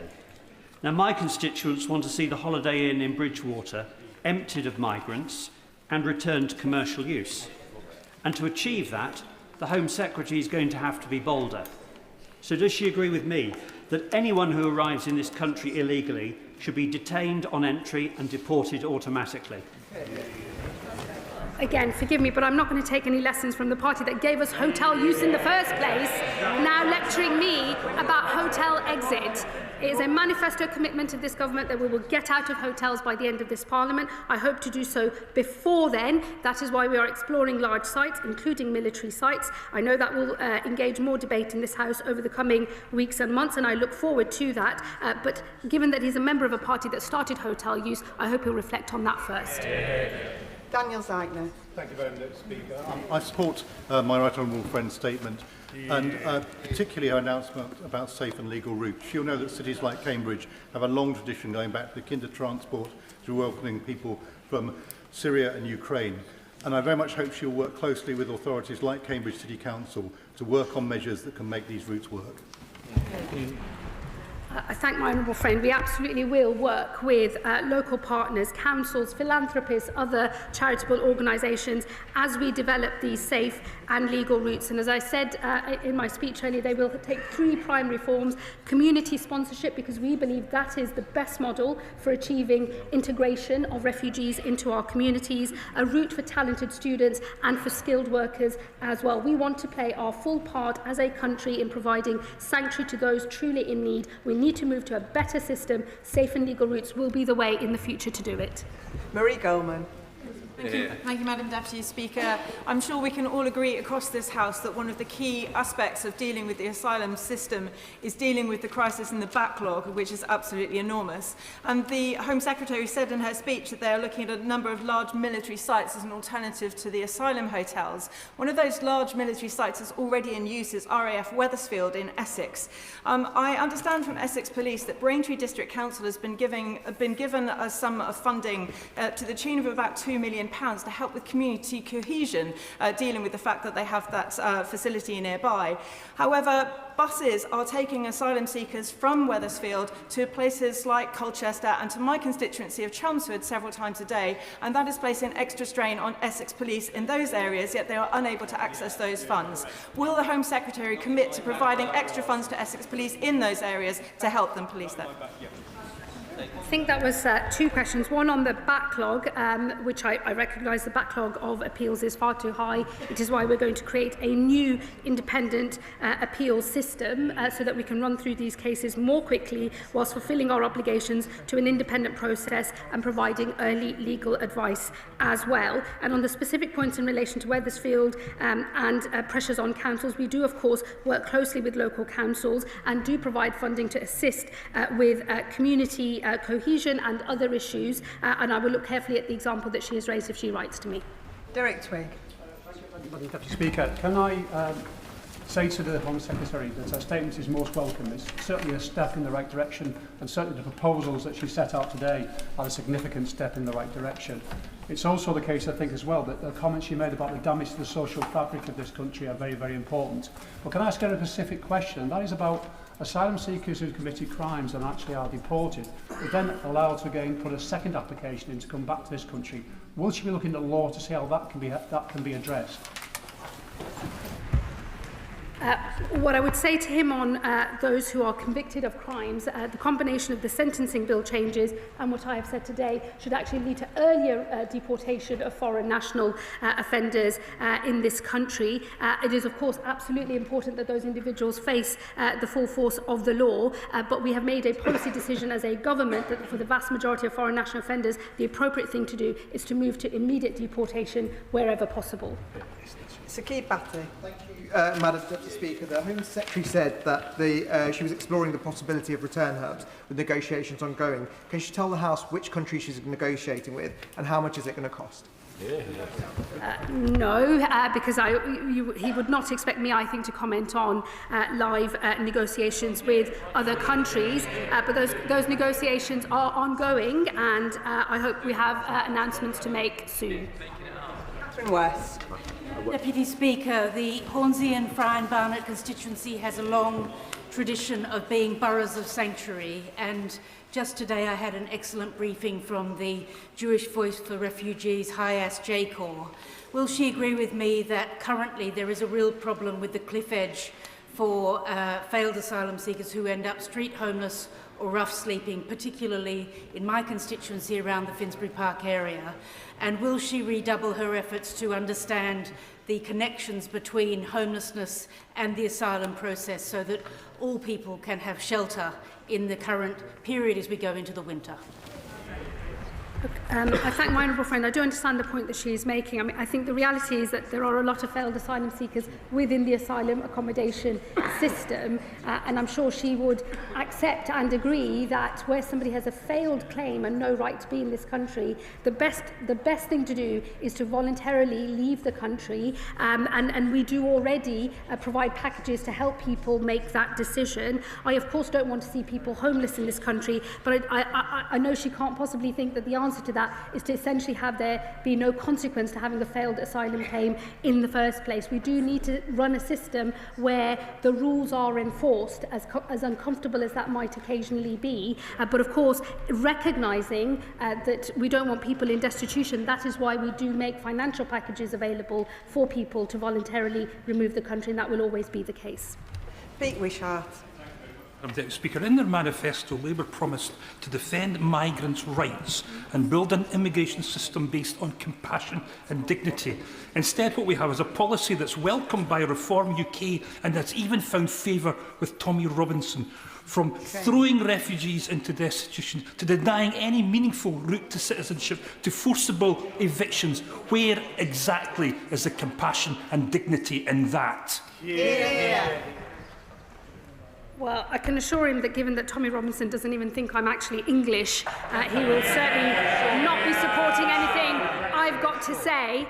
So let's just leave that there, I think, Madam Deputy Speaker. We don't need to hear any more about what vile racists have to say about anything whatsoever. And let me also say to him, I guess it's not a surprise to me to find a Scottish National Party Member of Parliament defending a broken status quo. That's what they do in Scotland with the Scottish Government under the SNP every day, and that's what he's doing now. I hope he can agree that good reform, much needed reform to a broken system is the best way to retain public support for having an asylum system at all. Thank you, Madam Deputy Speaker. And my right honourable friend is absolutely right to seek to bring order to the chaos at our borders, chaos instituted by the Tories, which undermines trust in our state and imposes such costs on communities. She's also right to address the pull factors which lure migrants to their death in our channel of claims of cushy lives in five-star hotels. And she is right to insist that our proposals must reflect British values and work in practice. So on that, could she say a little bit more about how reviewing refugee status every 2 years will work in practice, particularly with regard to the Home Office capacity and also with regard to integration? I thank my honourable friend for her comments as well as her question. What we are doing in relation to the refugee status is moving from a situation where it's effectively permanent and the most attractive of all routes into the country to a more temporary status. I will make sure that the administration and the funding is available to run the new system as it is being designed. But I do say to her that is why we are also creating the protection, work and study route, because we believe that the best integration outcomes come when people are in work and able to contribute, and that is how we will retain popular support for having an asylum system. So people will transfer, we hope, into the protection, work and study route. But of course, if they do not, under the core protection model, they will still receive sanctuary from this country. It will be more regularly reviewed. I hope we can all agree that where a country is safe for an individual to return to, a return should, in the normal run of things, take place. But of course, if people have switched into a work route and are making a contribution, we will set out plans in the coming days about how they could earn their way to an earlier settlement, longer than what is available to people today, and still longer than what will be available to people on safe and legal routes, but shorter than those who remain on the core protection model. Nick Timothy. Thank you, Madam Deputy Speaker. Most on the benches opposite disagree with us. But I share the Home Secretary's admiration for the Danish model. And the Danish Finance Ministry publishes data regularly on the fiscal contribution of different profiles of migrants. This shows in Denmark that migrants from MENAT, the Middle East, North Africa, Pakistan and Turkey are net recipients over the course of their lifetimes. Will the Home Secretary ensure that the Treasury publishes the same data in the same way in this country? Well, we keep all statistics under review, as he knows, and as was the case, I believe, when he was an advisor to a former Home Secretary. And let me say to him that the principle that underpins all of these reforms is about fairness and contribution. We believe most people want to be able to contribute to this country because the refugees themselves recognise that is the best way for them to have stability and security in their lives, and it is what is needed for the wider community as well. And we think that all refugees, if they're on the protection, work and study route, will have that opportunity. I'm not interested in models that start separating out different nations from one another. Once somebody has got status in our country, they are on a path to becoming one of us if they are working and contributing. Gary McCarthy. Thank you, Madam Deputy Speaker. I agree with the need for a fairer asylum system in which the public can have confidence. But all that she proposes today is predicated on there being decent legal advice available for people.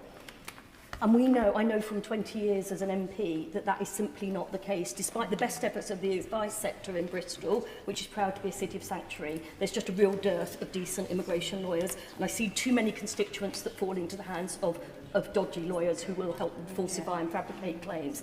What is she going to do to ensure that decent legal advice is there?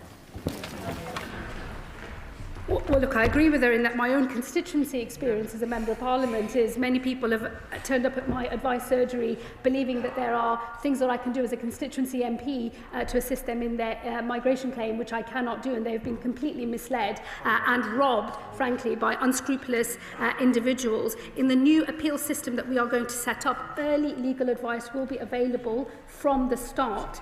We believe in access to justice. People need to have the right legal advice, but doing it early and right at the start of claims means that we can run a system where you can have one claim and one appeal rather than the absolute merry-go-round and whack-a-mole of claims that we see today. Danny Kruger. Thank you, Madam Deputy Speaker. I welcome the rhetoric that the Home Secretary has announced. In fact, I recognise the rhetoric of the Home Secretary today. We have our plan for restoring justice. She has announced a plan to restore order and control. But before she puts in her application to join Reform UK, and I very much welcome her doing so, can I just draw out the difference? Can I draw out the difference between our parties? Unlike the government, Madam Deputy Speaker, we don't propose to give illegal immigrants the right to stay here for 2.5 years after arriving. We don't propose to give them the right to study and work here. We don't propose to allow them to bring their families here. And crucially, Madam Deputy Speaker, we're not going to contort our law to comply with, or to fit into the European Convention on Human Rights. The derogations that she announces will not work to stop the lawfare, just as the derogations announced in the Rwanda bill wouldn't have stopped the lawfare, which is why I opposed that bill as well. So she talks about, Madam Deputy Speaker. I'm great. I don't think there was a question in there, Madam Deputy Speaker. As for his invitation to join his party, of whom there appear to be hardly any over there, let me tell him, over my dead body. Liam Byrne. Thank you very much indeed. I want to commend the Home Secretary for getting the balance absolutely right. And I think the announcement that she has made today will be widely welcomed across our diverse community in Birmingham, because we know that our generosity of spirit is upheld by our rule of law, and the kindness that we show is protected by the justice that we share. So will she confirm that while we will always give sanctuary to those who need our protection, what she's advancing today is in effect a form of earned citizenship, and only those who step up to the full responsibilities of citizenship will enjoy the full rights of citizenship of this country? Well, my honourable friend makes a very powerful point. We are constituency neighbours, and both of us have done many community meetings over the years where these issues have been discussed, not just